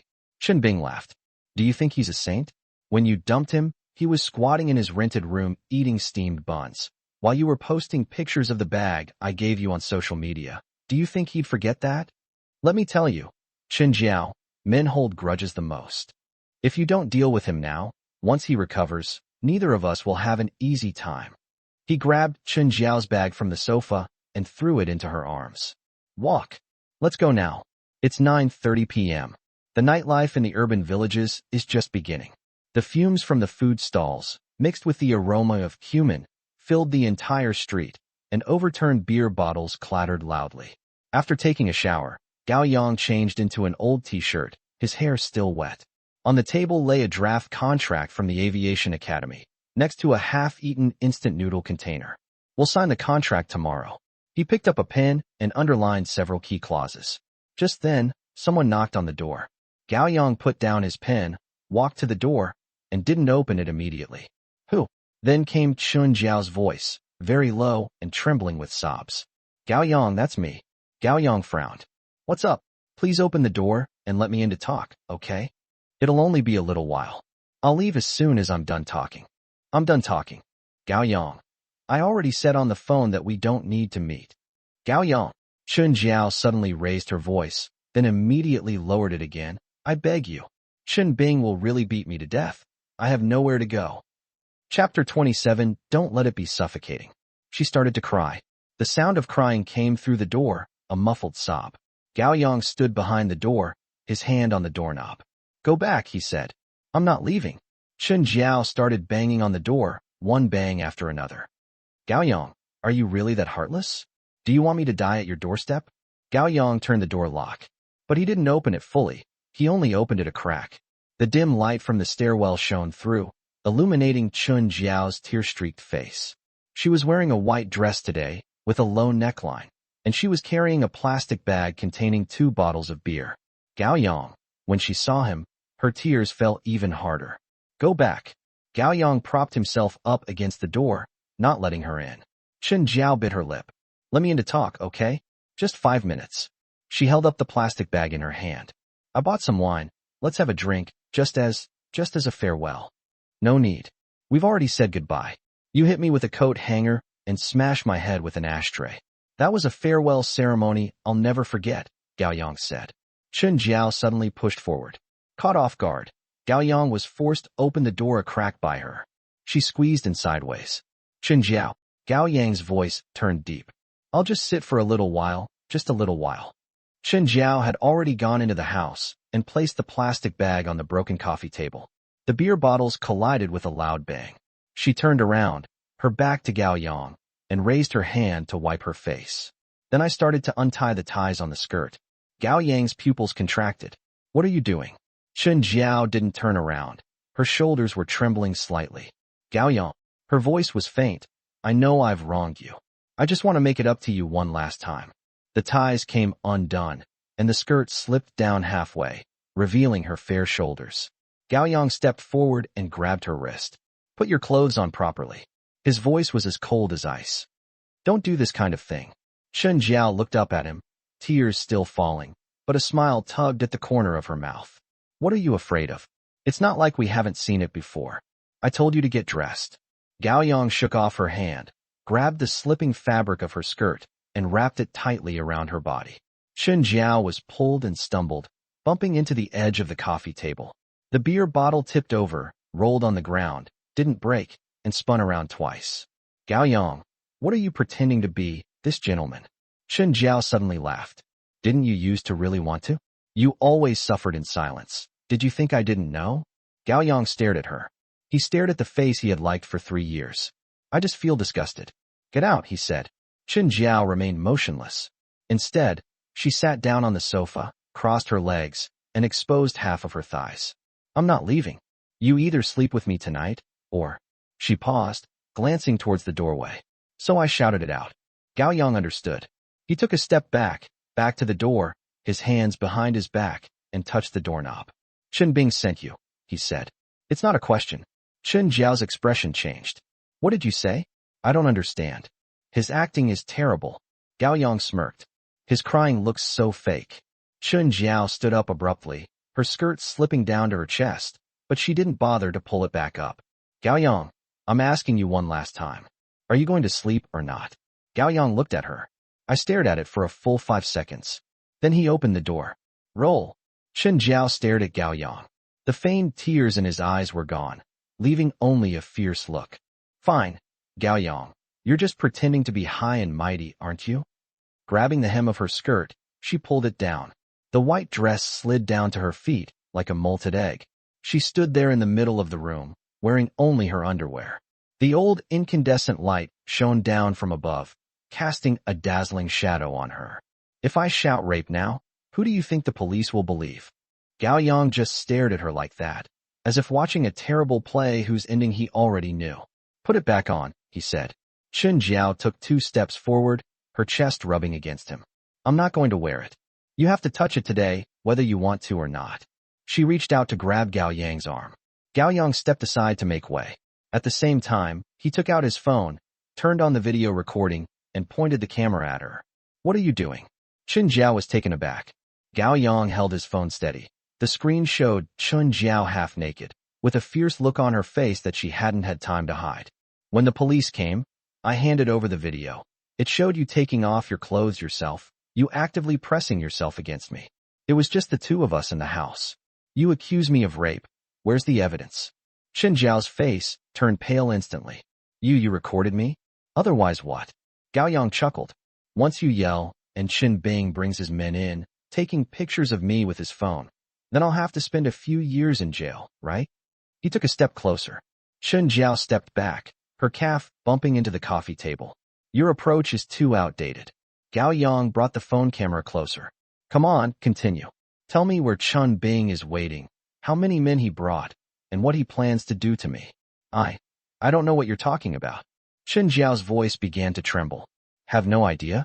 Gao Yang raised his hand and pointed outside the door. He's nearby. As soon as you shout, he'll bring his men and rush over immediately. The timing is perfect. Chen Jiao's lips trembled, and she couldn't speak. Gao Yang bent down, picked up the skirt from the ground, and threw it at her. Put it on and get out. Downstairs. Chen Bing squatted in the shadows at the alley entrance, smoking. There were already 4 or 5 cigarette butts lying at my feet. Behind him stood 3 thugs, all wearing black vests and with messy tattoos on their arms. One of them, a blonde-haired man, was fiddling with his phone. The screen vaguely showed a video recording interface. Soldier, how long has it been? Asked the blonde-haired man. What's the rush? Chen Bing exhaled a puff of smoke. Wait for Jiao Jiao to call. Can she handle it? Don't chicken out at the last minute. She dares to back down? Chen Bing sneered. I've already promised her the money and the bag. She hates that bastard Gao Yang even more than I do. Another thug with a buzz cut grinned. But soldier, that's a pretty cunning move of yours. Having your ex-girlfriend strip naked to frame someone. Wouldn't Gao Yang be mortified if he went in? Feeling aggrieved? Chen Bing crushed the cigarette, but on the ground, and twisted it hard with his toe. I want him dead. I want him dead. Once this is done, the project will be mine, and I'll get hundreds of thousands in commission. And him? He'll be in jail, with a criminal record, and he'll never be able to turn his life around. He glanced at the time on his phone. 9:50. That's about enough. Chen Bing stood up and stretched his neck. Let's go up.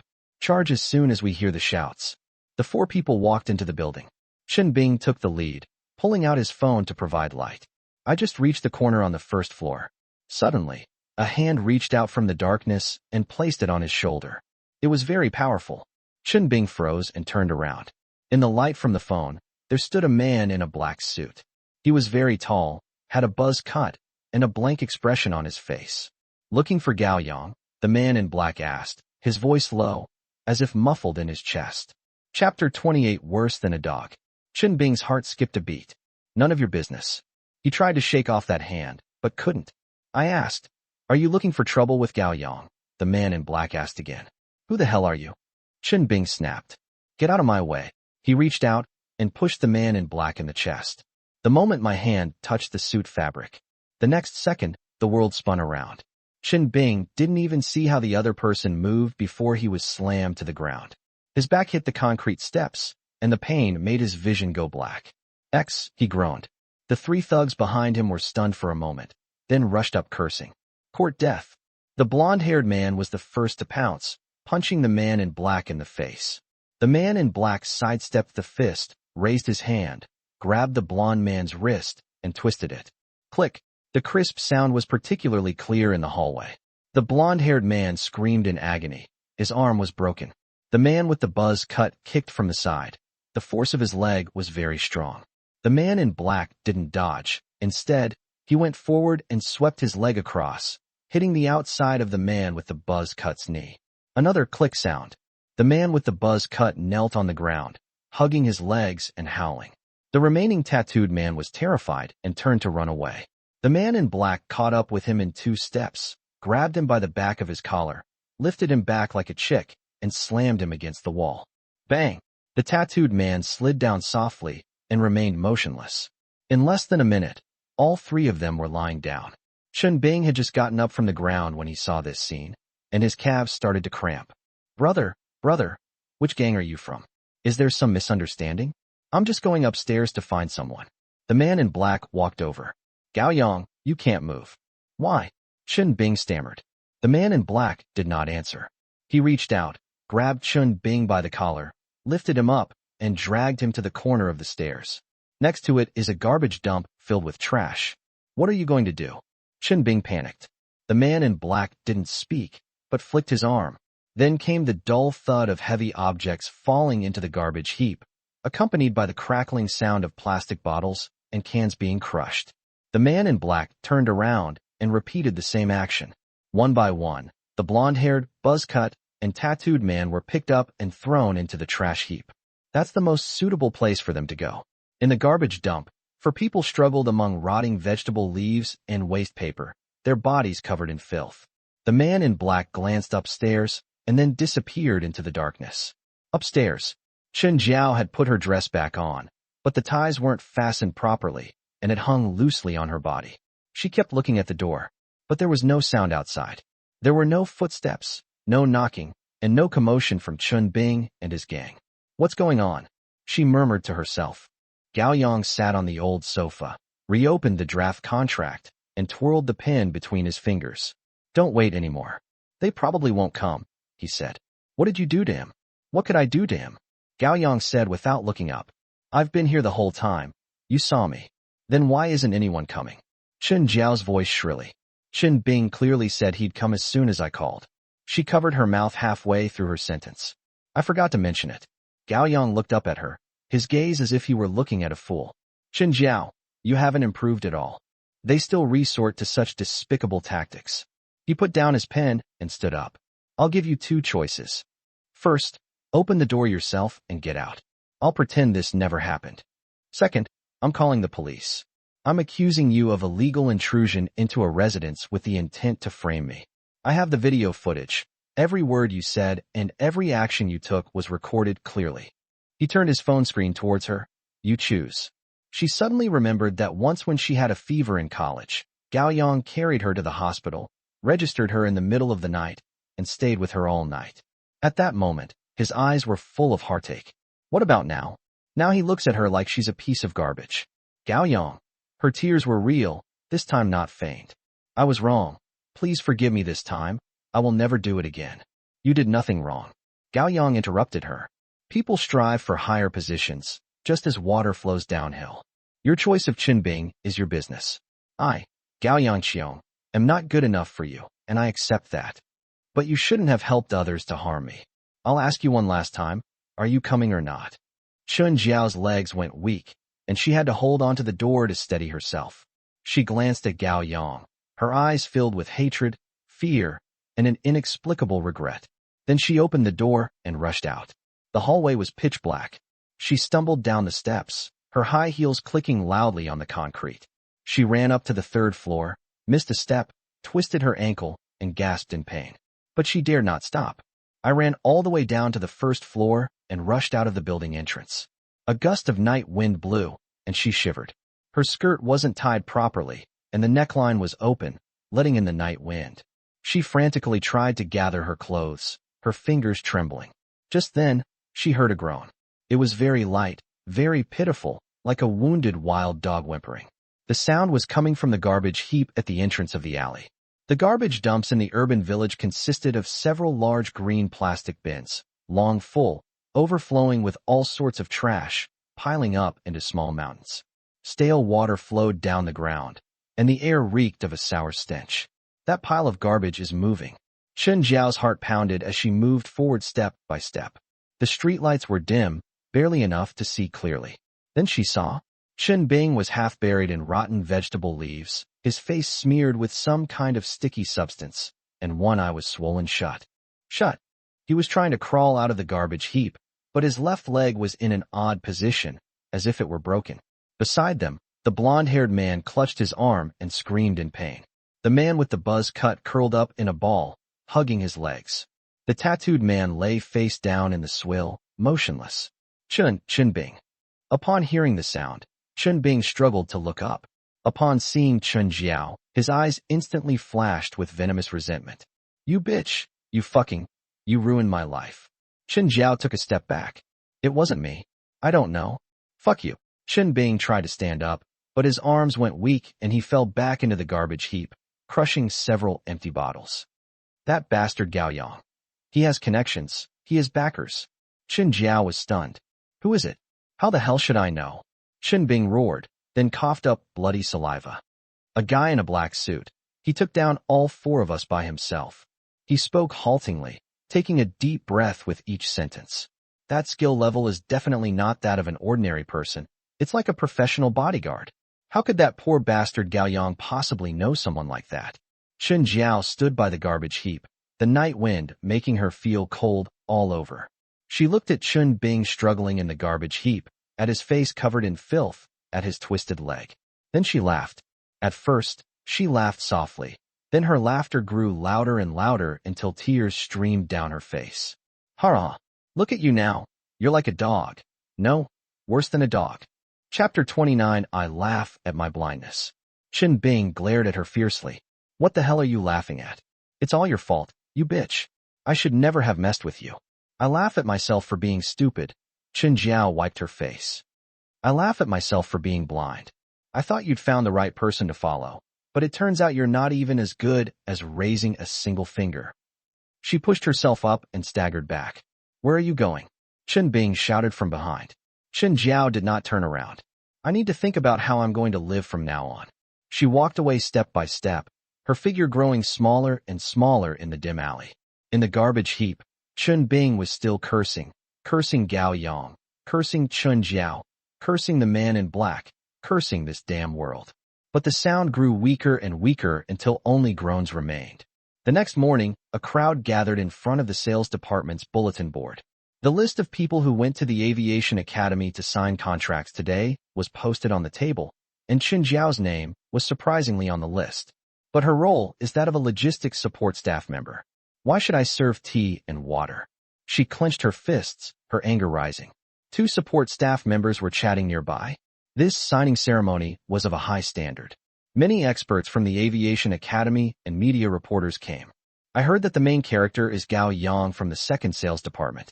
He landed a 20 million yuan order at a young age and is now a favorite of President Yin. That's right. President Yin specially arranged for him to accompany him throughout the entire process. Not many people in our company receive this kind of treatment. Chen Jiao's face flushed red and then turned pale. She recalled her humiliating escape from the garbage dump last night, the image of Chen Bing struggling and cursing in the filth, and the thought that she was now going to work as a servant for Gao Yang, whom she had once discarded like trash. A sense of humiliation crept up her spine. On the other side, as soon as Gao Yang arrived at the company building, Yin Yubing's assistant, Lin Wei, quickly came to greet him. Manager Gao, Ms. Yin wants you to go with her car. She wants to check the details of the contract with you on the way. Gao Yang nodded and followed Lin Wei to a black Bentley. The car door opened, and Yin Yubing sat in the back seat, dressed in a well-tailored white suit skirt, exuding a cool and capable aura. Get in the car. She looked up at Gao Yang, her gaze lingering on him for a moment. Gao Yang sat in the passenger seat, his suit making him look a little cramped. This is a cheap suit he bought for 200 yuan when he first graduated. The material is stiff and the fit is not good, but he bought it just so he could make a good impression during the job interview. He wouldn't have taken it out at all if it weren't for the formal attire required for today's signing ceremony. Yin Yubing suddenly instructed the driver, Old Zhang, go to Global Shopping Mall. Gao Yang was taken aback. President Yin, won't we be pressed for time? There's still time, Yin Yubing said calmly. There will be media reporters at the signing ceremony. You can't go on stage dressed like this. Her tone wasn't sarcastic. She was simply stating the facts. But Gao Yang still noticed how shabby his outfit looked. The Bentley came to a smooth stop in front of the Global Mall, and Yin Yubing walked straight into a high-end men's clothing store. The shop assistant immediately came forward with a professional smile. Mr. Yin, you've arrived. Clearly, Yin Yubing is a regular here. Pick a formal suit for her. Yin Yubing pointed to Gao Yang and said to the shop assistant, business style, fits his figure well, and the fabric must be the best. The shop assistant quickly brought out several suits, and Gao Yang went in to try them on. When he walked out wearing a dark gray pure wool suit, even he was stunned. The man in the mirror was tall and straight, and the awkwardness brought by the cheap suit was completely gone. The dark gray fabric made his complexion appear even more mature. The shoulder line was well-fitting, and the waistline was perfectly cinched. In an instant, his demeanor transformed from that of a naive young worker into that of a composed and capable professional elite. This is the one. Yin Yubing nodded. Change into it, and put the bill in my name. President Yin, this is too expensive, I can afford it myself. Gao Yang wanted to refuse. This is an investment by the company. Yin Yubing interrupted him. You now represent the image of Yuhua technology, so this outfit is worth it. I got back into the Bentley, and the car drove smoothly toward the Aviation Academy. Yin Yubing suddenly spoke, breaking the silence. My brother's surgery is scheduled for the day after tomorrow. Gao Yang turned his head to look at her. The usually decisive and efficient female CEO now had a hint of worry in her eyes. Can you come with me to the hospital on the day of the surgery? She asked, her tone less commanding and more pleading. I will definitely be there, Gao Yang answered without hesitation. If it is necessary in the end, I am still willing to donate bone marrow at any time. Yin Yubing gently shook her head, gratitude flashing in her eyes. The hospital has confirmed that the other person is a better match than you. But I still want to thank you. Gao Yang didn't say anything more. He knew that Yin Yubing's thank you came from the bottom of her heart. When the car arrived at the entrance of the Aviation Academy auditorium, a large crowd had already gathered outside. Reporters carrying cameras, school leaders in formal attire, and employees of Yuhua Technology came and went, creating a lively yet solemn atmosphere.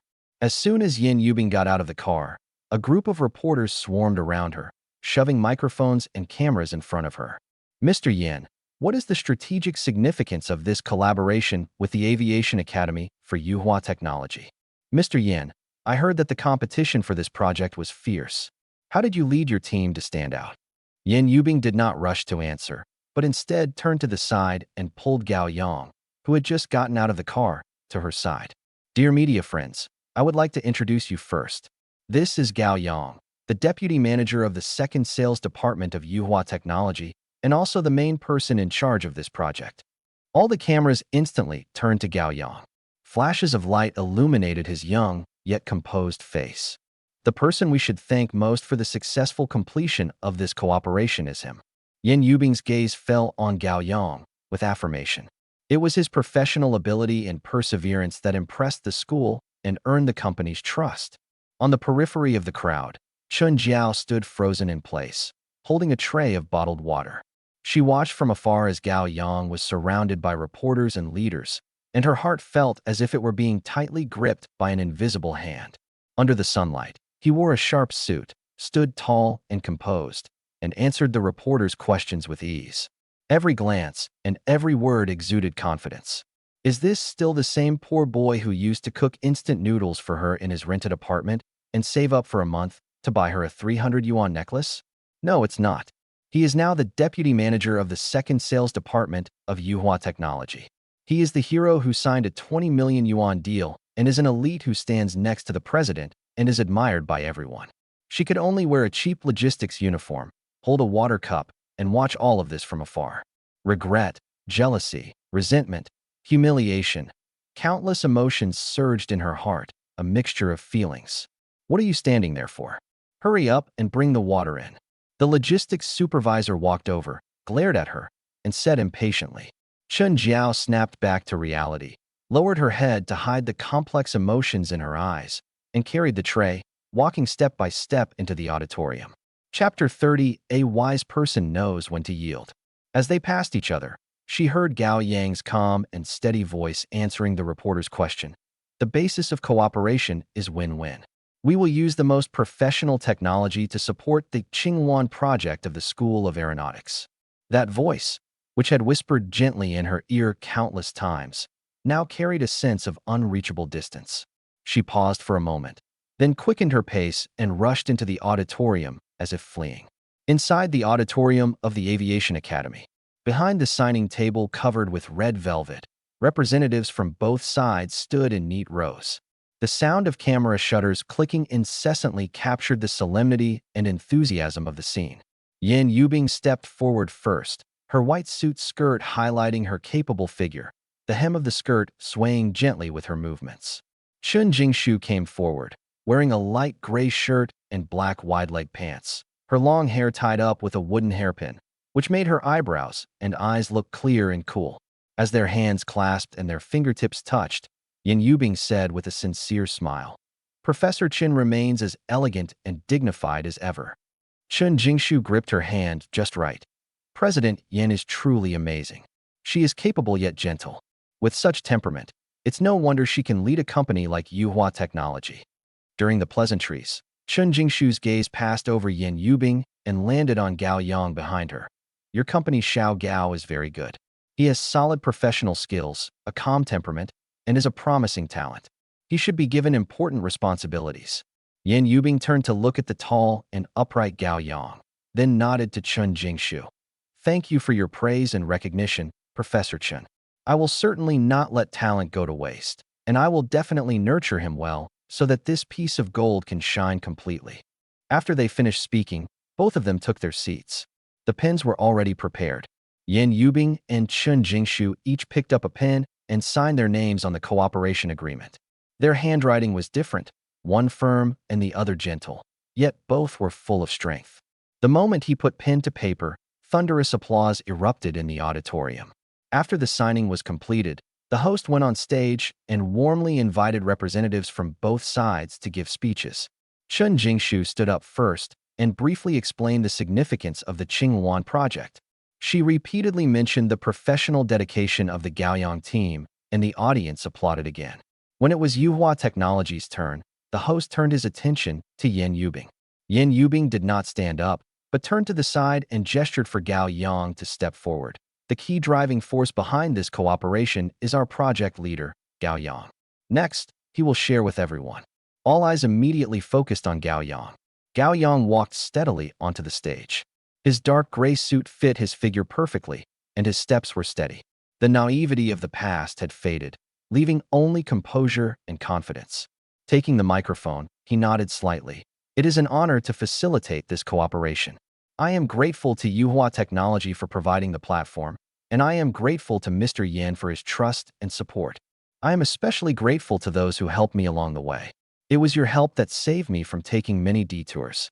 At this point, he changed the subject, his eyes sharpening. At the same time, I also want to thank those who gave me the cold shoulder and pushed me to grow. Without your contempt and suppression, I wouldn't be the resilient person I am today. In the future, I will carry this recognition and experience with me, continue to work hard, and use more professional technology and more solid services to safeguard the cooperation between the two parties and achieve better results. Yan Yubing clearly saw that when Gao Yang said, "Thank you to those who helped me grow and gave me the cold shoulder," his gaze fell precisely on Chun Jiao in the logistics team. Without making a sound, she raised her hand to signal to Chun Jiao, pointing to the water cup tray next to her. Chun Jiao froze. She had been staring at Gao Yang on stage the whole time, and his words pierced her heart like needles, making her feel both hatred and regret. She hadn't even noticed Yan Yubing's gaze. Upon receiving the signal, she could only suppress her complicated emotions, pick up a glass of water, and quickly walk onto the stage.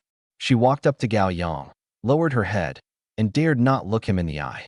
She handed him the water glass, her voice barely audible. "Manager Gao, please have some water." Gao Yang took the water glass, and his fingertips inadvertently touched her fingers. The icy touch made Chun Jiao quickly pull her hand back. He looked at her tense profile, his eyes expressionless, and simply smiled faintly. Without saying anything more, he turned to continue gesturing to the audience and ended his speech. Applause rang out again, and Chun Jiao retreated from the stage as if fleeing, returning to the end of the logistics team, her heart still pounding. She was certain that Gao Yang's gaze just now was intentional, and that those words were meant for her. After the signing ceremony, everyone left one after another. Gao Yang followed Yan Yubing back to the company. As soon as he entered the second sales department, he was surrounded by his colleagues, who congratulated him one after another. On the other side, Chun Jiao had just returned to the logistics office when her supervisor, Wang Fong, walked in with a job transfer notice. Wang Fong slammed the notice on Chun Jiao's desk. "Chun Jiao, starting today, you are officially transferred to the logistics support team. The support team's job is very simple: to be responsible for copying and printing all the company's documents, as well as distributing office supplies." Wang Fong crossed her arms and looked Chun Jiao up and down. "These are all low-skilled, rough jobs, perfect for someone like you who has no skills." Chun Jiao felt her blood rush to her head, her fingers gripping the notification tightly until her knuckles turned white. It must be Gao Yang. He must have spoken ill of her to President Yin and deliberately transferred her to this lousy position to humiliate her. "Did Gao Yang tell you to do this?" Her voice was filled with suppressed anger. Wang Fong scoffed. "You think too highly of yourself. Manager Gao is a key figure in the company now, busy handling project follow-up matters. He doesn't have time to bother with a nobody like you." This is a normal personnel transfer within the company. You have no choice but to accept it. Wang Feng's tone suddenly turned stern. Either you obediently report to the miscellaneous goods group, or you pack your things and get out of here right now. Chen Jiao opened her mouth, but couldn't say a word. She had no evidence that Gao Yang was behind it, and she dared not actually resign. This job was one she had worked very hard to get. I understand, she said, her voice tinged with resentment. Wang Feng nodded in satisfaction. A wise person knows when to yield. Don't make trouble for yourself. Chen Jiao was the only one left in the office. She lay on the table, her shoulders trembling slightly. She hated Gao Yang, hated his current immense success, and hated his revenge against her. But she forgot that all of these consequences were her own choice. At that moment, Gao Yang was discussing the technical details of the project's follow-up with Wang Hai and was completely unaware of Chen Jiao's job transfer. The high-end private banquet hall, a collaboration with Yuhua Technology, features crystal chandeliers that shimmer and shine in the private rooms, exquisite bone china tableware set around mahogany round tables, and the air filled with the fresh aroma of top-quality ingredients. This was a celebration banquet personally arranged by Yan Yubing, with the highest level of hospitality, and all sales department managers and above were present. Even Chen Bing, who was in the hospital, was directly notified by HR that he had to be present. In the corner of the private room, in the food preparation area, Chen Jiao, wearing a support apron, was busily unpacking a wine gift box. She had only been transferred to the service team for half a day, and before she could even settle in, Wang Feng called her to come to the club to do odd jobs, serving tea and wine, opening bottles, and setting out dishes. Chapter 31 will only get worse than it is now. Chen Jiao looked up and saw Gao Yang sitting next to Yan Yubing. His newly purchased dark gray suit made him look tall and straight, and his brows and eyes exuded a calmness that could not be hidden. He was chatting quietly with Wang Hai about the project's follow-up when he occasionally glanced up, his gaze sweeping over the food preparation area, where his eyes met Chen Jiao's. He then looked away indifferently, as if looking at an insignificant stranger. Chen Jiao felt a tightness in her chest. She vaguely guessed that all of this was Yan Yubing's arrangement. This female CEO is very shrewd and probably already knows about her past with Gao Yang. She deliberately left her here to watch Gao Yang's success and experience the bitterness of unrequited love and regret. Everyone's here. Let's begin the meal. Yan Yubing raised her hand in a gesture, her clear voice instantly silencing the whispers in the private room. She picked up her wine glass, her gaze sweeping across the room before finally settling on Gao Yang, her smile genuine. Today's banquet is for Gao Yang, and also for the successful signing of the Aviation Academy project. This 20 million yuan deal is the toughest nut to crack for Yuhua Technology in recent years, and Gao Yang has secured it. The company will remember this achievement. As soon as he finished speaking, everyone raised their glasses and echoed his congratulations. Their eyes fell on Gao Yang, filled with envy, flattery, and an undisguised awe. Chen Bing sat at the very end of the round table, his face long and drawn. The veins on his hand holding the wine glass were bulging, and most of the wine spilled onto the tablecloth, but he was completely unaware of it. Seeing Gao Yang being fawned over by everyone, he gritted his teeth, his jealousy burning so fiercely it felt like it would burst through his skull. Project commissions are calculated according to the company's highest standards. The finance department is already processing the paperwork, and the money should arrive within a week. Yan Yubing put down her wine glass. In addition, I will personally give Gao Yang an extra bonus. She raised her hand, and her assistant Lin Wei immediately handed her a document. A 3-bedroom apartment in Jingchen Mansion near the company, 120 square meters, ready for immediate occupancy. The down payment is 500,000 yuan, which I'll pay for you. The room erupted in uproar. President Yin, this is too valuable. Gao Yang said somewhat uneasy.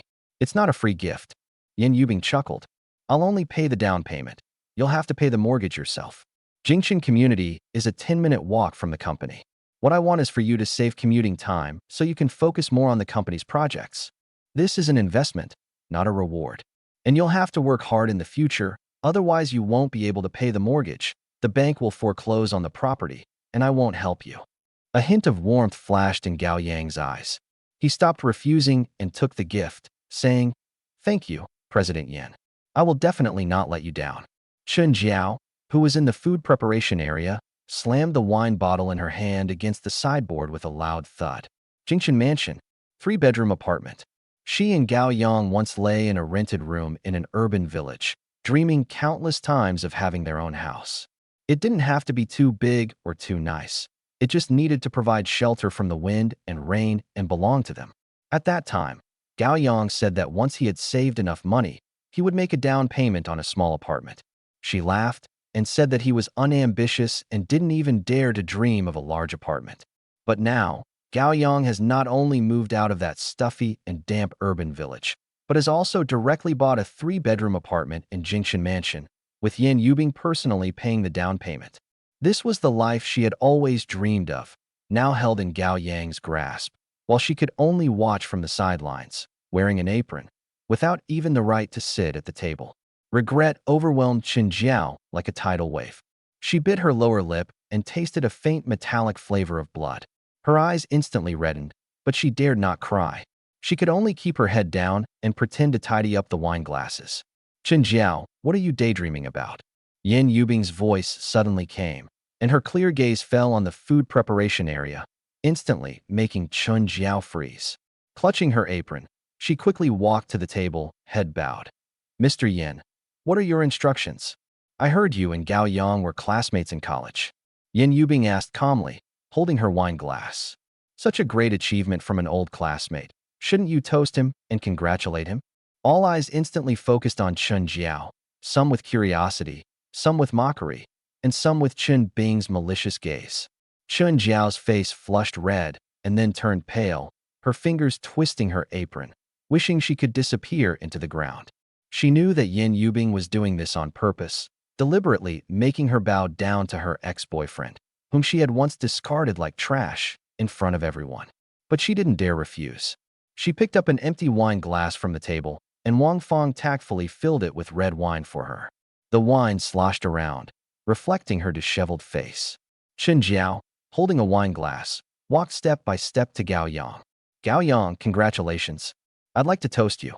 Gao Yang raised his eyes, his gaze falling on the wine glass in her hand, then sweeping over her reddened eyes and tense profile, his eyes showing no emotion whatsoever. He held the tea in front of him and gently touched Chen Jiao's wine glass, making a crisp sound. I can't hold my liquor, but I appreciate your kind gesture. A single sentence, seemingly casual, struck Chen Jiao like a slap across the face. He wouldn't even give her a chance to have a drink with him.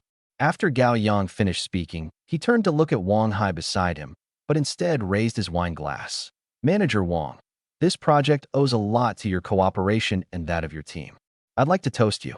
The two chatted happily, completely leaving Chen Jiao standing there. Chen Jiao stood there, holding her wine glass, unsure whether to go forward or backward. The rich aroma of red wine filled her nostrils, but it made her feel incredibly bitter. The gazes of everyone in the room felt like needles piercing her, making her feel extremely uncomfortable and wishing she could disappear immediately. She suddenly remembered the time she and Chen Bing hit Gao Yang with a clothes hanger, and the time she knocked Gao Yang unconscious with an ashtray. She also deliberately scattered rice on the floor in the kitchen and poured out salt and oil, leaving Gao Yang with nothing to eat. At the time, she thought that by climbing up Chen Bing's high branch, she would forever trample Gao Yang under her feet. But I never expected that retribution would come so quickly.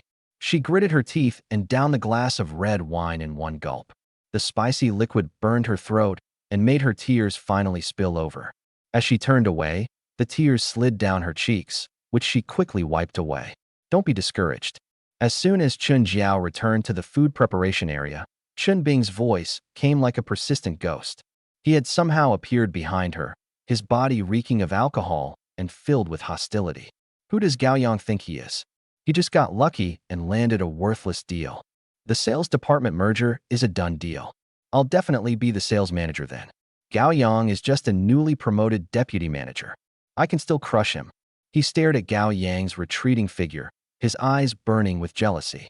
Just you wait. It won't be long before he's rolling out of that rundown house and back to his rural village eating nothing but steamed buns. As for you, if you stay with me, you'll live a life of luxury 100 times better than if you stayed with him. Chen Jiao shook off Chen Bing's hand, took a step back, and looked at his face, which was twisted with jealousy, feeling nothing but disgust. She now sees clearly that Chen Bing is a complete waste, only good at playing dirty tricks and making threats, with no real skills but a big temper. Following him will only make things worse than they are now. Chen Jiao didn't say anything, but just gave Chen Bing a cold look, turned around, and walked to the corner of the food preparation area, with her back to him and to the glorious feast that belonged to Gao Yang. She knew that from the moment Gao Yang signed that 20 million contract, and from the moment Yin Yubing paid the down payment for that house for him, there was an insurmountable chasm between her and Gao Yang. The door she pushed open with her own hands could never be reopened. Chapter 32. The child is fine. 2 days later, at Hong Kong Hospital. Today is the day of Yin Yubing's younger brother's surgery. Sitting on a bench outside the operating room, she wore a simple black trench coat, her long hair loosely tied back, with a few stray strands clinging to her cheeks. The usually decisive and ruthless female CEO now stood ramrod straight, holding her phone in her hand, her eyes revealing barely concealed anxiety. Gao Yang walked over carrying a thermos. "President Yin, I knew you'd be worried and unable to eat today, so I made some porridge for you to have something to eat." Yin Yubing looked up and took the thermos. "Thank you for coming. I said I would come, and I won't go back on my word." Gao Yang sat down next to her, his gaze unconsciously drifting towards the operating room. He glanced at the child from a distance as the nurse wheeled him out to check his information before the surgery. The little guy's face was still pale, but he clenched his little fists and refused to cry. The way he pursed his lips was just like the picture of himself in the 5th birthday photo on his phone. What a coincidence! Their eyebrows, expressions, and even that stubbornness in their bones are exactly the same. He would never believe that this child had absolutely no connection to him. But he dared not speculate about the child's relationship with him. Yin Yubing held the thermos but didn't open it, her gaze fixed on the red light on the operating room door, her breathing extremely soft. Seeing her like this, Gao Yang tried to ease the tension, speaking in a casual tone. "President Yin, there's something I've always wanted to ask you." Yin Yubing turned her head, her eyes showing a hint of weariness. "Go ahead. You and your child are so far apart in age. How come you have such a young brother?" Gao Yang tried to keep his tone calm. Yin Yubing did not answer immediately. She lowered her head, looked at the tips of her shoes, and remained silent for a full half-minute. "Let me tell you the truth." Her voice was very soft. "He's not my brother, he's my son." Gao Yang looked up abruptly, his heart feeling as if it had been struck by a heavy hammer, momentarily stopping for a beat. He clenched his fists, his mind exploding. "Son." Images from 5 years ago flooded back uncontrollably. The corridor of the Hong Kong Hospital Reproductive Center, the cold instruments, the container handed to him by a nurse, and the sperm donation agreement he had hastily signed. All the clues connected instantly, like a thunderbolt striking him. Yin Yubing didn't notice his lapse in composure and continued speaking, her tone tinged with bitterness. "When I was 15, my dad had an affair, ran off with most of the family's savings, and abandoned my mom and me. My mother already had a chronic illness, and the anger aggravated her condition, and she passed away not long afterward. From then on, I stopped trusting men." She looked up at Gao Yang, her eyes clear. "But I want a home. I want someone with whom I share blood, yet I dare not get married. After much thought, I decided to undergo in vitro fertilization." Each word is like a boulder thrown into a turbulent lake of the heart, stirring up towering waves. He was almost certain that the child was his own flesh and blood. The age matches, the hospital matches, and even the identical eyebrows and eyes silently confirmed this guess. The words were on the tip of his tongue, but he swallowed them back. What is his status? He used to be a poor salesman trampled underfoot by Chen Bing, but now he has gained a foothold as a deputy manager thanks to Yin Yubing's appreciation. If Yin Yubing were to say now that she donated sperm back then and suspects the child is hers, what would she think? Don't you think he's trying to climb the social ladder and use his child to achieve instant success? Do you think he had ulterior motives from the very beginning when he approached you? His Adam's apple bobbed as 1,000 words stuck in his throat. He couldn't say. Not at least not now. "I'm sorry, I brought up something that upset you." Gao Yang looked away. "The child will be all right." Yin Yubing nodded and turned her gaze back to the operating room. The red light was still on. Gao Yang sat beside her and could clearly sense the anxiety emanating from her. His mind was in complete turmoil. On one hand, there was unwavering certainty about the child's bloodline. On the other hand, there were concerns about Yin Yubing and a secret suspicion that dared not be voiced.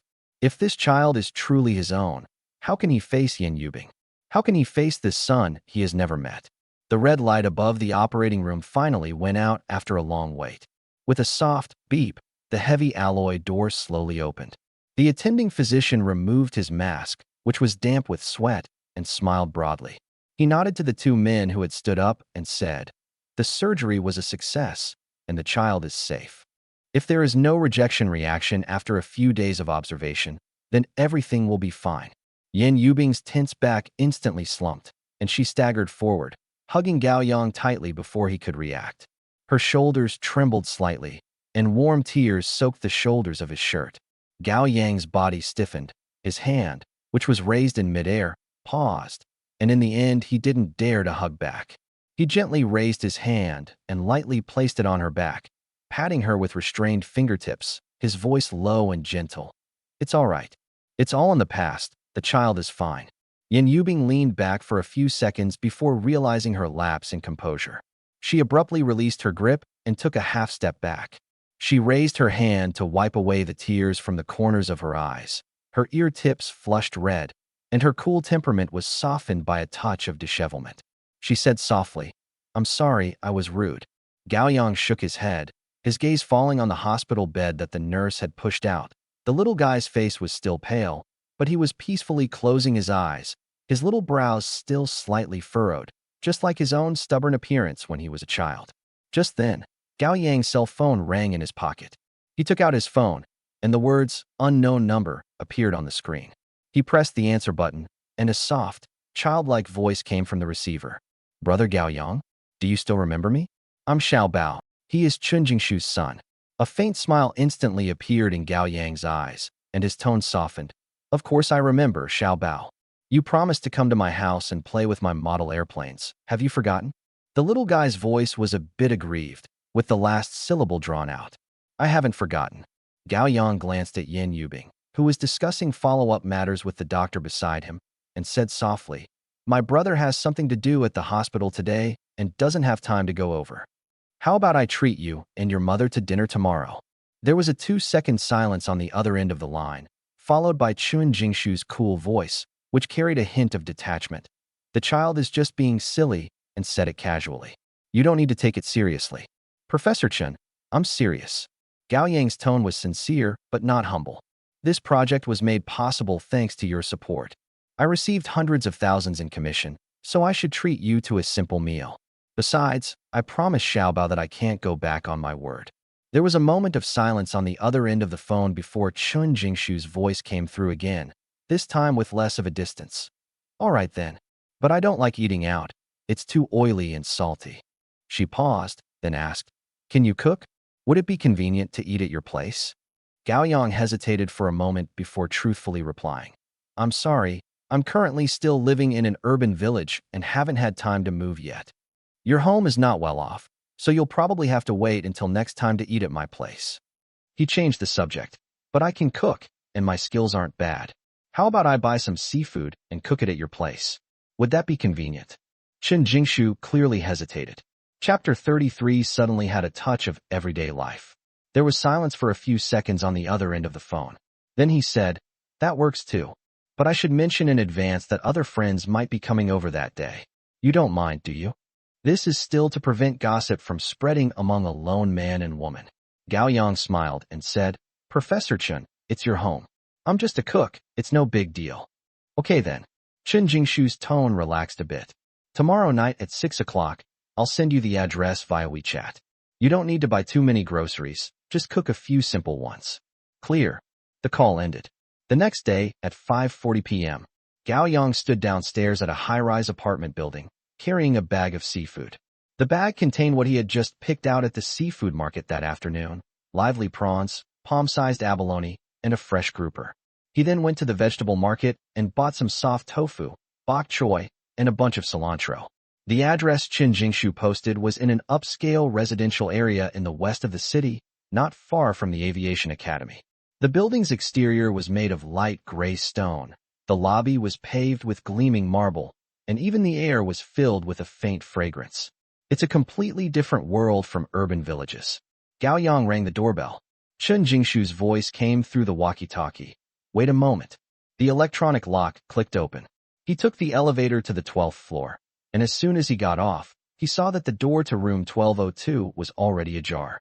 Chen Jingshu was dressed casually in a beige knit sweater and light gray trousers, her hair loosely tied back, and a pair of thin-rimmed glasses perched on her nose.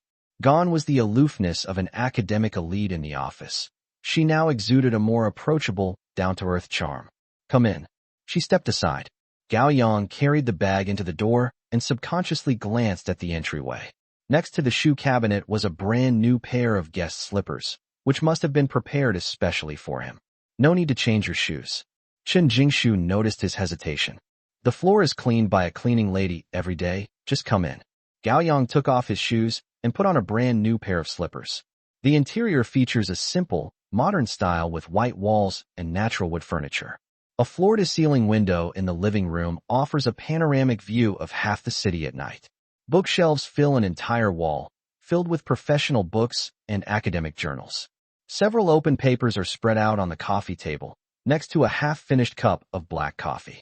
Clean and tidy, but also deserted. Professor Chun, the friend you mentioned, Gao Yang carried the seafood into the open kitchen and glanced at the empty living room. Chen Jingshu was pouring him water when she heard this and paused. She had something come up and won't be coming. She placed her water glass on the island counter, her tone casual. It'll just be the three of us, so make less food and don't waste it. Gao Yang nodded without asking any further questions. He quickly took the ingredients out of the bag. The prawns were poured into the pool, the grouper was stunned and scaled, and the abalone was scrubbed clean. A Chinese cleaver was pulled from the knife rack and held in my hand, weighing it in my hand. The blade was gleaming and well-maintained. Chen Jingshu leaned against the other side of the island platform and looked at him. The man put on the brand-new apron she had taken out of the drawer. It was dark blue and checkered, and looked a little awkward on him. His sleeves were rolled up to his elbows, his forearms were sleek, his hand holding the knife was steady, and his movements as skillful as if he were in his own kitchen were handling fish. Do you cook often? She suddenly asked. I used to do it. Gao Yang didn't even look up, deftly scraping off the fish scales with the back of his knife. I'm busy now, so I do it less often. Make it for your girlfriend? Gao Yang paused for half a second. It used to be, he said, then continued processing the fish belly. Now it's separated. Chen Jingshu said, oh, and didn't ask any further questions. Just then, the bedroom door creaked open. A small head peeked out from under the door, its bright black eyes scanning the living room before settling on Gao Yang in the kitchen. Mother, Xiao Bao, wearing a dinosaur onesie pajamas and barefoot, ran out and hugged Chen Jingshu's leg, but his eyes were fixed on Gao Yang. Xiao Bao is awake. Chen Jingshu bent down and touched his head. This is brother Gao Yang. Didn't you invite him to play together? Here he is. Xiao Bao blinked, then suddenly let go of Chen Jingshu, ran to Gao Yang's side, and looked up at her. Gao Yang put down the knife, wiped his hands on his apron, and squatted down. Their eyes met. This child has very fair skin, long and thick eyelashes, and when he stares at people with wide eyes, his focused expression is just like theirs. It looks just like myself in the mirror. Gao Yang's heart skipped a beat. I'd seen it in a video before, and it looked somewhat similar. Now that I see it in person, it looks even more like it. Brother Gao Yang. Xiao Bao suddenly grinned, revealing two little tiger teeth, and stretched out his little arms to hug Gao Yang's neck. I like you so much. The soft little body snuggled into my arms, carrying the warm, milky scent of someone who had just woken up. Gao Yang stiffened for a moment, then relaxed and gently patted his back. My brother likes you too. His voice softened unconsciously as he said this. Chen Jingshu stood by the island platform, watching this scene, her fingers tightening slightly as she held the water glass. She had long noticed the uncanny resemblance between Xiao Bao's eyes and Gao Yang's, but dismissed it as a coincidence. But now, watching her son so naturally snuggle into Gao Yang's arms, and seeing the curve of Gao Yang's profile as he looked down, almost identical to the way Xiao Bao slept on her shoulder, my heart tightened for no reason. Xiao Bao, don't disturb your brother while he's cooking. She walked over and tried to pull the child away. No. Xiao Bao hugged, even tighter, burying his face in Gao Yang's shoulder. I want my brother to hold me. Gao Yang simply picked him up and weighed him in his arms. He's quite heavy, little guy. Little Bao giggled and wrapped her little arms around his neck. Brother, can you make sweet and sour fish? Yes, I will. Can you assemble a model airplane? The one my mom bought me has so many parts, I can't assemble it well. Oh, that, Gao Yang said, carrying him toward the kitchen. My brother isn't very good at it either, but we can try together. Chen Jingshu looked at Gao Yang holding Xiao Bao, and suddenly felt a little dazed. This scene has never appeared in this house before. Professor Chen, Gao Yang suddenly turned around. Could you please pass me a plate?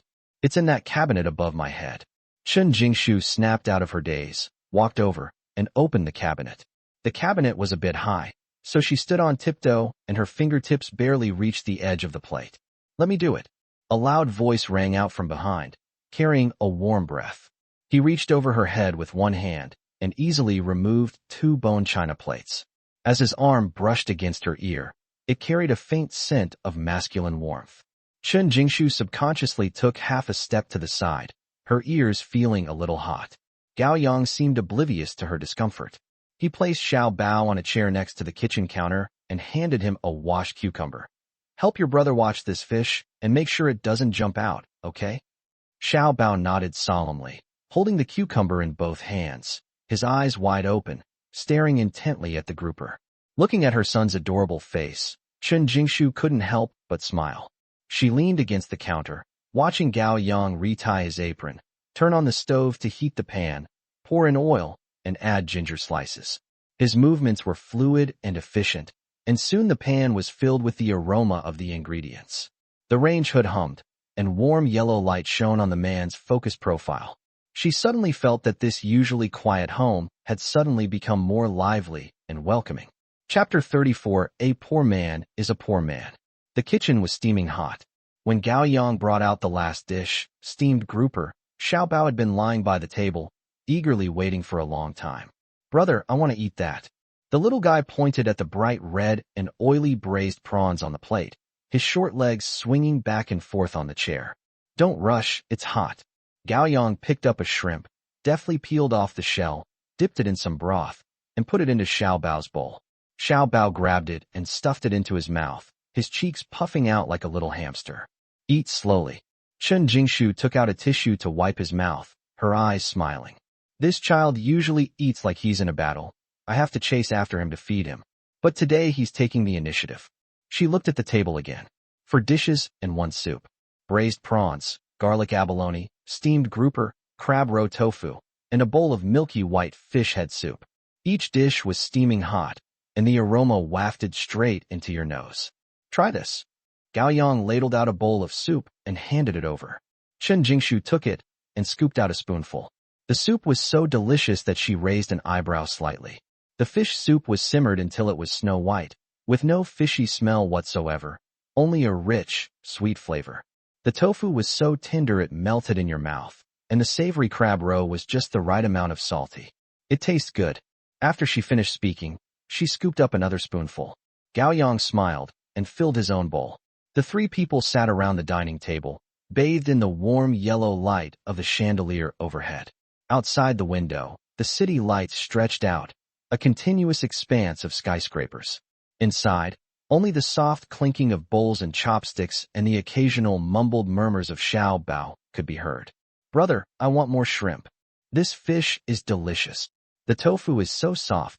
Chen Jingshu felt a sudden pang of tenderness in her heart as she watched her son wolf down his food.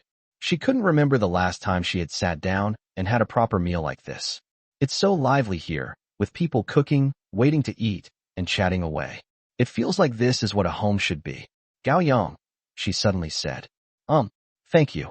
Chen Jingshu didn't look at him when she said this. She just looked down and stirred the soup in her bowl with a spoon. Xiao Bao hasn't been this happy in a long time. Gao Yang glanced at the little guy who was struggling with the shrimp shell and reached out to help him break it open. I haven't cooked like this in a long time. I used to think that cooking was for the people I cared about. But later, he didn't finish speaking, but Chen Jingshu understood. Neither of them spoke again. The air was quiet for a few seconds, broken only by the sound of Xiao Bao chewing. Just then, ding dong, the doorbell rang. Chen Jingshu looked up and glanced at the clock on the wall. 7:30. She said she had made plans with friends, but she hadn't actually made any plans. She's not someone who likes crowds. Your friend? Gao Yang asked. Maybe. She put down her spoon. I'll go open it. You feed the baby, I'll go. He stood up, wiped his hands, and walked towards the entrance. He thought it was the friend Chen Jingshu had mentioned who had something come up temporarily, and that had come over again. He put his hand on the doorknob and turned it open. There were two people standing outside the door, one man and one woman. The man was overweight, wearing a tight polo shirt with the collar turned up, and carrying two boxes of overpriced health supplements. The woman wore a red dress, heavy makeup, and carried a knockoff designer bag. Old acquaintances, Chun Bing and Chun Jiao. Gao Yang stood inside the door, his hand still on the doorknob. The smile on Chun Bing's face froze the moment he saw him. On that greasy face, the muscles twitched, and his eyes widened like saucers. Gao Yang. His voice rose, almost shouting. What are you doing at my aunt's house? Gao Yang looked at him, then glanced at Chun Jiao behind him, whose fingers were tightly gripping the bag strap. Professor Chun invited me to dinner, Gao Yang said calmly. Eat at my aunt's house? Who do you think you are? You think you're worthy of eating here? Let me tell you, this is my aunt's house. Who gave you permission to come in, you outsider? The sound was so loud that it made the motion-activated lights in the hallway turn up even brighter. In the living room, Chun Jingshu frowned. She put down her bowl, got up, and walked over. What's all the noise about? She walked to the entrance hall and saw Chun Bing and Chun Jiao outside the door. Her face instantly turned cold. Auntie. Chun Bing immediately put on a smiling face and handed over the health products. Jiao Jiao and I were just passing by and thought it had been a long time since we'd visited you, so we came up to sit for a bit. We didn't expect. He glanced at Gao Yang and said, I didn't expect to run into some shady characters in your house. Chen Jingshu did not take the things from his hands. What are you doing here? His tone was very indifferent, as if he were asking a stranger. Chen Bing's smile froze. Look at what you're saying. I'm your own nephew, so it's only right that I come to see you. Didn't you see that last time? Chen Jingshu leaned against the doorframe, arms crossed. I even had security escort you out. What? Want to experience it again? Chen Bing's face turned red. Auntie, I was wrong last time, so I've come to apologize to you. He licked his lips and glanced into the room. Look, I'm already at the door, how about? I come in and sit down for a bit. Inconvenient. Chen Jingshu answered crisply and decisively. We have guests at home. Chen Bing's expression turned even uglier. He stared at Gao Yang, his teeth grinding together. Auntie, I'm not trying to be mean, but as a single woman, it's not good for you to let strange men into your home so easily, isn't it? Do I need your permission to let anyone come to my house? Chen Bing, you don't come here unless you need something. Just say it. What do you want me to do this time? Chen Bing was rendered speechless by the rebuttal. He opened his mouth, glanced at Gao Yang, and swallowed his words. Some things shouldn't be said in front of outsiders. But he couldn't swallow his anger. That kid Gao Yang stole his project and his limelight, and now he actually dares to come to his aunt's house for dinner? On what grounds? Does he deserve it? At this moment, Chun Jiao, who had been keeping her head down, finally raised her eyes. She glanced at Gao Yang first. The man was dressed in a simple white t-shirt and casual pants, with that ridiculous plaid apron tied around his neck. Yet, despite this casual attire, he exuded an inexplicable sense of composure as he stood behind that door. Then Chun Jiao's gaze passed over him and looked into the room. There was leftover food and 3 sets of chopsticks and bowls on the table. Little Bao was peeking out of his chair, curiously looking towards the door. It was so warm it was almost blinding. Chen Jiao thought to herself, no wonder Gao Yang was able to win the project from the Aviation Academy. No wonder a female professor as arrogant as Chun Jingshu would choose Yuhua technology despite opposition. So that's how it is. To sleep with someone. It was earned with my body. A mocking smile appeared on Chun Jiao's lips. She thought Gao Yang was really capable, but it turns out he was just a guy who climbed up the social ladder by sleeping with women. Just like she thought when she dumped him. A poor wretch is a poor wretch. All he can do is resort to such despicable means. The last vestige of regret in her heart was instantly replaced by contempt and pleasure. See, no matter how glamorous you are, you're still nothing more than a prostitute. As for me, Chen Jiao, I at least followed Chen Bing with dignity. Even if Chen Bing isn't doing so well right now, He's still better than you. A gigolo who lives off women. As she thought this, she unconsciously straightened her back a little. He even took half a step forward, standing next to Chen Bing, his chin slightly raised, his eyes filled with undisguised contempt as he looked at Gao Yang. High-spirited, Chen Jiao spoke, her voice high-pitched. I never expected you to have this skill. She paused, deliberately drawing out her words. No wonder you were able to secure the project. Professor Chen has been so kind to you. You must have worked incredibly hard, right? So even university professors engage in underhanded tactics. Chapter 35 Living Off Both Sides.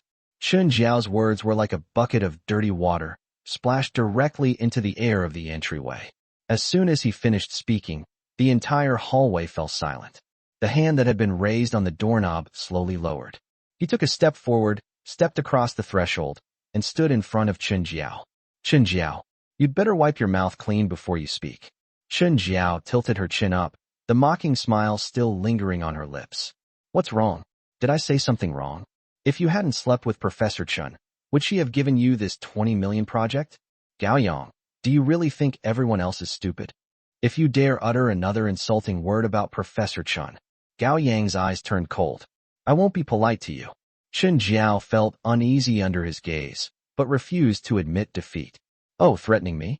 You think you can hit a woman? Come on, try touching me. She puffed out her chest, bringing her bright red lips close to Gao Yang's face. You think you're so great just because you're a deputy manager now? You only got promoted because of women. Chen Jiao, Chen Bing suddenly shouted. His face turned ashen, and he pulled Chen Jiao back half a step. What the hell are you talking nonsense about? Chen Jiao was pulled and staggered. Her high heels twisted, and she hissed in pain. Did I say something wrong?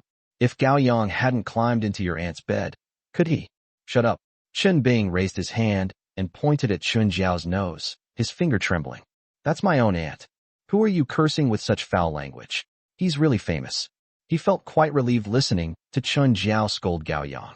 But if he also scolds his aunt, then that's a different story. Chen Jingshu is still a member of the Chen family, and he is his own aunt. Chen Jiao said to his face that his aunt had been slept with by Gao Yang. If this got out, where would Chen Bing put his face? Chen Bing, why are you yelling at me? Chen Jiao exploded as well. I'm standing up for you. Can't you see? This man stole your project, and now he's trying to seduce your aunt, and you're still protecting him. I'll protect your mother. Chen Bing slapped him across the face. This time, I didn't miss. The crisp sound of a slap echoed in the hallway. Chen Jiao was knocked to the side by the blow, and 5 finger marks instantly appeared on her cheek. She covered her face, staring at Chen Bing in disbelief. You hit me? So what if I hit you? Chen Bing pointed at her. If you dare spew filth again, I'll kill you. Chen Jiao's tears streamed down her face. She looked at Chen Bing, then at Gao Yang, and finally at Chen Jingshu, who had been watching coldly from the sidelines. None of these 3 people were on her side. Even Chen Bing, whom she thought was her protector, slapped her in public to save face. Humiliation, anger, and resentment gnawed at her heart like venomous snakes. Well, Chen Jiao fiercely wiped away her tears, her finger trembling as she pointed at Chen Bing. Chen Bing, you've got guts. You hit me today, you better remember this. She glared at Gao Yang again. Gao Yang, you just wait. I don't believe you can stay this lucky forever. After saying that, she turned around and rushed towards the elevator. Chen Bing did not give chase. He was panting heavily when he turned around and looked at Chen Jingshu. Auntie, don't listen to that bitch's nonsense. She's mentally ill. I'll deal with her when I get back. Are you done talking? Chen Jingshu interrupted him. She took 2 steps forward, stood at the doorway, and stood shoulder to shoulder with Gao Yang. Get out of here after you've said your piece. Chen Bing was stunned. Aunt, it's rare for me to be home on the weekend, so I cook a nice meal and have a peaceful meal with my child. You two are something else. One of you is cursing in front of my house, and the other is hitting someone in front of my house. What? Did you think it was too quiet here, so you came here specifically to put on a show for me? Chen Bing. No. Auntie, I really didn't know Gao Yang was here with you. If I had known earlier, I definitely wouldn't have come. I find him annoying. Whether he's here or not is none of your business. Do I need to report to you who I want to invite to dinner? Chen Bing was speechless. After holding it in for a long time, he pointed at Gao Yang. Auntie, I'm doing this for your own good. Gao Yang is no good. That's how he climbed up the company. He flatters you to your face. And he flatters our CEO, Yin, to his face, living off both of you. He only targets successful women like you, using you to climb up the social ladder. Don't fall for his tricks. Shut up, Chen Jingshu shouted. I was promoted to associate professor and became vice dean at the age of 28. I have handled at least 80 to 100 projects. I've met all sorts of men, from academic elites to business owners, from government officials to investment tycoons. What kind of people haven't I seen? Do I need someone like you, who got to manager through connections and can't even write a decent proposal, to teach me how to judge people? Chen Bing's face turned a deep purplish red. Aunt, you're going too far. I'm your nephew, after all. Would I ever harm you? His own nephew? Last time you came to my office, you asked me to give you special treatment in the bidding process. I said no, and you slammed the door and left. The time before last, your mom asked me for money, saying you wanted to buy a car. I gave it to her, but where's the car? You gambled it away. The time before last, your dad was hospitalized, and I paid for the surgery. It's been 3 years now. Have you paid a single penny back? With each sentence she spoke, Chen Bing took a step back. Now, you bring a shady woman to my doorstep, point at my guest, and yell at him. And you're telling me how to judge people. Chen Jingshu raised her hand and pointed to the elevator. Now get out. Don't make me say it a third time. Chen Bing was trembling all over. She was angry, but also ashamed. He stared intently at Gao Yang, his eyes filled with a look that seemed to want to devour him alive. Gao Yang, we'll see. After saying that, he turned around and rushed into the elevator, pressing the button for the first floor hard. The elevator doors slowly closed. The hallway finally quieted down. Chen Jingshu stood still, took a deep breath, and then slowly exhaled. Sorry, I made you laugh. Gao Yang shook his head. I'm the one who should apologize. If I hadn't come to eat, none of this trouble would have happened. It has nothing to do with you. Chen Jingshu turned and went into the house, closing the door behind her. It's because Chen Bing is incompetent and can't stand seeing others do well. She walked back to the living room and saw Xiao Bao still lying by the dining table, his little head peeking over her side, his eyes showing a hint of fear. Mom, did my cousin have another fight? It's all right. Chen Jingshu walked over and patted his head. Your cousin is gone. Let's continue eating. Gao Yang followed him back to the dining table. Xiao Bao looked at his mother, then at Gao Yang, and whispered, Brother, the fish you made is really delicious. Gao Yang laughed. Eat more if you like it. After about 5 or 6 minutes, Chen Jingshu suddenly spoke. Gao Yang, is what Chen Bing said true? Which sentence? Chen Bing just said that you get along very well with your CEO at the company?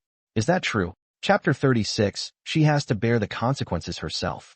Gao Yang paused, his hand holding the food in his chopsticks. Then he nodded frankly. Yes, President Yin has been very kind to me. Chen Jingshu looked up at him. Just the gratitude for being recognized and appreciated? Otherwise what? Gao Yang laughed. Professor Chen, you don't actually believe Chen Bing's words and think I got to my position by relying on women, do you? I didn't think that way. Chen Jingshu lowered her head. I was just curious. I've met your CEO Yin. She's a very capable woman, very beautiful, and has high standards. It's not easy for her to value you so much. Gao Yang put down his chopsticks. President Yin values me because I can make money for her.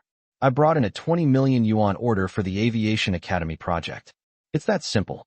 Chen Jingshu nodded and didn't ask any further questions. She took another bite of food and asked casually, And what about your girlfriend? Gao Yang was stunned for a moment. What girlfriend? The one you mentioned before, the one you broke up with. Chen Jingshu looked up at him. How long ago did you break up? Gao Yang remained silent for a few seconds. Then he gave a helpless twitch at the corner of his mouth. You've already met my ex-girlfriend. Chen Jingshu looked up at Gao Yang in disbelief. That one just now, Chen Bing's? Yes. Gao Yang nodded. It's her. Chen Jingshu remained silent for a long time. Her mind raced through Chen Jiao's heavily made-up face, her sharp and sarcastic tone, and her offensive words. Then she remembered Gao Yang's professional composure during the project presentation, his meticulous patience when cooking, and his gentleness toward Xiao Bao. These two people seemed to be from completely different worlds. How could you be? A college classmate, Gao Yang said casually. We dated for 3 years. We just broke up this month. Why divide? Gao Yang's smile held a hint of self-deprecation. Back then, I was just an ordinary salesperson. My base salary was 4,000 yuan a month, and with commission, it was only 6 or 7,000. I rented a house in an urban village and took the subway to work every day. Chen Bing is already the sales manager of the first sales department. He has a car, a house, and he has influence in the company. So she chose Chen Bing. Chen Jingshu. Did she know that Chen Bing had a wife? Gao Yang looked up and asked, Chen Bing has a wife? Yes. They've been married for 5 years. His wife is an honest woman who works at a bank. Chen Bing was a womanizer, and his wife endured it for 3 years. Finally, heartbroken, she applied for a transfer to a branch in another city. But they're still not divorced. Based on my understanding of Chen Bing, there's no way he'd marry Chen Jiao. He's just playing around now, and once he gets tired of her or finds someone better, he'll kick her to the curb. Gao Yang didn't say anything.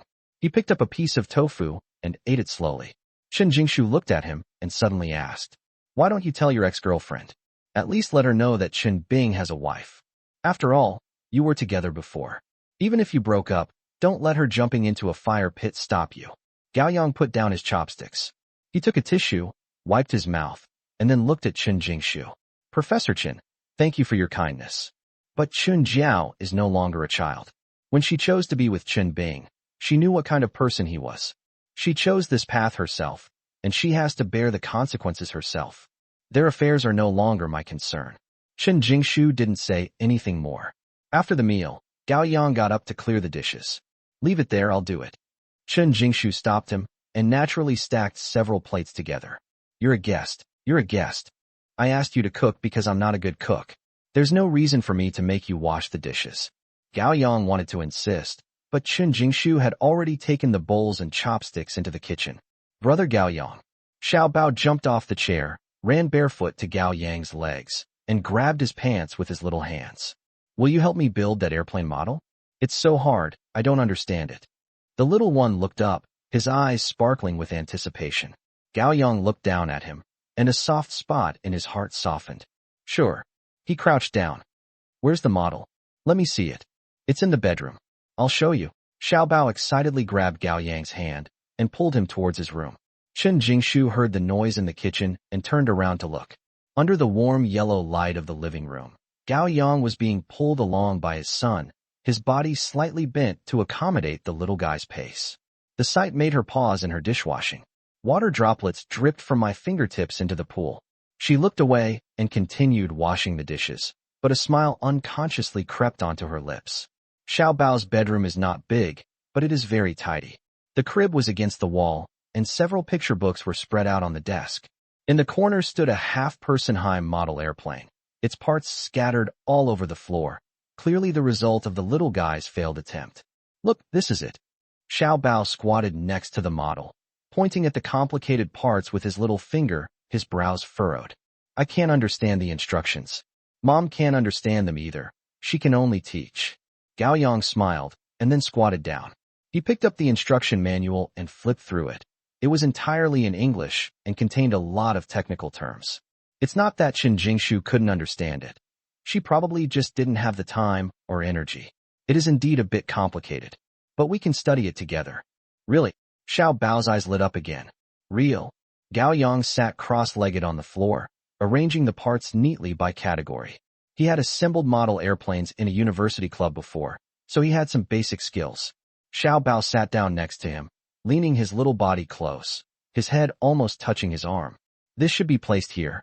When Chen Jingshu finished cleaning up the kitchen and came out wiping her hands, this was the scene she saw. Gao Yang sat on the floor, his back against the edge of the bed. Xiao Bao was asleep, nestled in his arms, his little face pressed against his chest, one hand still clutching an unfinished part. The airplane model is mostly complete, and the outline of the fuselage has been revealed. Asleep? Chen Jingshu asked in a low voice.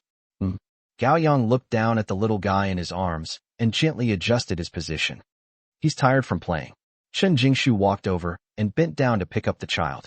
Let me do it, Gao Yang said softly, supporting Xiao Bao's back and knees with his arms as he stood up steadily. Chen Jingshu paused for a moment, then stepped aside to lead the way. Gao Yang placed Xiao Bao in the crib and gently covered him with a thin blanket. The little guy smacked his lips in his sleep, turned over, and continued sleeping. The two tiptoed out of the bedroom and closed the door behind them. It's almost 10 o'clock. Gao Yang glanced at his phone. I should go. Chen Jingshu nodded, without saying anything to persuade him to stay. It's too late. It's really not appropriate. Gao Yang walked to the entryway to change his shoes. The pair of guest slippers were neatly placed next to the shoe cabinet. Brother Gao Yang. The bedroom door suddenly opened a crack again. Xiaobao stood at the door, rubbing his eyes. His pajamas collar was askew and his hair was a mess. He woke up suddenly when he heard a noise. Are you coming again tomorrow? Gao Yang stopped tying his shoelaces. He straightened up, looked at the little guy's expectant eyes, and sighed inwardly. I have something to do tomorrow. He walked back and squatted down in front of Xiaobao. But I'll come to see you when I have time. Real. Pinky promise. Xiaobao sticks out his little finger. Gao Yang smiled and extended his little finger, hooking it with his. Pinky promise, 100 years from now. Stamp. The two of them put their thumbs together and pressed a button. Xiaobao was finally satisfied and yawned as Chen Jingshu coaxed him back to bed. Chapter 37. They can all live glamorous lives. The elevator went all the way down. Chen Jingshu escorted Gao Yang to the entrance of the building, and the two stood side by the streetlight downstairs. Thank you for coming today. Xiaobao hasn't been this happy in a long time. I'm very happy too, Gao Yang said honestly. It's quite an accomplishment to cook for someone to eat. Chen Jingshu smiled. The light from the street lamp shone from the side, casting soft shadows on her face. If you need any help in the future, you can let me know. She paused. I will try my best to help as much as I can. That was a very honest statement, without any polite formalities. Gao Yang nodded. Nothing else matters. He looked at Chen Jingshu. I just hope this project can be completed smoothly without any mishaps. Don't worry about that, Chen Jingshu said confidently. I've already spoken to the project team, and they'll fully cooperate with the technical coordination. As long as you don't mess things up, the acceptance test before the end of the year shouldn't be a problem. That's good. The two remained silent for a few seconds.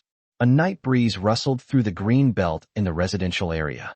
In the distance, the headlights of returning cars streaked across the road. Oh, right.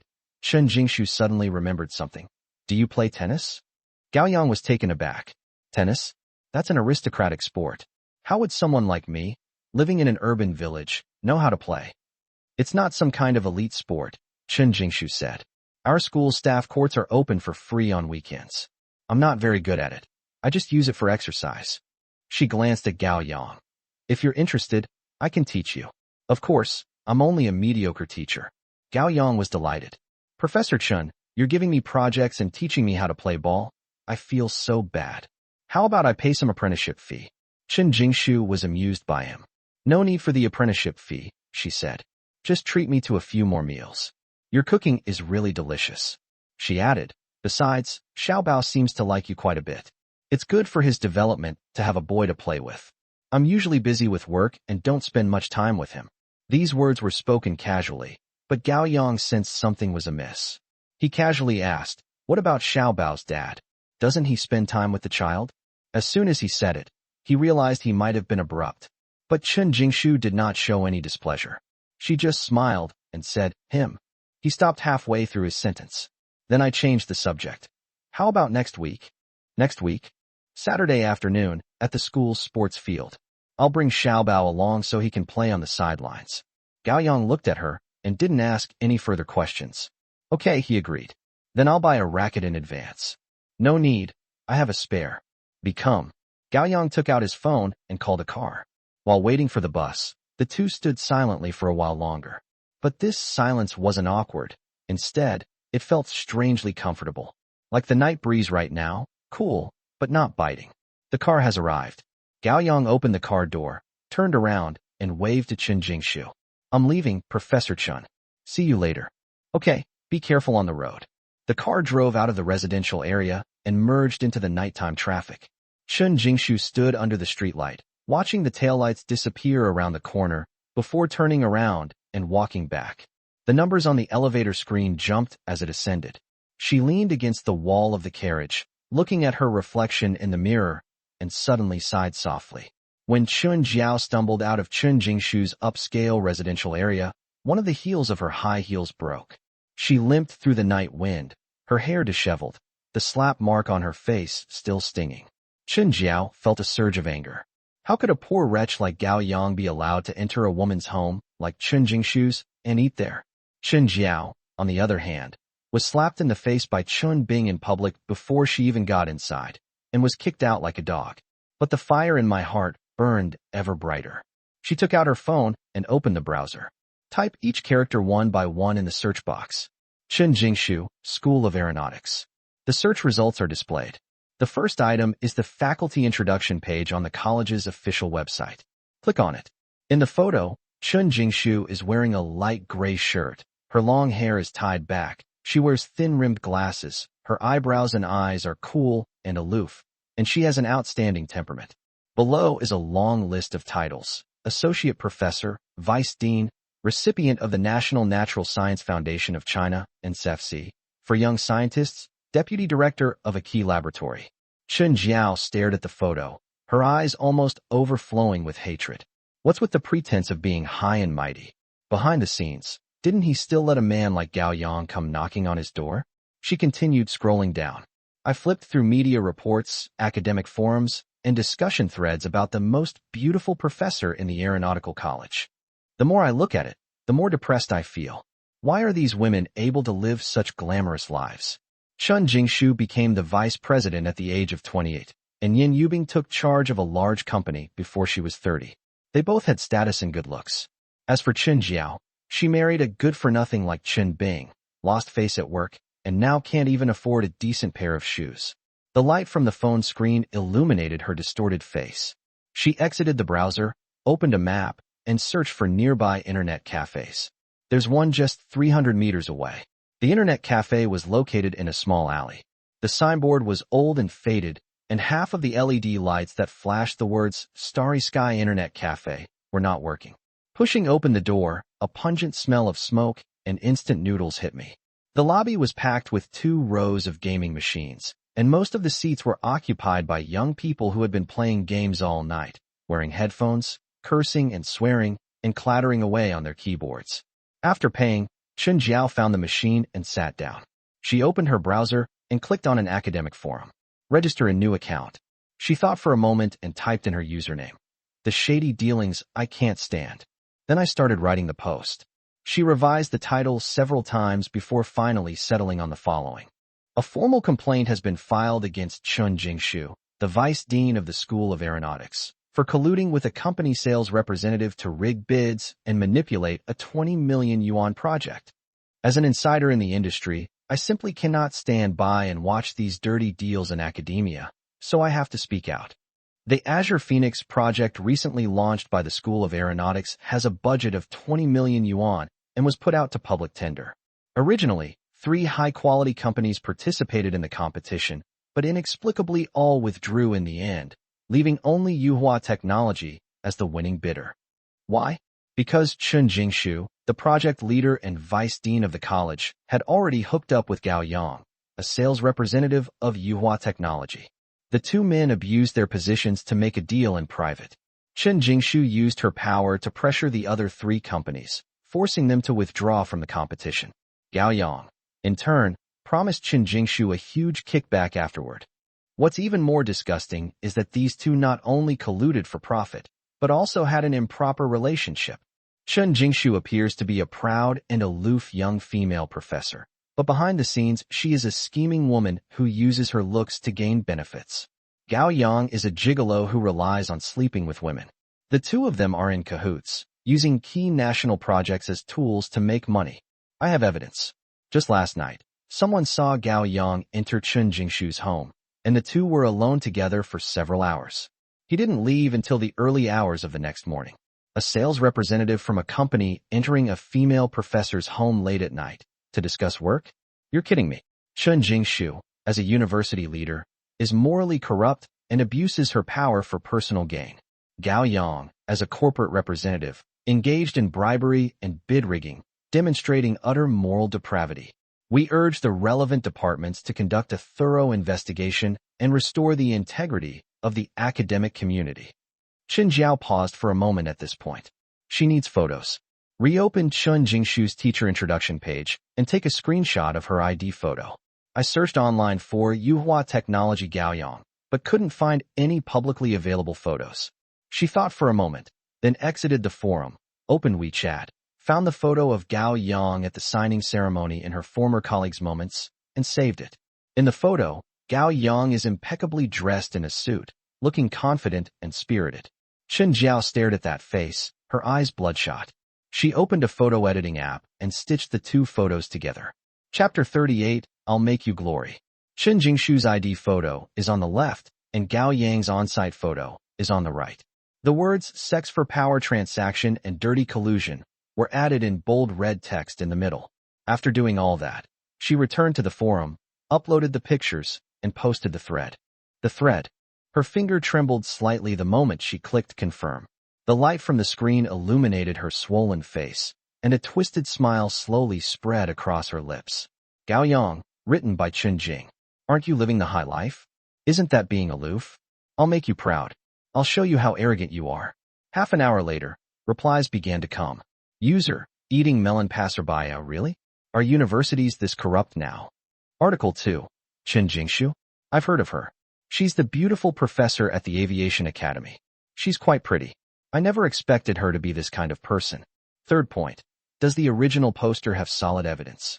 Chen Jiao immediately replied. The photos are solid evidence. The two did meet privately last night. A man and a woman alone in a room. What else could it be but a transaction of power and sex? And the other three companies suddenly withdrew from the competition. Is that normal? Anyone with eyes can see it's bid rigging. She replied quickly, her fingers clattering on the keyboard. Then, several more replies appeared. If it's true, that's disgusting. The last pure land in academia is gone. A beautiful professor? I think she's more like a high-class prostitute. Ha! Be careful. This is considered spreading rumors, and they can sue you. When Chen Jiao saw the words spreading rumors, she panicked for a moment, but was immediately suppressed by an even stronger hatred. She replied, I'm not spreading rumors. Everything I said is true. I dare to report this, and I'm not afraid of being sued. Let them sue me if they dare, and we'll see who dies first. The post gradually gained popularity. Someone forwarded the screenshot to other groups. More information began to surface. I checked, and the School of Aeronautics does indeed have a Azure Phoenix project recently, and the winning bidder is Yuhua Technology. Yuhua Technology's sales representative, Gao Yang, is actually a young man in his early 20s. He's quite good-looking. No wonder he was able to get into the female professor's bed. Chen Jingshu became the vice dean at the age of 28, which was already suspicious. Now it seems that she does indeed have special abilities. Upstairs, what kind of special ability are you talking about?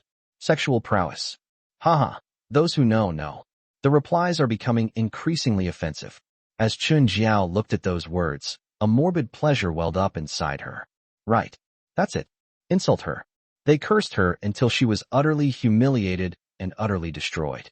Tear off that haughty face of hers and trample it into the mud. Doesn't Gao Yang care about her? Isn't she considered a benefactor? I want you to care. I'll make you fawn over me. Let's see how successful you are now. She licked her chapped lips, her eyes gleaming with a mixture of excitement and malice. 8:30 a.m. Aviation Academy, Administration Building. There was a knock on the door of the Vice President's office. Chen Jingshu was editing a project report on her computer, and without even looking up, she said, Come in. The door opened, and the assistant poked half his body in, looking somewhat uneasy. Dean Chen, please take a look at this. Holding a tablet in her hand, she walked to the desk and turned the screen towards Chen Jingshu. Chen Jingshu looked up and glanced at it. Then my gaze fixed on it. She put down her pen, took the tablet, and swiped her fingers across the screen. The more he looked, the colder his expression became. The assistant stood to the side, not daring to utter a sound. After a full minute, Chen Jingshu put the tablet back on the table, her voice calm. When did this start? It must have been last night, Shally said quietly. It was first posted on an academic forum, and then it was reposted on Weibo and other platforms. Now, it's been reposted quite a few times. Chen Jingshu did not speak. Dean Chen, should we? The assistant asked hesitantly. Should we contact the college's publicity department and issue a statement? Chen Jingshu shook her head. Issuing a statement now would be like adding fuel to the fire. Never mind that for now. Chen Jingshu picked up her pen again. The innocent will clear themselves. The assistant opened his mouth, wanting to say something, but seeing that Chen Jingshu had already lowered her head to continue reading the report, he had no choice but to swallow his words and quietly retreated. At the same time, on another floor of the administration building, office of the executive vice president, Vice Dean Zhang stood by the window, holding a teacup, slowly sipping his tea. He was in his early 50s, with his hair neatly combed and wearing gold-rimmed glasses, giving him the air of a scholar. On the desk, the computer screen was lit up, displaying the very post. There was a knock on the door. Enter. A male teacher in his 30s pushed open the door and came in, holding a document in his hand and smiling. Dean Zhang, are you aware of that matter? Vice Dean Zhang smiled and said, I saw it. This matter is quite interesting. The male teacher lowered his voice. Chen Jingshu is probably in trouble this time. Vice Dean Zhang walked back to his desk, sat down, picked up his teacup, and blew on the tea leaves on the surface of the water. Young people, when they're too high-spirited, are prone to making mistakes. Then, the male teacher tentatively asked, would you like to add some fuel to the fire? Vice Dean Zhang did not answer directly. He took a sip of tea and put down the cup. Chen Jingshu has had it really easy these past few years. The 28-year-old Vice Dean is in charge of a key laboratory and has also secured a project of the Azure Phoenix level. So many senior professors in the department are watching her closely. What makes her, a young woman, stand out? The male teacher nodded quickly. That's right. In terms of seniority and contributions, how can she compare to you? She just relies on her looks, pulls strings, and takes shortcuts. Vice Dean Zhang waved his hand, indicating that he didn't need to say anything more. But the smile on his face clearly showed that he was enjoying it. However, on the other hand, he said slowly, these kinds of online rumors are hard to distinguish between true and false. We are an academic institution, so we still need to rely on evidence. The male teacher understood and immediately said, I understand. But if this matter blows up, it will affect the reputation of the academy, especially for a key project like Azure Phoenix. If it is suspected of having shady dealings, the higher authorities will definitely intervene. Vice Dean Zhang nodded. Yes, for the sake of the college's reputation, the project will probably have to be temporarily suspended until the investigation is completed. He looked at the male teacher and said, go and tell the project team that we have received a report and need to suspend the project to cooperate with the investigation. What about Chen Jingshu? No need to notify her yet, Vice Dean Zhang said calmly. Calmly. She'll know when the official documents come out. Okay, I'll take care of it right away. The male teacher turned to leave. Wait a minute, Vice Dean Zhang called out to him. Is there anything else you need, Dean Zhang? Vice Dean Zhang tapped the computer screen with his finger. Have someone take care of these things online. The male teacher was taken aback. Deal with it? Delete it, or... Why delete it? Vice Dean Zhang laughed. To let more people see it. Anti-corruption in universities and the preservation of academic integrity are topics that the public cares about most. But you have to be careful about how you do it, he added. Find some enthusiastic netizens, share, and comment a lot. Make it seem like a spontaneous act. Don't be too deliberate. The male teacher immediately understood. Understood, I'll arrange it right away. Chapter 39 needs an explanation. He quickly left the office and gently closed the door behind him. Vice Dean Zhang picked up his teacup again and walked to the window. The sun is shining brightly outside the window. He took a sip of tea, in a good mood. Chen Jingshu, oh Chen Jingshu. You're a young person, you're climbing too fast. Are you sure you can hold on to this Vice Dean position? This time, I'll teach you what it means to be an experienced person. He put down his teacup, picked up his phone, and dialed a number. The call was connected. Old Lee, it's me, Old Zhang. I need to tell you something. Noon. Office of Sales Department 2, Manhua Technology. Gao Yang had just finished a project progress meeting and returned to his workstation, where he picked up his water cup and took a sip. My phone vibrated. It was a WeChat message from Chen Jingshu. It only takes 3 words. Check Weibo. Gao Yang unlocked his phone and opened Weibo. He didn't see any related topics on the trending topics list yet, but when he typed Aeronautical Academy into the search box, the first result that popped up was a screenshot of that post. Click to open. Quick browse. The more he looked, the sullen his face became. The post was malicious and sharply worded, and the comments below were even more chaotic. Some questioned Chen Jingshu's academic abilities, some speculated about her private life, some criticized Gao Yang for being a kept man, and others called for a thorough investigation. The number of reposts has already exceeded 5,000. Gao Yang stared at the screen, his gaze gradually turning cold. He logged out of Weibo and called Chen Jingshu directly. It rang 3 times before being answered. Professor Chen, I saw it. There was a 2-second silence on the other end of the phone. Then Chen Jingshu's voice came through, calm but tinged with exhaustion. The college has notified me that the project is suspended pending the investigation results. Who notified them? Executive Vice President Zhang. They said they received a report and that the project had to be suspended to protect the college's reputation. The project was suspended right after the post was published? This Vice Dean Zhang is quick on the uptake. Chen Jingshu did not respond. Gao Yang asked, "Where are you now?" "Office." "Have you got a meal yet?" "Not yet." "Wait, I'm coming to find you." "No need," Chen Jingshu said immediately. "Given the current situation, it's best if you don't come to the academy, lest someone see you and make a fuss about it." Gao Yang thought about it and agreed. "Let's talk about it when we meet tonight." "Good. I'll decide on the location. I'll send it to you in a bit." The call ended. Gao Yang sat at his workstation, staring at the computer screen, his mind racing. This happened too suddenly, too coincidentally. The post was published in the early morning, and the project was suspended in the morning. Moreover, the content directly points to his power for sex deal with Chen Jingshu, clearly aimed at ruining their reputations. Who did it? Chen Bing? Possibly. That bastard suffered a loss last night, and is holding a grudge, resorting to such underhanded tactics. That's typical of him. But Chen Jingshu is his aunt. If he ruins Chen Jingshu's reputation, it will also be a loss for him. It seems unlikely that he would go so far as to do that. Gao Yang recalled Chen Jiao's distorted face from last night. I feel that Chen Jiao is more likely to have done this. That woman hates him to the core now, and she's capable of anything. But Chen Jiao alone couldn't have stirred up such a huge storm. The post went viral so quickly. There must be someone behind it fueling the flames. Someone from within the academy? Gao Yang thought of the Vice Dean Zhang that Chen Jingshu had mentioned. Who benefits from the project's suspension? Chen Jingshu is unlucky. Who has a chance? The answer is obvious. Workplace infighting and academic backstabbing have escalated to such despicable tactics. That's really dirty. He picked up his phone and sent a WeChat message to Yan Yubing. "Mr. Yan, there's something I need to report to you." Yan Yubing quickly replied, "Come to my office." The CEO's office.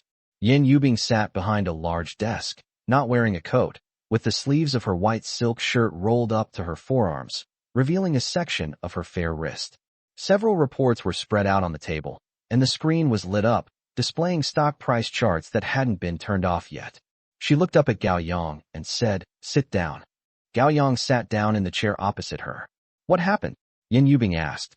Gao Yang handed over his phone. The screen was lit up, showing the post. Yan Yubing took it and looked down at it. She read very slowly. His fingers slid across the screen, his brows gradually furrowing. After reading the last line, she put her phone back on the table and pushed it in front of Gao Yang. "When did this happen?" "It was sent last night," Gao Yang said. "This morning, the School of Aeronautics notified us that the project was suspended." Who notified them? The executive vice president's surname is Zhang. Yan Yubing leaned back in her chair, placing her hands folded on her lap. She didn't speak, but looked at Gao Yang with a deep gaze, as if she were weighing something. "How much of what's in the post is true?" she began, speaking slowly. Gao Yang met her gaze. "Professor Chen invited me to dinner once, at her house. Just last night, Chen Bing and Chen Jiao ran into me. A lone man and a lone woman? Her son is here," Gao Yang said. "She has a son." Yan Yubing raised an eyebrow. "Her son? He's about 4 or 5 years old, and his name is Xiaobao," Gao Yang said. "The child likes me a lot. Professor Chen is busy with work and doesn't spend much time with him. I just cook a meal and play with the child." He spoke frankly, without dodging the question or offering excessive explanation. "Gao Yang, you're quite capable. Professor Chen is such a cold person, yet you actually let her go to her house." "President Yan, I didn't mean anything by it." Yan Yubing waved her hand, interrupting him. "A woman like Chen Jingshu, a 28-year-old vice dean, a rising academic star, is incredibly arrogant. Arrogant. She can let you into her house, and even make you play with her son. This means she at least doesn't dislike you. Gao Yang didn't respond. Yin Yubing stood up and walked to the French windows. Her back was to Gao Yang, her figure slender yet upright. The post was aimed at the two of you, she said.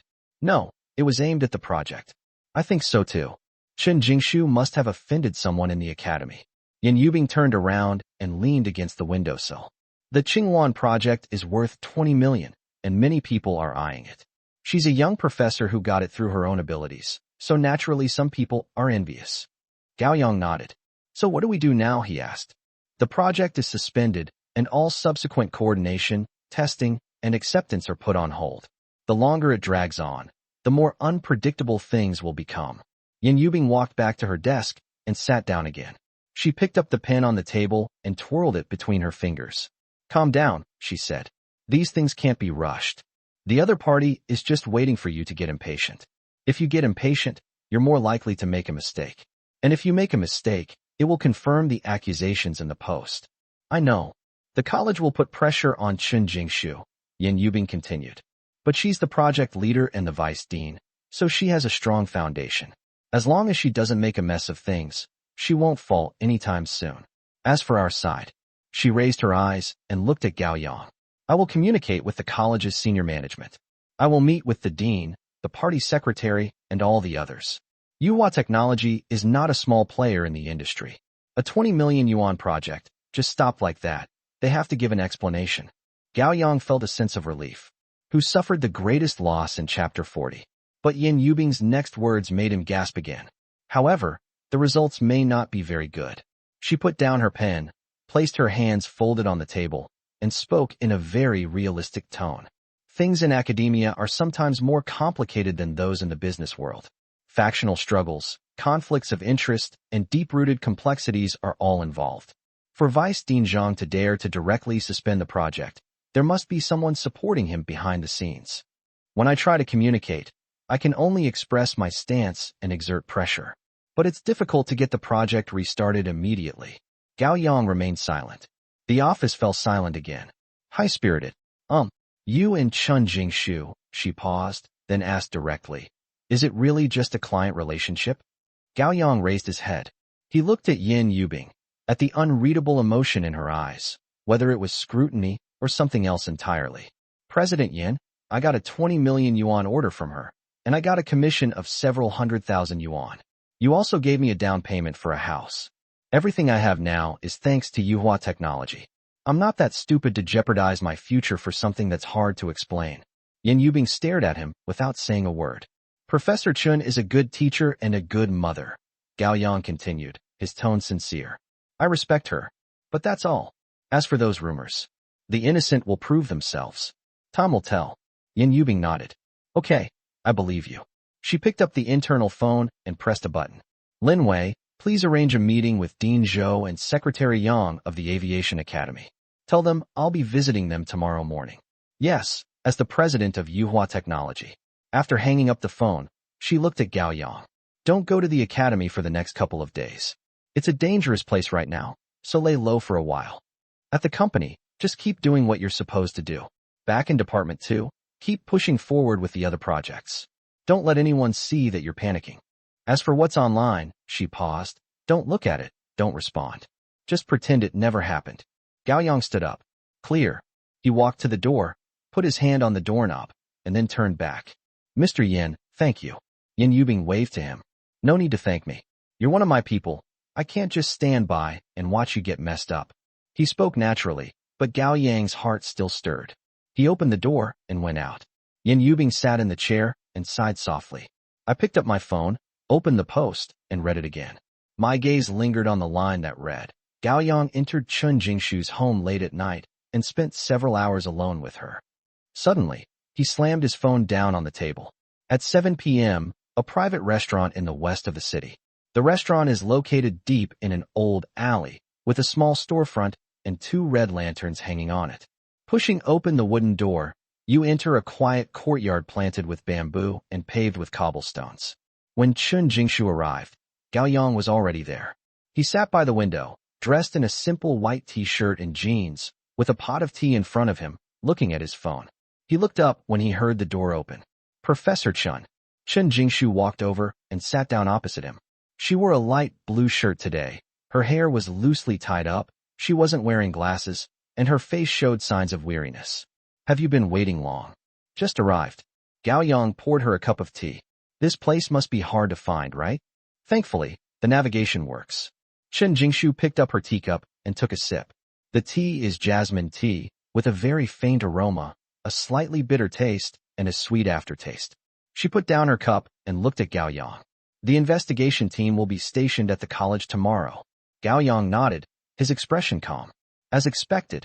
Aren't you worried? What are you worried about? Gao Yang smiled. Our cooperation is compliant with all procedures, and the documents are complete and can withstand scrutiny. Chen Jingshu remained silent for a few seconds. I mean, what's being said online? Saying I'm a gigolo, that I climbed the social ladder by relying on women? Gao Yang retorted casually. Let them talk. People can say whatever they want. I can't control what they say. But it will affect you. How will it affect me? Gao Yang laughed. Will it affect my ability to make money? Or will it affect my ability to eat? Chen Jingshu was stumped by his question. Gao Yang continued. I earned my money cleanly, and I did my job honestly. People say I rely on women, that I'm a gigolo. That's just their envy. I don't care. He spoke very frankly. Looking into his eyes, Chen Jingshu's agitation suddenly subsided. Yes, those who are clean will be clean by themselves. As a 28-year-old vice president, how many rumors has she heard over the years? Some say she got to where she is because of her looks, some say she has a powerful background, and some say she slept with her boss. If she took every word to heart, she would have been furious long ago. You're right, she breathed softly. I was overthinking it. Gao Yang refilled her tea. Her tea. Professor Chun, you are under too much pressure. Chen Jingshu gave a wry smile. How could it not be big? I spearheaded the application for the Azure Phoenix project, and I've been busy with it for over half a year. It's only just started, and this kind of thing has happened. So many eyes in the institute are watching me, waiting to see me make a fool of myself. If this project fails, my time as vice dean will be over. Gao Yang shook his head. The project won't fail. How did you know? Because the college can't afford to lose. Gao Yang said with certainty, the Azure Phoenix project is not only a key project for your college, but also a project that has been registered with the city and even the province. 20 million yuan in funding can't just be stopped like that. It's impossible. The current suspension is just for show, to impress the higher-ups and netizens. Once the investigation team goes through the motions and proves there are no problems, the project will be restarted immediately. Chen Jingshu stared at him. You're that confident? It's not that I'm confident. It's just the reality. Gao Yang smiled. Professor Chen, think about it. If the project really has to stop, who will suffer the biggest loss? It's the college. The funding was approved, the equipment was ordered, the staff was arranged, and now everything's shut down. Every day it costs money. If the higher-ups hold us accountable, who can take the blame? Is your Vice Dean Zhang more capable of taking on this responsibility, or is the head of the college more capable? Chen Jingshu did not speak. Gao Yang continued. Therefore, the project must continue, and it must succeed. Only if the project succeeds can we prove that the Academy's decision was correct and shut everyone up. The current pause is just a temporary measure. Once the storm passes, things will return to normal. He paused, then added, perhaps this is a blessing in disguise. What's the meaning? This matter has blown up and attracted a lot of attention. Once the project restarts and achieves results, that will be the best counterattack. At that time, all the rumors will be dispelled, and your reputation and that of the Academy will be even greater. As Chen Jingshu listened, her eyes gradually brightened. She was blinded by anger and anxiety and didn't think things through. Now that Gao Yang has said that, she suddenly understands. Yes, the college is unlikely to let the project fail. Vice President Zhang's actions were simply intended to cause her trouble, slow down the project's progress, and ideally, remove her from her position as the person in charge. But if the project is really stopped, Vice Dean Zhang himself will not benefit either. Therefore, the project will definitely continue. What she had to do was stay calm and wait. Wait until the investigation is over and the storm has passed. Then, use the results to prove everyone wrong. Chapter 41. You can't handle it. Having figured this out, Chen Jingshu felt relieved. She picked up her teacup, using tea instead of wine, and raised it high. Gao Yang, thank you. Gao Yang also raised his glass and clinked it with hers. Don't be so polite. We're in this together now. If you're not doing well, neither will I. Chen Jingshu smiled. This was the first time today that she smiled genuinely. By the way, Gao Yang put down his cup and said seriously, there's something I need to tell you. You say? I suspect that the person who posted the message was Chen Jiao. Chen Jingshu was taken aback. Chen Jiao? Your ex-girlfriend? Gao Yang nodded. She left your house last night, holding a grudge. It's not surprising that she did something like this. Chen Jingshu frowned. But how did she know the project details? And how did she know that the other 3 companies withdrew from the competition? Chen Bing told her that. Gao Yang sneered. Chen Bing works in Sales Department 1, so he knows all the inside information. And I suspect that the person behind all this is your college's Vice Dean Zhang. Chen Jingshu's face darkened. Vice Dean Zhang and Chen Bing. It may not be a direct connection, Gao Yang analyzed. But Vice Dean Zhang would definitely be happy to see you get into trouble. Chen Jiao posted the message, and he took advantage of the situation to ruin your reputation so he could move up in rank. Chen Jingshu remained silent. She was well aware of the power struggles within the academy. I just didn't expect it to be this dirty. So what do we do now, she asked. 2 options. Gao Yang held up 2 fingers. First, call the police. Posting rumors and defamation can be prosecuted, but that would only make things worse, which wouldn't be good for you or the college. Second, wait. Wait for the investigation results to come out and let the facts speak for themselves. Chen Jingshu thought for a moment. I choose option 2. Just as I thought. Gao Yang nodded. Calling the police now would play right into some people's hands. They'd say you're guilty and that it's retaliation. It's better to wait and let them come out on their own. Chen Jingshu raised his glass. Great minds think alike. The announcement was posted on the 2nd day after the investigation team arrived at the college. The document, written in black and white and stamped with a red seal, was posted on the bulletin board on the 1st floor of the administration building. The preceding long string of platitudes boils down to 2 main points. First, preliminary investigations have found no irregularities by Professor Chen Jingshu in the bidding process for the Qingwan project.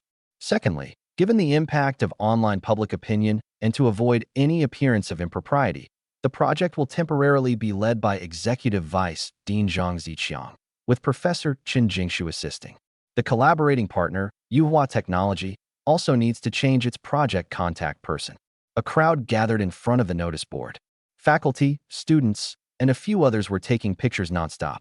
Isn't this just a promotion in name only, a demotion in reality? Vice Dean Zhang played this move brilliantly.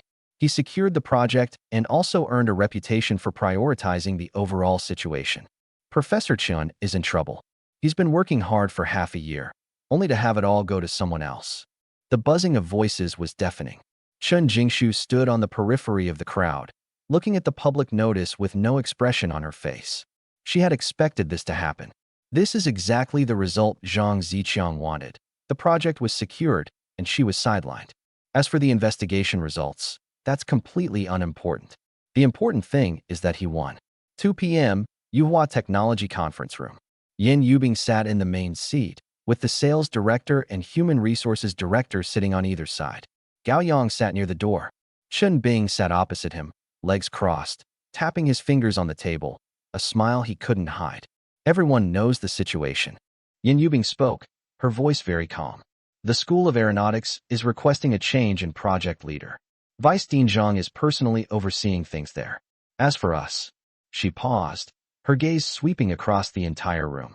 Chen Bing is most familiar with the project and has been involved in its early stages. From today onwards, Chen Bing will be in charge of coordinating the Qingwan project. Whoosh! A low murmur arose in the conference room. The people from the department exchanged glances, trying to suppress their laughter. On the second side, Wang Hai's face was ashen. He wanted to say something, but Gao Yang stopped him with a look. Chen Bing stood up at this moment. He straightened his suit jacket, walked to the front of the conference room, and cleared his throat. Thank you for your trust, Mr. Yin. I also thank the college leaders for their recognition. As he spoke, his gaze swept toward Gao Yang, his eyes practically radiating smugness. To be honest, I was the one who started this project from the beginning. I went to my aunt's side at least 10 times and said all the right things. Later, something went wrong, and someone else got the benefit. But as it turns out, it's not easy to take advantage of someone else's good fortune. In the end, you still have to return it to its rightful owner. He emphasized the phrase, returning the item to its rightful owner. Everyone was looking at Gao Yang. Gao Yang sat there, not moving. He picked up the bottle of mineral water in front of him, unscrewed the cap, took a sip, and then slowly screwed the cap back on. Manager Chun, I have no objection to giving you the project. But there's something I need to remind you of. Chen Bing raised an eyebrow. Oh? What advice does Deputy Manager Gao have? A 20 million yuan project involving technical collaboration among 3 colleges and 5 laboratories. Gao Yang looked at him. The proposal is over 300 pages long, with 127 technical parameters and 16 delivery milestones. Can you catch it? Chen Bing's expression changed, but he immediately laughed again, a very disdainful laugh. Gao Yang, stop trying to scare people. I, Chen Bing, have worked at Manhua Technology for 7 years. What kind of project haven't I been through? What's 20 million? That was an old project, Gao Yang said. This year's project is different. What's the difference? Aren't they all about selling products, creating solutions, and building relationships? You can't handle this project, Gao Yang said, emphasizing each word. You, Chen Bing, Yin Yubing interrupted him. She looked at Gao Yang. Gao Yang, the project has been decided. You can keep your objections. But for now, execution comes first. Gao Yang nodded and remained silent. Chen Bing glared at him fiercely and sat back down in his seat. After the meeting, Yin Yubing asked Gao Yang to go to the president's office. Gao Yang was somewhat angry. President Yin, why Chen Bing? Yin Yubing said calmly. He is familiar with the project. He knows the project well? Gao Yang laughed. What does he know? How to fabricate data, how to steal credit from others, or how to stab someone in the back. Yin Yubing looked at him quietly. Gao Yang, watch your tone. I apologize for my tone, Gao Yang said. But I don't understand. There are so many people in the company. Isn't Wang Hai good enough? Aren't the other key members of the second department good enough? Why did they have to choose Chen Bing? Let me ask you, if you continue to be in charge of this project, even if it's successful, what will others say? Gao Yang didn't say anything. They'll say, look, Gao Yang really is having an affair with Professor Chun. Otherwise, why would he get the project? Why did those 3 companies withdraw? They must have been forced out by those 2 working together. Can't you hear what I'm saying? Yin Yubing stood up. But things are different now. Give the project to Chen Bing. If he does a good job, that's his skill. If he doesn't, that proves that this project can't function without you, Gao Yang. When you take over then, who will dare to gossip? Chapter 42. The earth wouldn't keep turning without him. Gao Yang hadn't expected this. But what if Chen Bing messes up the project? If it's messed up, it's a loss for the college, and it's Vice Dean Zhang's responsibility. Yin Yubing walked back to her desk. Manhua Technology will just change the contact person at most. The contract is still in place, and we can still make money. But for you, this is your chance to establish your authority. Let the facts prove everyone wrong. Let the results show everyone that Gao Yang was able to win this project because of real ability, not by any underhanded means. Gao Yang didn't say anything. In this matter, Yin Yubing, a seasoned veteran in the business world, saw further and more deeply than him. I understand, he said. Good. Go back and get back to work. Push forward the other projects in the second department as soon as possible. Keep an eye on Chen Bing, but don't interfere. Wait until he falls down before you go up. At that time, no one could say a word against it. On his first day taking over the project, Chen Bing took his team to the Aviation Academy. It was a large-scale operation. A minivan carried 5 people from the first department, and 2 engineers from the technical department were also specially invited. He was wearing a new suit, his hair was slicked back, and he was carrying a genuine leather briefcase. Vice President Zhang personally greeted them at the entrance of the administration building. The 2 shook hands, exchanged pleasantries, and smiled like old friends. Dean Zhang, please take care of me in the future. Chen Bing handed over a thick envelope. It's a small token of my appreciation. Please buy some stationery for the child. Vice Dean Zhang squeezed the thickness of the envelope, and his smile became even more genuine. Manager Chen, you're too kind. We're all doing this for the project and for the college. That's right, that's right. The 2 walked side by side toward the conference room.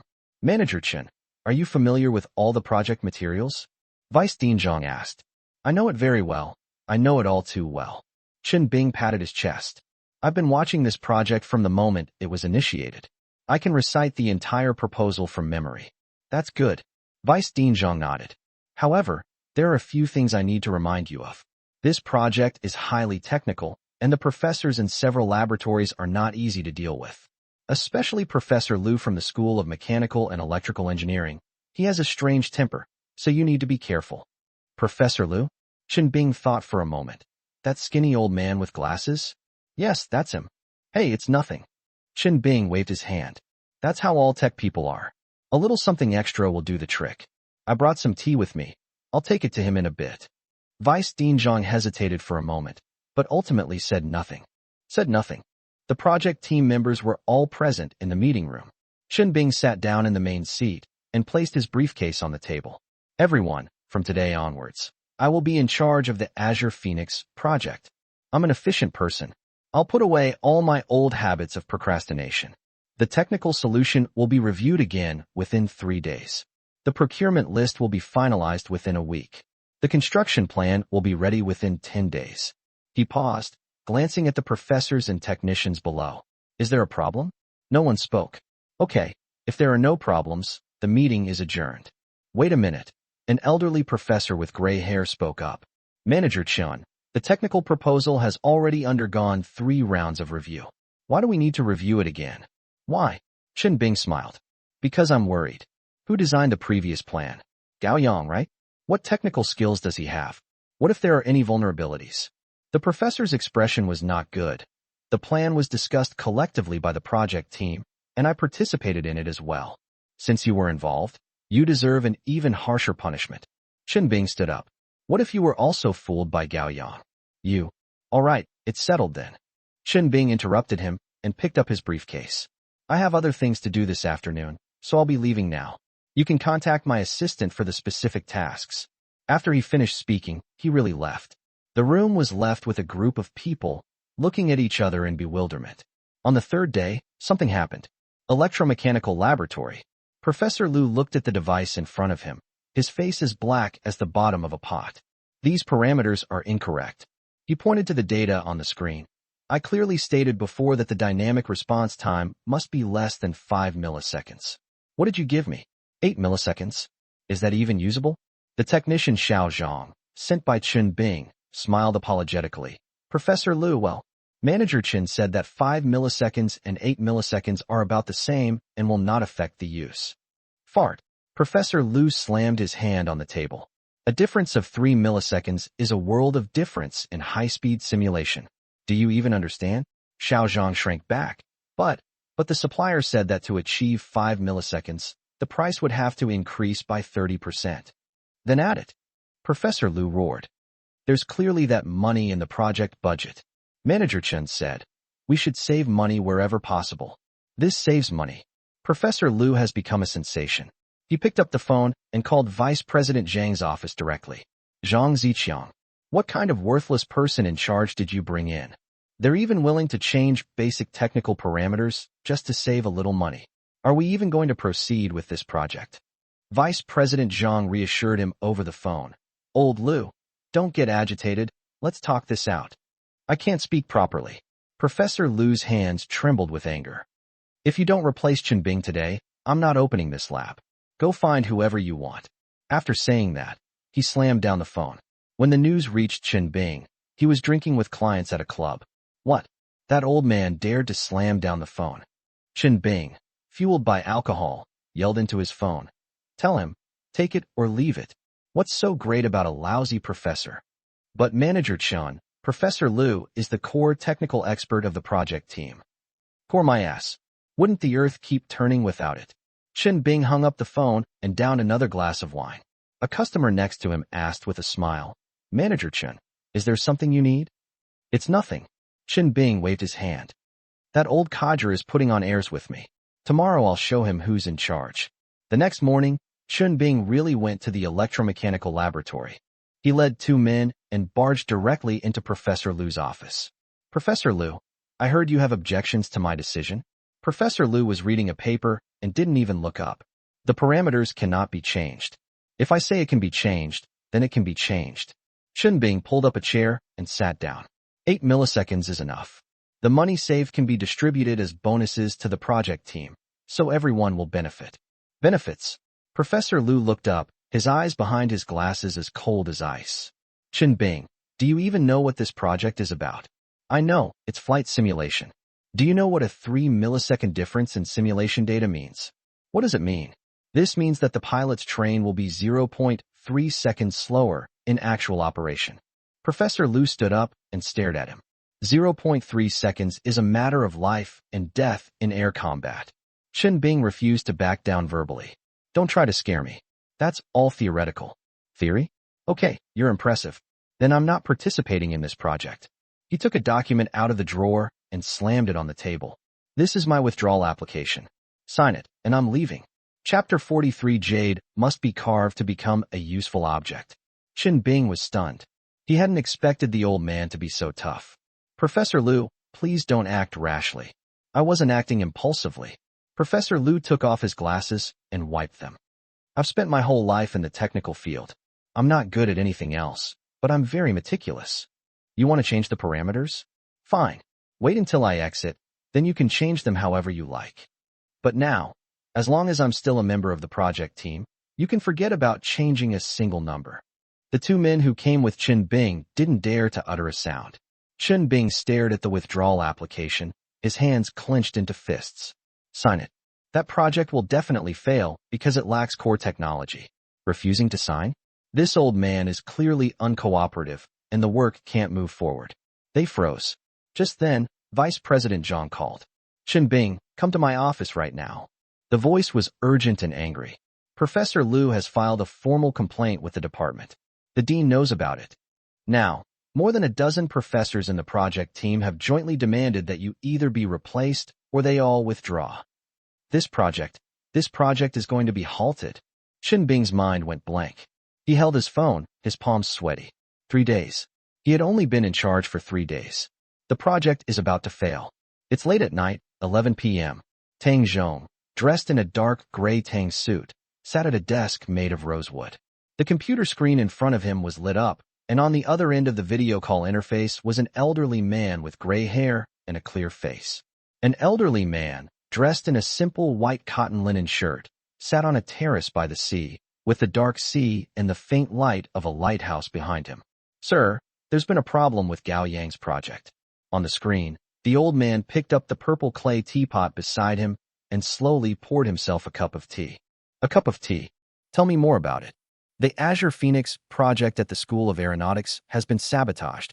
Tang Zhong recounted the whole story, from the post-incident to the project's suspension, Vice Dean Zhang taking over, and Bing's rise to power. After saying that, he added, Gao Yang is currently sidelined, and the project has been given to that Bing. I've investigated, and it turns out that the Chun kid and that Vice Dean Zhang have a private deal. The old man took a sip of tea. Tang Zhong, do you think we should make a move? Tang Zhong hesitated for a moment. Sir, Gao Yang is still young and inexperienced in the underhanded tricks of the business world. This time, it's obvious someone is trying to frame him. If we always smooth things over for him, when will he ever grow up? My grandson can't be a spineless coward. But the project has already failed, Tang Zhong frowned. I doubt it. What kind of person is Bing? Can he handle a 20 million yuan technology project? You mean, let Gao Yang fall down, so that he can remember how to walk the right path. It's okay to throw someone down, but you can't let them be tortured to death. Has that Vice Dean Zhang been investigated? I checked. Tang Zhong tapped the tablet beside him. Zhang Ziqiang, 52 years old, Executive Vice Dean of the School of Aeronautics. He owns 3 properties, his son is studying in Australia, and his wife drives a Mercedes-Benz GLE. Bank statements show that his brother-in-law's company has taken on 7 projects from the school in the past 2 years, totaling more than 8 million yuan. Is the evidence solid? We have transfer records, contract copies, and photos of our private meetings, Tang Zhong said. That's enough to give him a hard time. The old man nodded. Compile the materials and send them anonymously to the Provincial Commission for Discipline Inspection. Understood. Tang Zhong paused. What about Gao Yang's side? Let him make his own way, the old man said. But the project can't really fail. It's a key national project, and we can't afford to delay it. You need to find a way to get Professor Chen back to work as soon as possible. Whether Gao Yang can get back in his position depends on his own abilities, but the platform needs to be properly set up for him first. Tang Zhong smiled and said, Sir, you're trying to both torment your grandson and make sure he doesn't really suffer a loss. Nonsense. The old man glared at him. I only have one grandson. His mother passed away early. If I don't love him, who will? But loving him is one thing, but you can't spoil him. A jade stone is not a gem until it is carved. You understand that principle. Understood, Tang Zhong said seriously. I'll take care of it tomorrow. Be careful how you do it. Don't leave any trace. Don't worry, I'm good at this job. The video call ended. Tang Zhong took out his phone and dialed a number. The phone rang 3 times before being answered. Secretary Zhao, this is Tang Zhong. I have some documents that I'd like to ask you to submit. The next morning, just after 9 o'clock, the atmosphere inside the Aviation Academy's administration building was somewhat eerie. Zhang Ziqiang, carrying a thermos, slowly walked out of his third-floor office, preparing to attend the weekly leadership meeting. He's in a good mood today. Although Chen Bing caused a bit of a stir yesterday, he felt it was harmless. Professor Liu, that old academic, can be appeased with a little coaxing. If all else fails, he can be sent some project funding to appease him. The important thing is that the Azure Phoenix project is now in his hands. With a budget of 20 million, there's a lot of room for maneuver. He hummed a little tune as he pushed open the conference room door. Then they stood frozen at the doorway. The people sitting in the conference room were not just college leaders.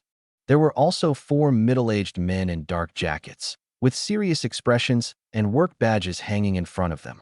When Dean Zhou, who was sitting in the main seat, saw him, his expression became somewhat unnatural. Old John, you're here. These are comrades from the Provincial Commission for Discipline Inspection. They want to ask you about something. The thermos in Zhang Ziqiang's hand fell to the ground with a clatter. The Provincial Discipline Inspection Commission? The middle-aged man at the head of the group stood up and showed his identification. Comrade Zhang Ziqiang, we are from the 3rd Supervision Office of the Provincial Commission for Discipline Inspection. Based on a report from the public, you are suspected of serious violations of discipline and law. Please come with us to cooperate with the investigation. What's wrong with me? Zhang Ziqiang took a half-step back. This is a false accusation. Someone is framing me.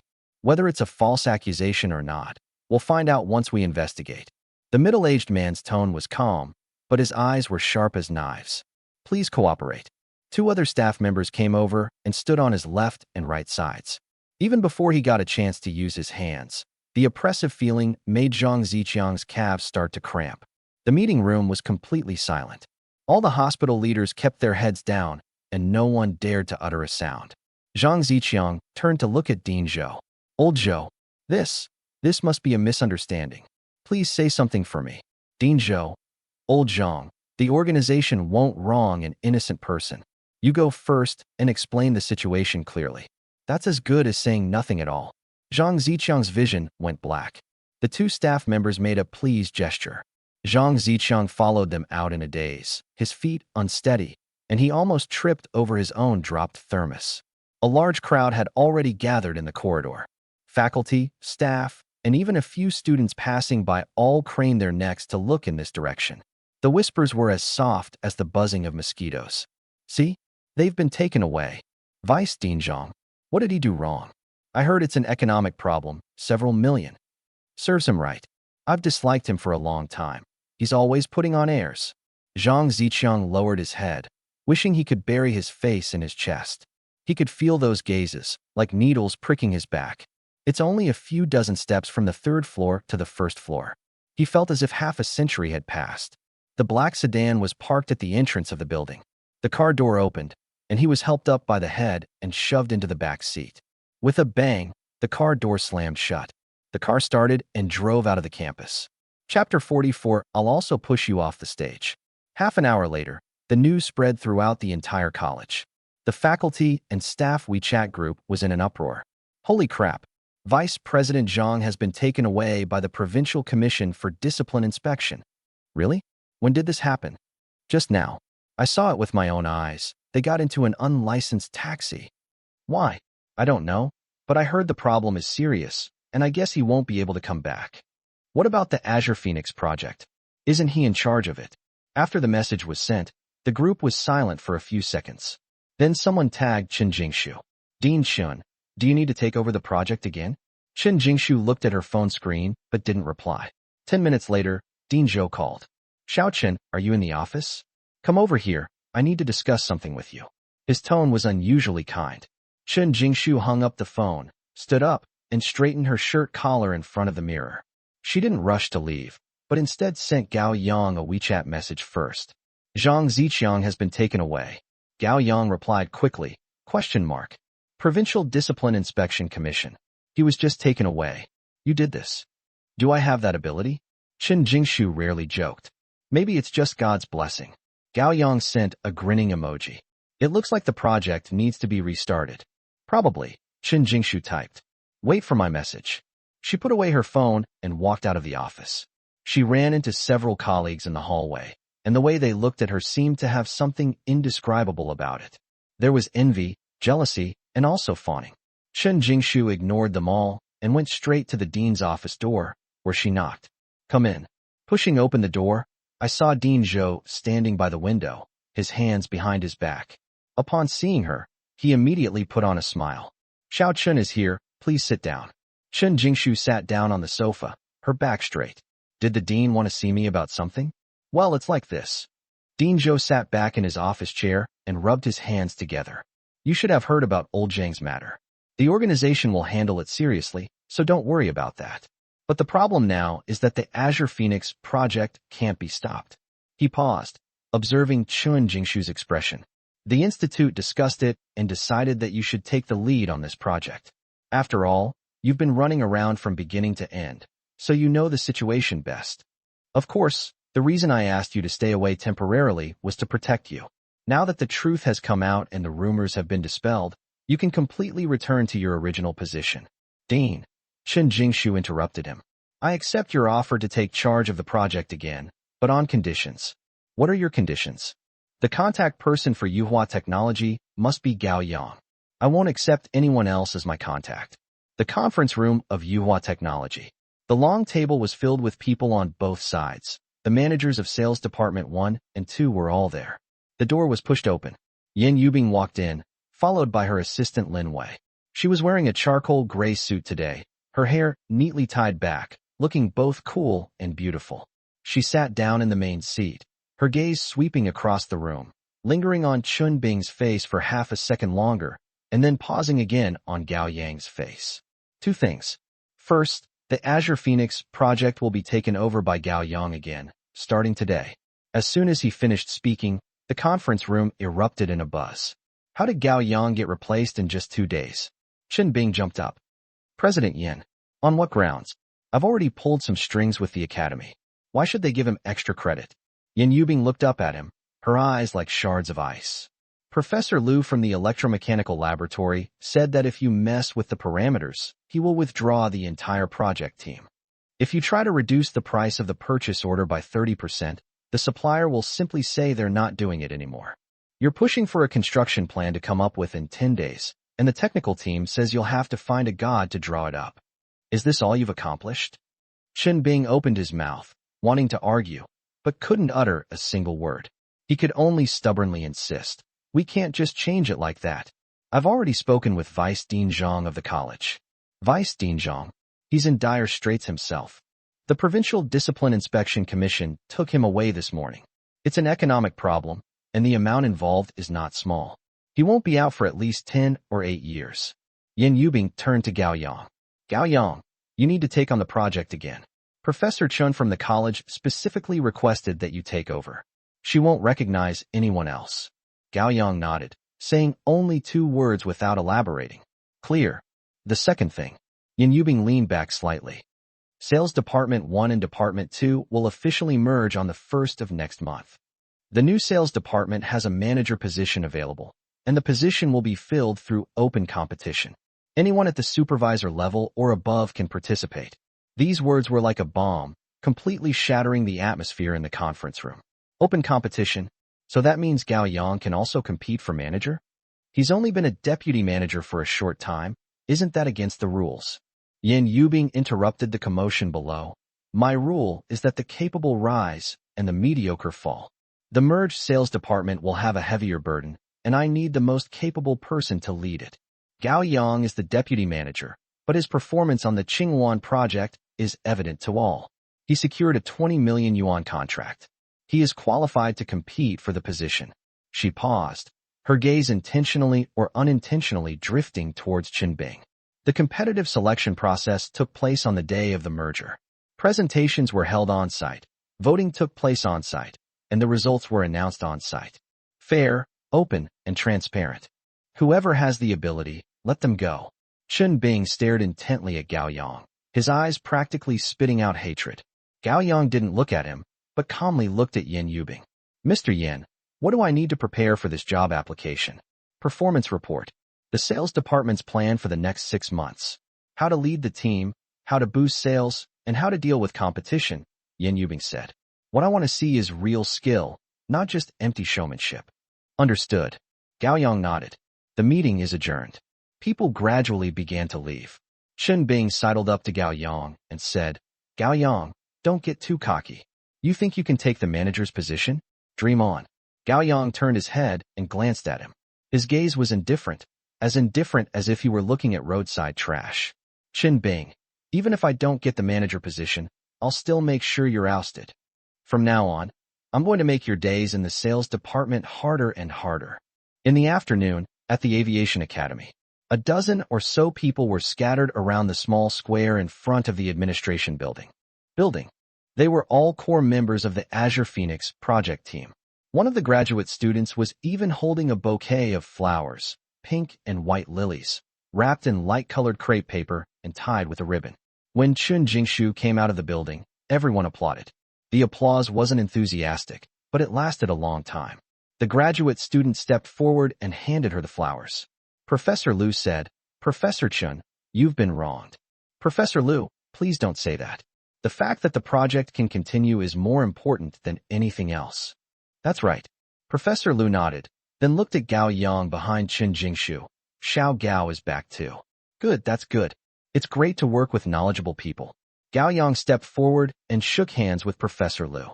Professor Liu, we will proceed with the original technical parameters as per the original plan. I have rechecked the procurement list, and I have also communicated with the suppliers. The price will be based on the market price, without any pressure to lower the price.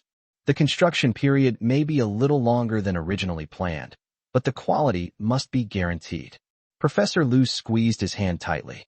Just because of what you said, I'll do my best to make this project a success. Chun Jingshu took out her phone and took a group photo of the project team members. The sunlight was bright, shining on everyone's faces. Professor Liu's expression was serious, but she stood ramrod straight. Several young technicians smiled somewhat shyly. Gao Yang stood diagonally behind her, his profile sharply defined. Chun Jingshu posted the photos on her WeChat Moments. The caption was very simple, just 4 words. Those who are pure will themselves be cleansed. After sending the message, she put away her phone and looked at Gao Yang. Let's go to the conference room. Let's go over the follow-up progress again. Gao Yang nodded. After taking 2 steps, he suddenly said, Professor Chen, thank you. Chun Jingshu turned her head to the side. Thank me for what? Thank you for specifically asking for me. Chun Jingshu smiled. I'm not helping you. I'm helping with the project. I don't trust anyone else. Xiao Bao said you made a promise with him to play with him again. I can't help you with this. You have to do it yourself. Gao Yang laughed. I'll handle this myself. Chapter 45. Your mother loves you very much. 3 days later, in a VIP ward at Onkong Hospital, Yin Yubing's younger brother, Yin Zhe, has been discharged from the hospital. The little one, dressed in a light blue hospital gown with a beige cardigan over it, sat on the edge of the bed, his legs dangling in the air. His face was still a bit pale, but his eyes were much brighter. Yin Yubing is going through the discharge procedures. When Gao Yang came in carrying a fruit basket, Yin Zhe was playing chess by himself. The chessboard, a set of Chinese chess pieces, was placed on the portable dining table. He held the red pieces in one hand and the black pieces in the other, playing a close game against himself. Upon seeing Gao Yang, Yin Zhe's eyes lit up, and he jumped off the bed. You're Gao Yang? Gao Yang was taken aback. You know me? I heard that you agreed to donate bone marrow to me. You are a good person, Yin Zhe said. Gao Yang stared at that small face, feeling somewhat dazed. It's so similar. It's exactly like my childhood photos. Come here. Yinja pulled him to sit on the edge of the bed, pointing to the chessboard. Do you know how to play chess? Will you play a game with me? Mom won't play with me. She says she can't beat me. Gao Yang, who knew a little about chess, said, Sure, come on. He played red, and Yinja played black. After walking less than 10 steps, Gao Yang sensed something was wrong. This little guy's chess style is surprisingly shrewd for a child. He moves with meticulous planning and aggressive tactics, seemingly placing pieces randomly, but actually concealing deadly intent. In the 15th step, the arrogant horse was cornered. On the 20th step, his car was stolen. In the 25th move, Yinja crossed the river with a small pawn, heading straight for the 9 palaces. General. Yinja looked up and blinked. Gao Yang stared at the chessboard, but couldn't figure out a way to win. Who taught you this? I learned it myself, Yinja said. When I have free time, I look at chess scores. The more I look, the better I get. Gao Yang's heart skipped a beat. He recalled his childhood, when no one was there to accompany him, and he would play chess by himself, studying the chess manual little by little. It's obvious that my skill level is inferior to his. One more round, Gao Yang said. In the second game, Gao Yang got serious. But he still lost. Yinja has a natural keenness when playing chess. He can always see through his intentions 2 or 3 moves ahead, and set a trap for him to fall into. Gao Yang, you fall better than my mother, Yinja said seriously. She can't even last 10 steps. Gao Yang was both amused and exasperated. He played 2 more games with Yinja, and lost both. No more, no more. Gao Yang raised his hands in surrender. If I keep going, my confidence will collapse. Yinja chuckled. As he laughed, he suddenly asked in a low voice, Brother Gao Yang, do you know my father? Gao Yang's heart skipped a beat. Why are you asking that? Mom said my dad is abroad and won't be back for many, many years. Yinja lowered his head and fiddled with the chess pieces in his hand. But I think Mom might be lying to me. Why? If Dad were abroad, he could call me on TV or video chat. Yinja looked up, her eyes clear as glass. But he never does, so I suspect my mom is lying to me. Gao Yang didn't know what to say for a moment, and felt a pang of sadness in his heart. He reached out and ruffled Yinja's hair. Your mother loves you very much. I know, Yinja nodded, but I still want to know what my father is like. He paused, then his voice became even softer. Does he not want us anymore? Don't overthink it. He pulled the child close and hugged him. Your father must have had a reason.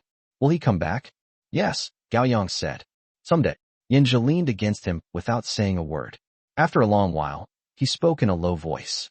Brother Gao Yang, can you come to see me often in the future? You can play chess with me, and I'll let you win. Gao Yang. Brother Gao Yang, please promise me. Okay, I promise you. Pinky promise. Yinja extended his little finger. Gao Yang suddenly remembered that he had made a pinky promise with Professor Chen's son just 2 days ago. Both children are adorable, but they are also a little lonely. Most importantly, they all like themselves. Gao Yang hooked his finger around hers and shook it. Pinky promise, 100 years from now. The ward door was pushed open. Yin Yubing stood at the door, looking at the two embracing each other, and paused in her steps. Her face was expressionless, but her eyes softened for a moment. The formalities are complete. You can leave now. Gao Yang released Yin Zhe and stood up. Mr. Yin, let me see you off. Yin Yubing nodded and did not refuse. Go downstairs and get in the car. Yin Zhe leaned back in the back seat and fell asleep soon after. Yin Yubing glanced at the child in the rearview mirror before speaking softly. Thank you for coming today. Of course, Gao Yang said. After a moment of silence, Yin Yubing suddenly asked, How's your preparation for the job application going? Preparations are underway, Gao Yang said frankly. Shin Bing won't give up easily. He'll definitely cause trouble. He shouldn't be able to cause any trouble now, Yin Yubing said calmly. But you can't underestimate him. A cornered dog will do anything. Clear. The car arrived at the entrance of the residential area where Yin Yubing lived. Gao Yang helped carry Yin Zhe upstairs. The little guy slept soundly and didn't wake up the whole way. After settling the children in, Gao Yang bid farewell. Yin Yubing saw him to the door. High-spirited. Do your best on the day of the competition. Yin Yubing looked at him. I believe in you. Gao Yang smiled. You won't be disappointed. The car was parked in front of the villa. Gao Yang opened the car door, and the night breeze carried the scent of osmanthus blossoms. He stepped aside to let Yin Yubing get out first, then went around to the other side, and carefully carried the sleeping Yinzhu out. The little one snuggled against him, but didn't wake up. In front of me stands a 3-story modern-style villa with a light gray stone facade and clean, crisp lines.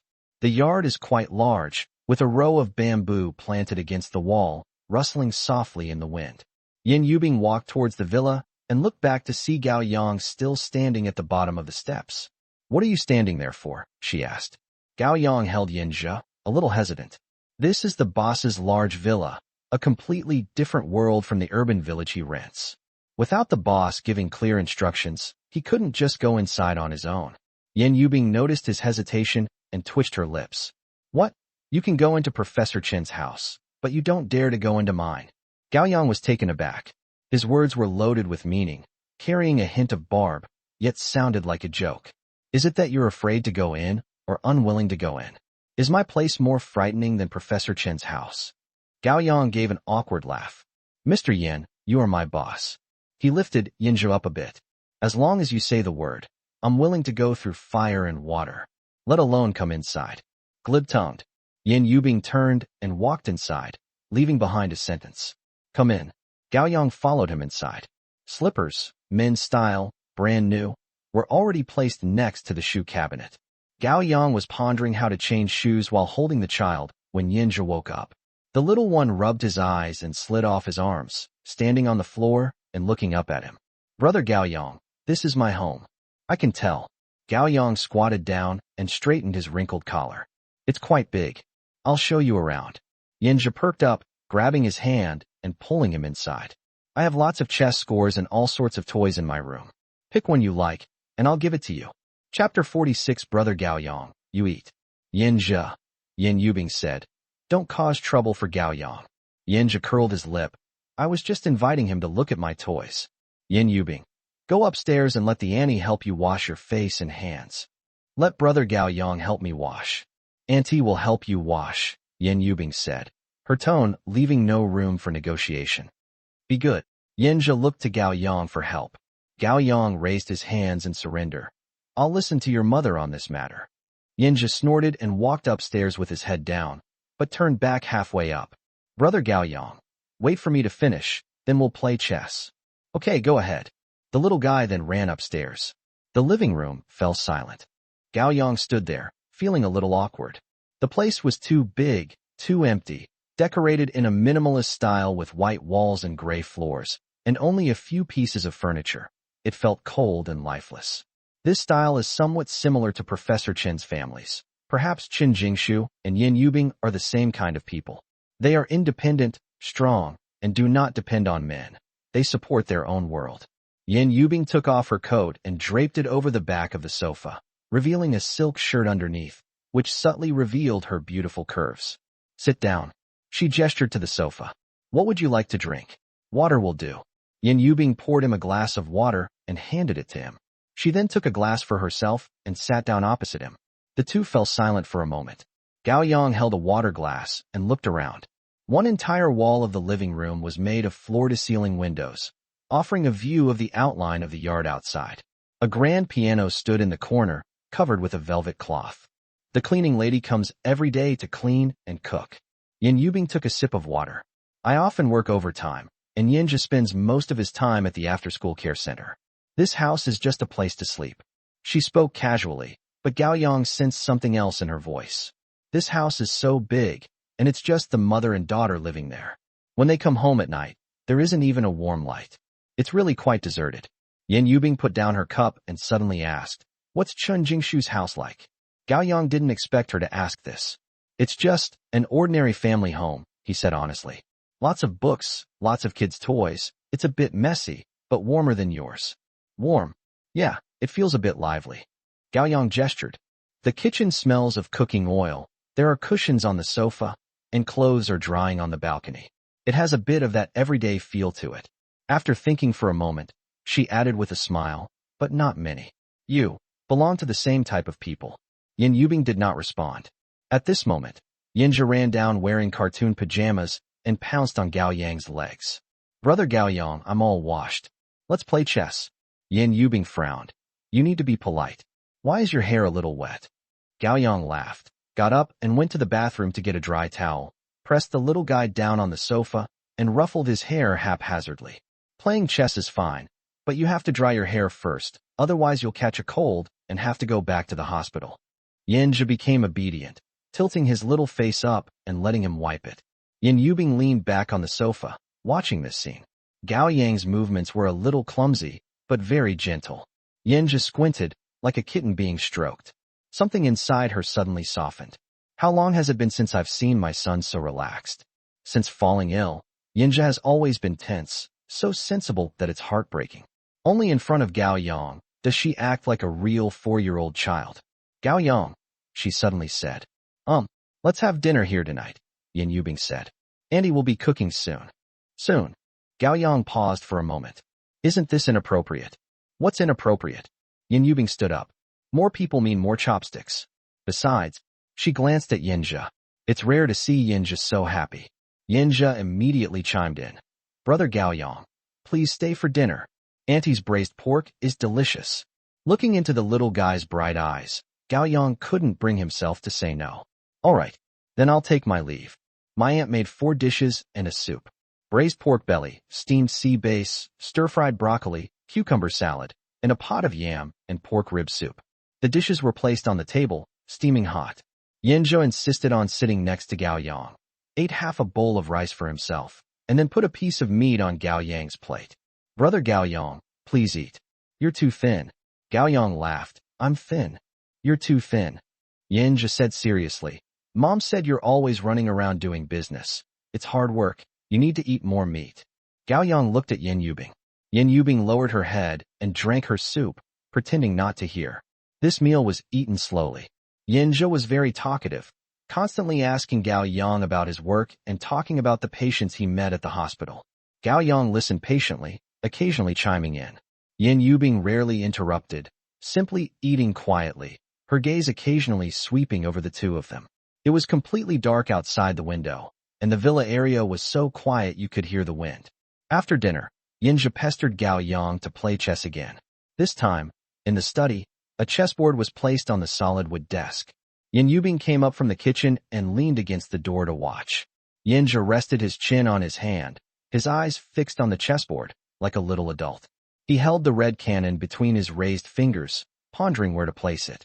Yin Yubing watched for a while, then went to take a shower.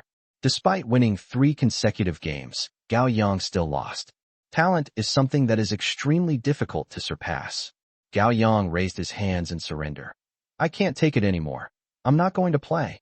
Yinja, however, was still not satisfied. Again. Then the sound of water in the bathroom stopped. Through the door, you could faintly hear someone humming a song. The tune was very soft. It was an old English song, and Yin Yubing's voice was softer than usual. Gao Yang was momentarily distracted. The cannon landed in an awkward position. Yinja's eyes lit up, and he jumped off the horse with a thud. General, draw your chariot. Gao Yang was taken aback and looked down at the chessboard. Oh no, this step went wrong. He gave a wry smile. They really aren't being polite. Yinja grinned. Playing chess is like fighting a war. You can't hold back. Before the words had even finished, a muffled thud suddenly came from the bathroom. It looked like a heavy object had fallen. This was followed by a muffled groan from the woman, a suppressed pain. Gao Yang stood up abruptly. Yinja's face turned pale. Mom, I'll go take a look. Gao Yang left those words behind and rushed out of the study. Light shone through the frosted glass bathroom door, and the lights were still on inside. Steam seeped out from the cracks in the door, carrying the faint scent of shower gel. President Yin? Gao Yang knocked on the door. There was no response from inside. There were only suppressed gasps, very short and sharp, but they made one's heart tighten. President Yin, can you hear me? There was still no answer. Gao Yang twisted the doorknob. It wasn't locked. He pushed open the door. The bathroom was filled with steam. Yin Yubing fell onto the tiled floor, lying on her side with one leg bent and the other straight. The bath towel barely covered her chest and thighs, and her wet hair clung to her smooth back, water droplets sliding down her spine and disappearing into her waist. She braced herself with one hand on the ground and covered her right ankle with the other. Hearing the door open, she looked up abruptly. Water droplets still clung to her eyelashes. It was hard to tell if they were from bath water or tears from the pain. Her pupils contracted slightly when she saw Gao Yang. My instinct was to grab something to cover myself, but as soon as I moved, a piercing pain shot through my ankle. Don't move. Chapter 47 always possesses a maturity beyond her years. Gao Yang walked over quickly and grabbed a dry towel from the edge of the bathtub. He didn't look around.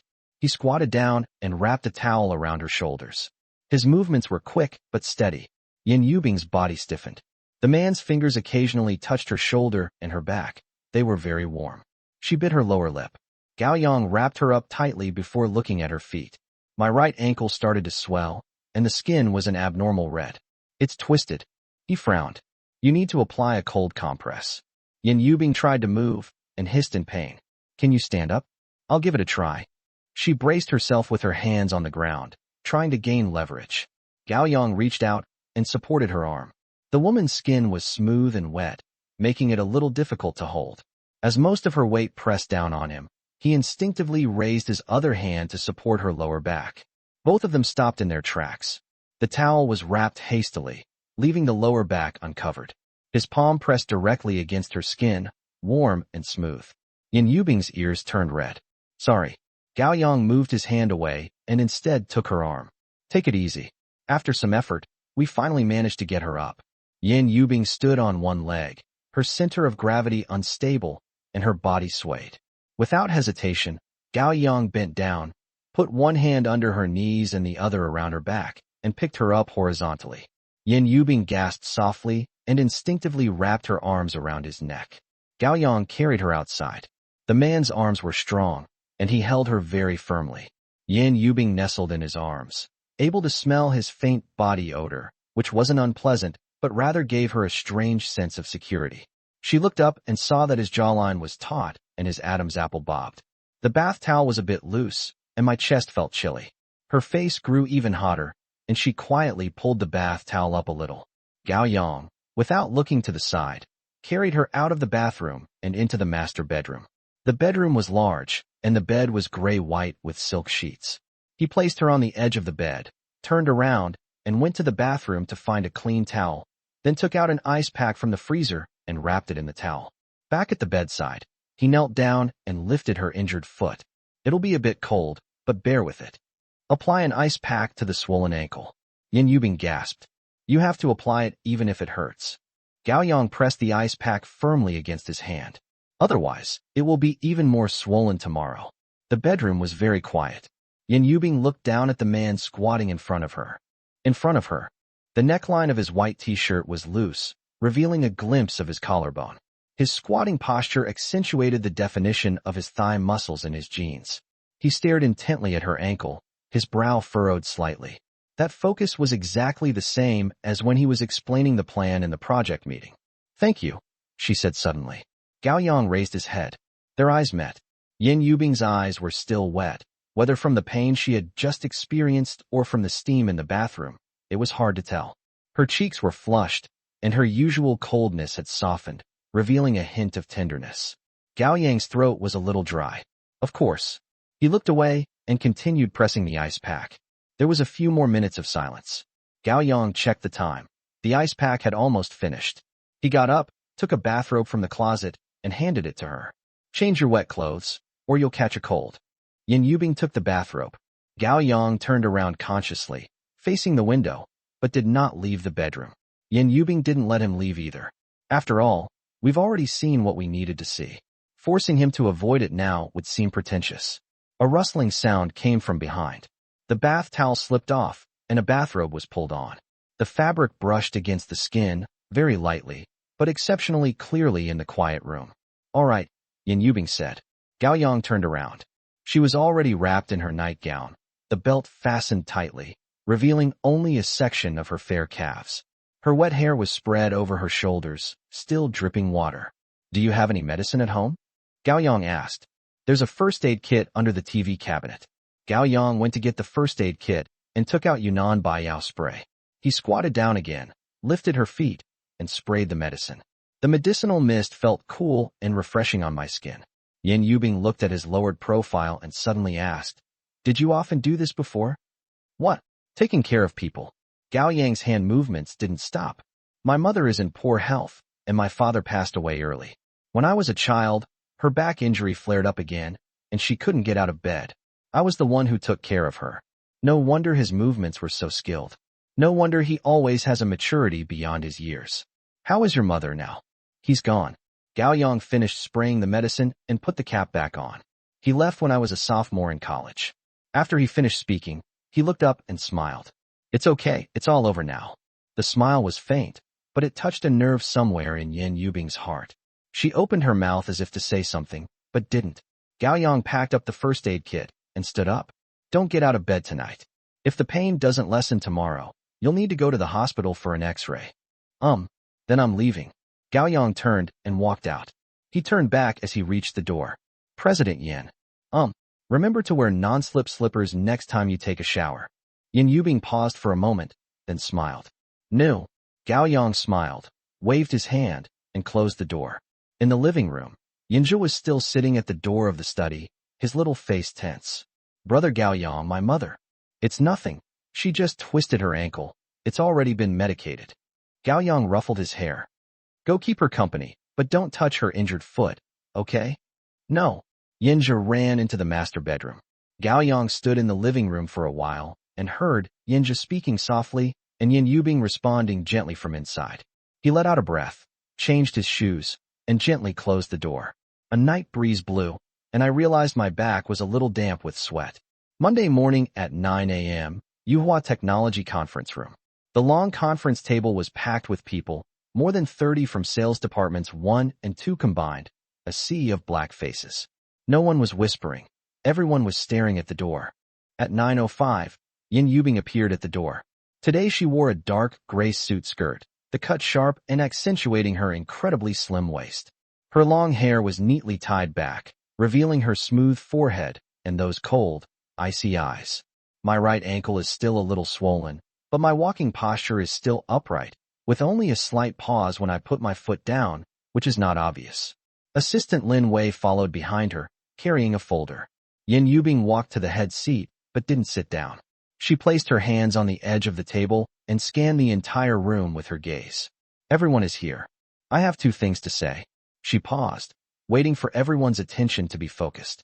First, the merger of sales departments 1 and 2 was originally scheduled for the 1st of next month. Now the date has been changed. A slight commotion arose in the conference room. Chen Bing sat in the first row, a slight twitch at the corner of his mouth. He knew Yin Yubing wouldn't actually let someone like Gao Yang compete for the manager position. Yin Yubing ignored the reactions below and continued speaking. Before the merger, Department 1 and Department 2 each focused on their own performance and led their own teams. But there can only be one manager position. She straightened up, took a document from Lin Wei, and threw it on the table. The company will participate in the annual bidding of Zhongnan Group. Let's begin the discussion. Zhongnan Group? That state-owned giant. Didn't we both fail the past 2 years? Are you going again this year? Chapter 48. You have to be worthy. Yin Yubing tapped on the table. The discussion abruptly ceased. Zhongnan Group is a leading state-owned enterprise in the construction industry, with annual procurement exceeding 10 billion yuan. We are bidding on their industrial software system, which has been fully upgraded this year. If this deal is signed, the contract value will be conservatively estimated at 80 million. The words 80 million made everyone gasp for breath. Chen Bing's eyes lit up. Gao Yang sat on the second side, his back slightly straight. We lost in the past 2 years. We lost because of price, relationships, and lack of preparation. I don't want to lose again this year. Her gaze swept back and forth between Part 1 and Part 2.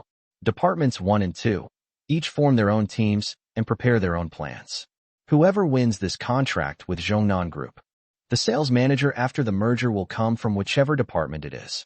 If Department 1 wins, the manager will be selected from Department 1, and everyone in Department 2 will be ineligible to compete for the position. The same applies to the reverse. The meeting room was deathly silent. Then it exploded with a boom.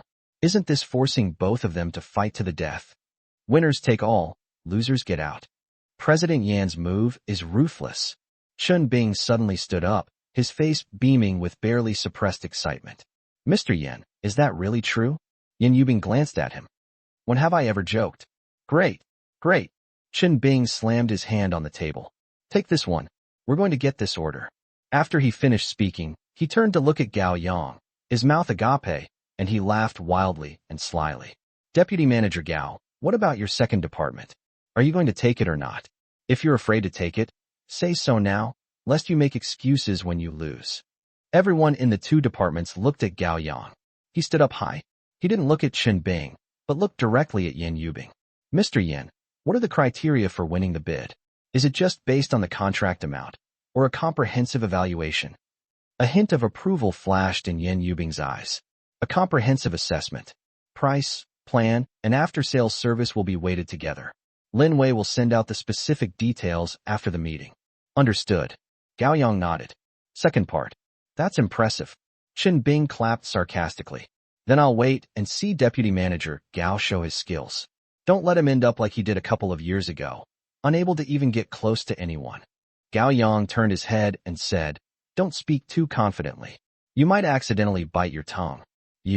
Meeting adjourned. Yan Yubing interrupted the two's exchange and turned to leave. Lin Wei quickly followed. As soon as Gao Yang returned to Sales Department 2, Yan Yubing's assistant, Lin Wei, called and asked her to go to the president's office. After knocking and entering, I saw Yan Yubing sitting in a chair with her right leg resting on a low stool next to her. Her ankle was still swollen, but much better than the night before. Gao Yang stood in front of the desk. How's your foot? He asked. It's all right. What do you think of the deal with Zhongnan Group? It's difficult, Gao Yang said frankly. We lost the last 2 years, which means we have serious weaknesses in terms of pricing or relationships. Do you know where the fatal flaw is? We can't compete with local small factories on price, and we can't compete with established distributors on connections. Moreover, I've heard that there are many factions within Zhongnan Group, with the purchasing department, technology department, and infrastructure department all operating independently. Getting one department on your side isn't enough. You have to get them all on your side. Yan Yubing looked at him, signaling him to continue. Gao Yang continued, but it's not like there's no chance. I heard that the software that Zhongnan Group purchased a couple of years ago is not user-friendly. Several of its subsidiaries have complained about it privately, but they haven't brought it up publicly. This is our breakthrough point. If we can secure 1 or 2 pilot projects in the subsidiaries before the formal bidding process and achieve results, we will have a stronger voice at the group's bidding meeting. Yan Yubing nodded. You have to secure this deal. Chen Bing has already started lobbying. He has a distant cousin who's a minor manager at Zhongnan Group. Although his position isn't high, he can make connections. Gao Yang remained silent. I know this is unfair, but that's how the workplace is. There's never absolute fairness. If you have the ability, you can turn unfairness into fairness. She looked up and stared at Gao Yang. I'd like to offer you the position of sales manager, but the condition is that you have to be worthy of it. Gao Yang met her gaze. Mr. Yan, I will secure this order. It's not about trying your best, it's about having to. Yes, we must take it down. Yan Yubing looked at him for a few seconds, then suddenly smiled. The smile was faint, but the ice in her eyes melted a little. Go ahead. If you need any resources, just contact me. Good. Gao Yang turned to leave. High-spirited. He turned back again. Yan Yubing pursed her lips and softened her voice. Watch out for Chen Bing. He's a seasoned veteran, capable of anything. Clear. For the next 2 weeks, sales departments 1 and 2 worked like 2 machines at full power, roaring forward. Meanwhile, Chen Bing was going to Zhongnan Group every day. His distant cousin had helped him get a job as a deputy director in the purchasing department. The man, surnamed Zhao, was in his 40s and as fat as a Methriya Buddha. In Department 2, Gao Yang, Wang Hai, and several key personnel were engrossed in developing plans. They spent their days conducting market research and their nights revising PPTs, filling the office with the pungent smell of coffee. The first meeting was held on Friday afternoon. The location is the conference room on the 3rd floor of Zhongnan Group. A long table was set up, with people from Zhongnan Group sitting on one side. 7 or 8 people from the purchasing department, technology department, and infrastructure department were there, all with serious expressions. On the other side, the people from Yuhua Technology. Chen Bing brought a car with 3 people, who sat on the left. Gao Yang and Wang Hai were sitting on the right. The middle is empty, like the Chu River and Han border. The meeting was chaired by Zhao, the deputy director of the purchasing department. He's the one Chen Bing got in touch with. Deputy Director Zhao held his thermos cup, slowly blew on the tea leaves on the surface of the water, and didn't even lift his eyelids. Manhua technology, right? They came here the past 2 years. Why are they here again this year? That's a rather impolite statement. Chen Bing quickly stood up, his face beaming with smiles. Director Zhao, our product has been upgraded this year, with performance improved by 40% compared to the previous 2 years, and the price is even more favorable. Please take a look at our new proposal. There's no rush to look at the proposal.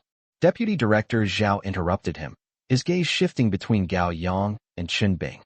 You two are from the same company, so why are you sitting on opposite sides? Chen Bing quickly interjected. Director Zhao, the healthy competition within our company is all for the purpose of providing the best service to your group. I don't care what you guys argue about internally. Deputy Director Zhao waved his hand. I just want to ask one question. What price do you plan to quote for your products this year? Stop with the fluff. Just tell me, how much lower is it compared to last year? The meeting room fell silent for a moment. Chen Bing swallowed hard and tentatively said, Director Zhao, our product upgrade this year has actually increased costs, but to show our sincerity, we are willing to lower it by 5% from last year's price. 5 points. Deputy Director Zhao sneered like a Methriya Buddha. Manager Chen, are you kidding me? Chapter 49, don't lower yourself to his level. He slammed the thermos on the table. To tell you the truth, there are a total of 6 companies that want to participate in the bidding this year.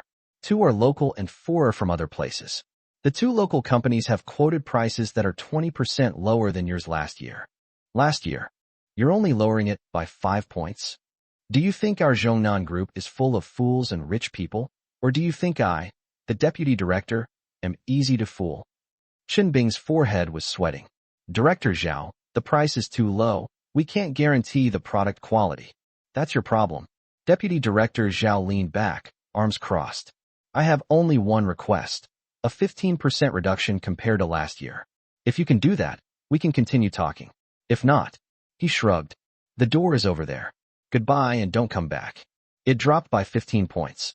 This price is even lower than the bid prices of the previous 2 years. If we actually do it at this price, there will be almost no profit, and we might even lose money. Chen Bing's face turned pale.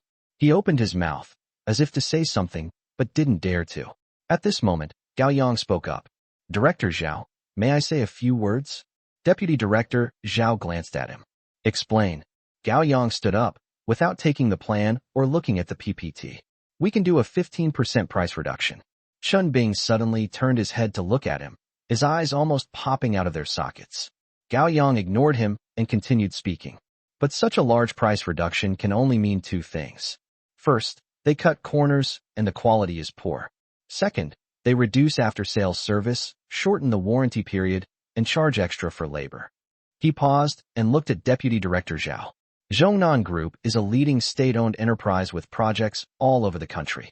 An industrial software installed on a construction site must withstand wind and sun and high-intensity use. If it malfunctions every few days and delays the construction period, the loss will probably be more than just the 15% price difference. Deputy Director Zhao's face darkened. Are you threatening me? I wouldn't dare, Gao Yang said. I'm just stating the facts. He pulled a report out of the folder and pushed it over. These are feedback reports from 3 companies under your group regarding problems using the software from 2 years ago. The system is lagging, data is being lost, and after-sales response is slow. And this is just what's on record. There are many more complaints in private. That software was from the company that won the bid with the lowest price at the time. Deputy Director Zhao stared at the report but didn't take it.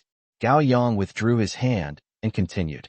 Our Manhua technology did not win any bids in the past 2 years, but the fundamental reason for not winning the bids was not that the price was too high. It was that some people used low prices to switch the bids and then passed off inferior products as superior ones. Director Zhao, if you really want to consider the group's interests, you shouldn't be looking at how much the price has been reduced, but whether the money is well spent. We dare to quote a fair price because our quality is good. We dare to offer a 3-year warranty because our products can withstand long-term use. If it's just a matter of who has the lowest price, that's simple. I can decide right now to lower it by 20%. But if problems arise later, who will take responsibility? His words were spoken neither servile nor arrogant, and were well-reasoned and supported by evidence. An engineer in the technical department, who wore glasses, pushed up his glasses and whispered to the person next to him. What this young man said makes some sense. Deputy Director Zhao's face was as black as the bottom of a pot. He stared at Gao Yang for a full 10 seconds. Deputy Manager Gao, right? You're quite the smooth talker. But just being able to talk isn't enough. I'll just ask you one question. If we lower the price by 15 points, will you do it or not? If you agree, we can continue talking. If not, you can leave now. As for quality, you don't need to worry about it. Our Zhongnan group has a technical department and an inspection team. If someone tries to pass off inferior goods as superior ones, we'll find out immediately. When the time comes, they'll be punished or reported, and no one will escape punishment. Now, all you need to do is answer me, do it or not. All the pressure fell on Gao Yang. Chen Bing, standing to the side, was grinning from ear to ear. He'd love to loudly declare, I won't do it, so he could have the deal all to himself. Gao Yang looked at Deputy Director Zhao, noticing the undisguised contempt in his small eyes. He understood that this was no longer a matter of price. This is a show of force. It's about forcing him to back down. It's to tell him who's in charge in this meeting room. Gao Yang was silent for a few seconds, and then he spoke. Do. Good. Deputy Director Zhao slammed his hand on the table. Great. Let's continue negotiating at this price. But, Gao Yang said. But what? However, before the formal bidding, I request a free pilot installation at your group's Nanjing branch. Let the actual results speak for themselves. If the results are satisfactory, then we can discuss the contract. If not, we will acknowledge our inferior skills and withdraw from the bidding process. Deputy Director Zhao narrowed his eyes. Free trial? You're willing to spend that much? We're willing to give it our all, Gao Yang said. Good products aren't afraid to be tested. All right. Deputy Director Zhao sat back in his chair, resuming his leisurely demeanor. Then let's give it a try. Next Monday, at the South City branch, I'll arrange for someone to pick you up. But let me make this clear. If the pilot program fails, Yuhua Technology shouldn't come to our Zhongnan group again. Can. Meeting adjourned. Deputy Director Zhao got up and left with his men in a hurry. Chen Bing moved closer to Gao Yang, lowering his voice, but he couldn't hide the sourness in his tone. Gao Yang, you're something else, daring to take this job. A 15% discount, and the profit from this deal might not even cover salaries.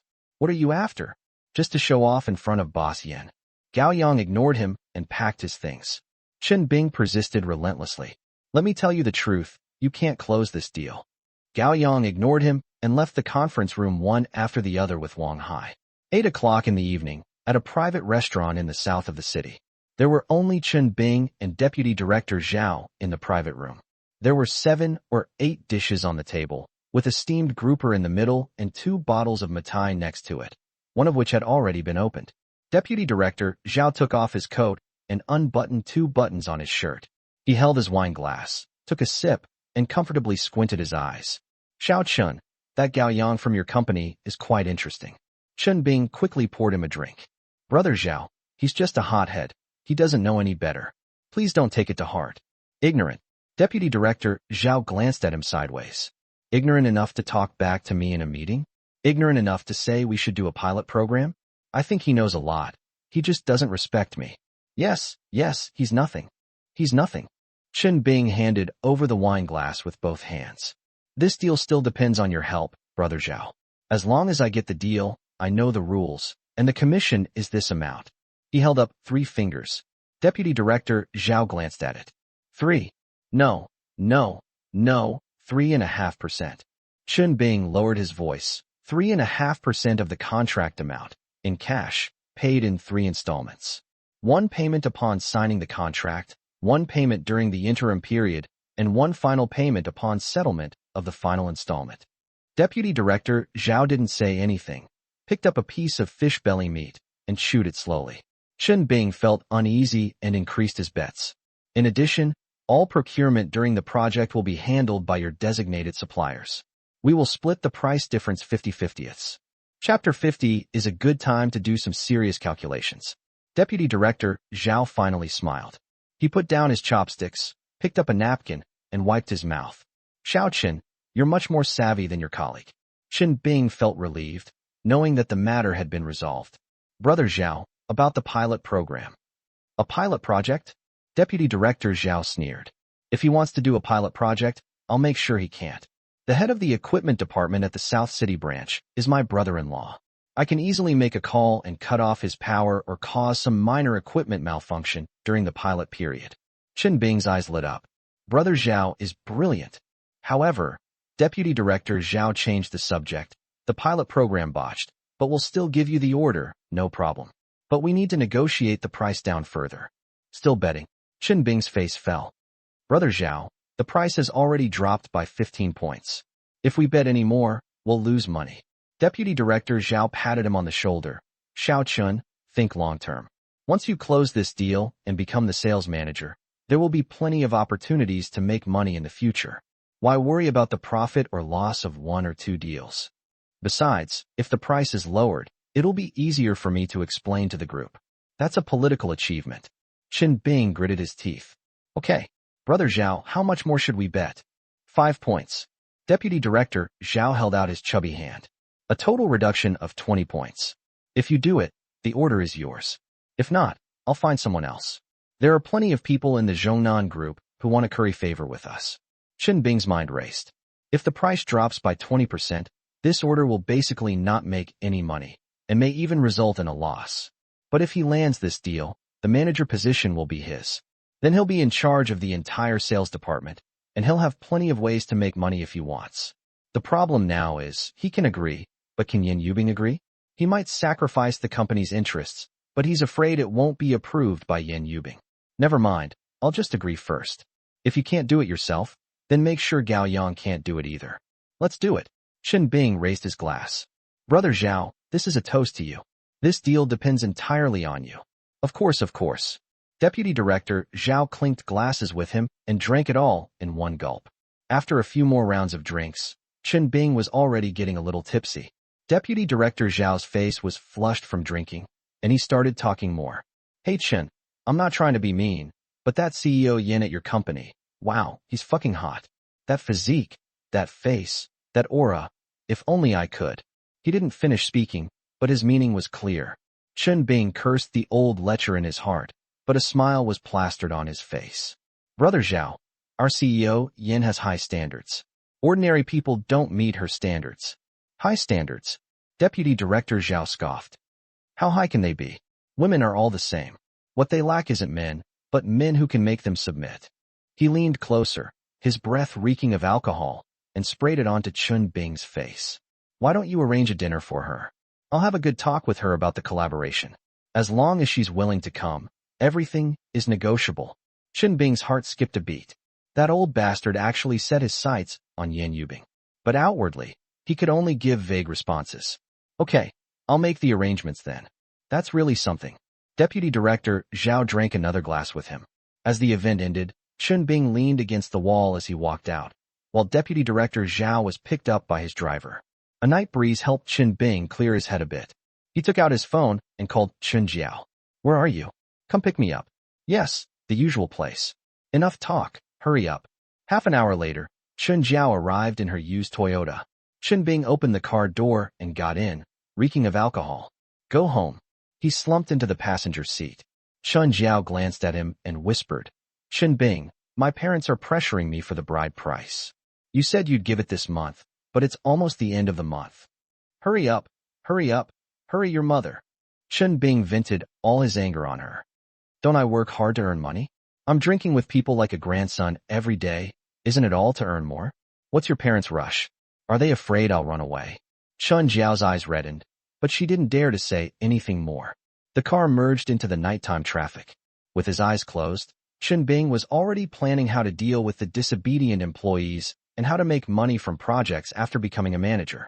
As for Gao Yang, if the pilot program goes wrong and the orders are lost, will Yan Yubing still want him? In the end, won't I still be kicked out of the company like a dog? Thinking of this, Chen Bing grinned and laughed out loud. Chen Jiao glanced at him sideways, and his smile sent chills down her spine. At the same time, Gao Yang was still in his office. The computer screen was lit up, displaying information about the South City branch. Wang Hai pushed open the door and came in, carrying 2 bowls of instant noodles. Let's eat something, it's already 10 o'clock. Gao Yang accepted the bowl and thanked him. The two of them sat on the desk and ate their noodles with gusto. Gao Yang, lower the price by 15 points and offer a free trial. This deal is really not going to make us any money. Wang Hai couldn't help but say. I know. Then why did you answer? If we don't answer, we won't even have a chance. Gao Yang took a sip of soup. If we answer, there's still a glimmer of hope. But Chen Bing has definitely hooked up with that deputy director Zhao. I heard they went out to dinner together tonight. I guessed it. Then what will you do? Gao Yang put down the instant noodle cup and took a tissue to wipe his mouth. Old Wang, do you really think that deputy director Zhao is the one who calls the shots at Zhongnan Group? Wang Hai was taken aback. What's the meaning? It's a state-owned enterprise, or even a group company. Group company. A deputy director of the purchasing department has power, but not enough to control everything, Gao Yang said. I noticed someone at the meeting today. Who? That engineer in the technical department who wore glasses, Gao Yang recalled. When I mentioned the problem with the software from 2 years ago, he pushed up his glasses and whispered to the person next to him. Later, when Deputy Director Zhao pressured me to lower the price, he frowned but didn't say anything. You mean? The people in the technical department hate it most when they use inferior products. They are the ones who will use the product, and if the product doesn't work well, they will be the first to suffer. Our breakthrough point is not in the purchasing department, but in the technical department. But the technical department isn't responsible for procurement.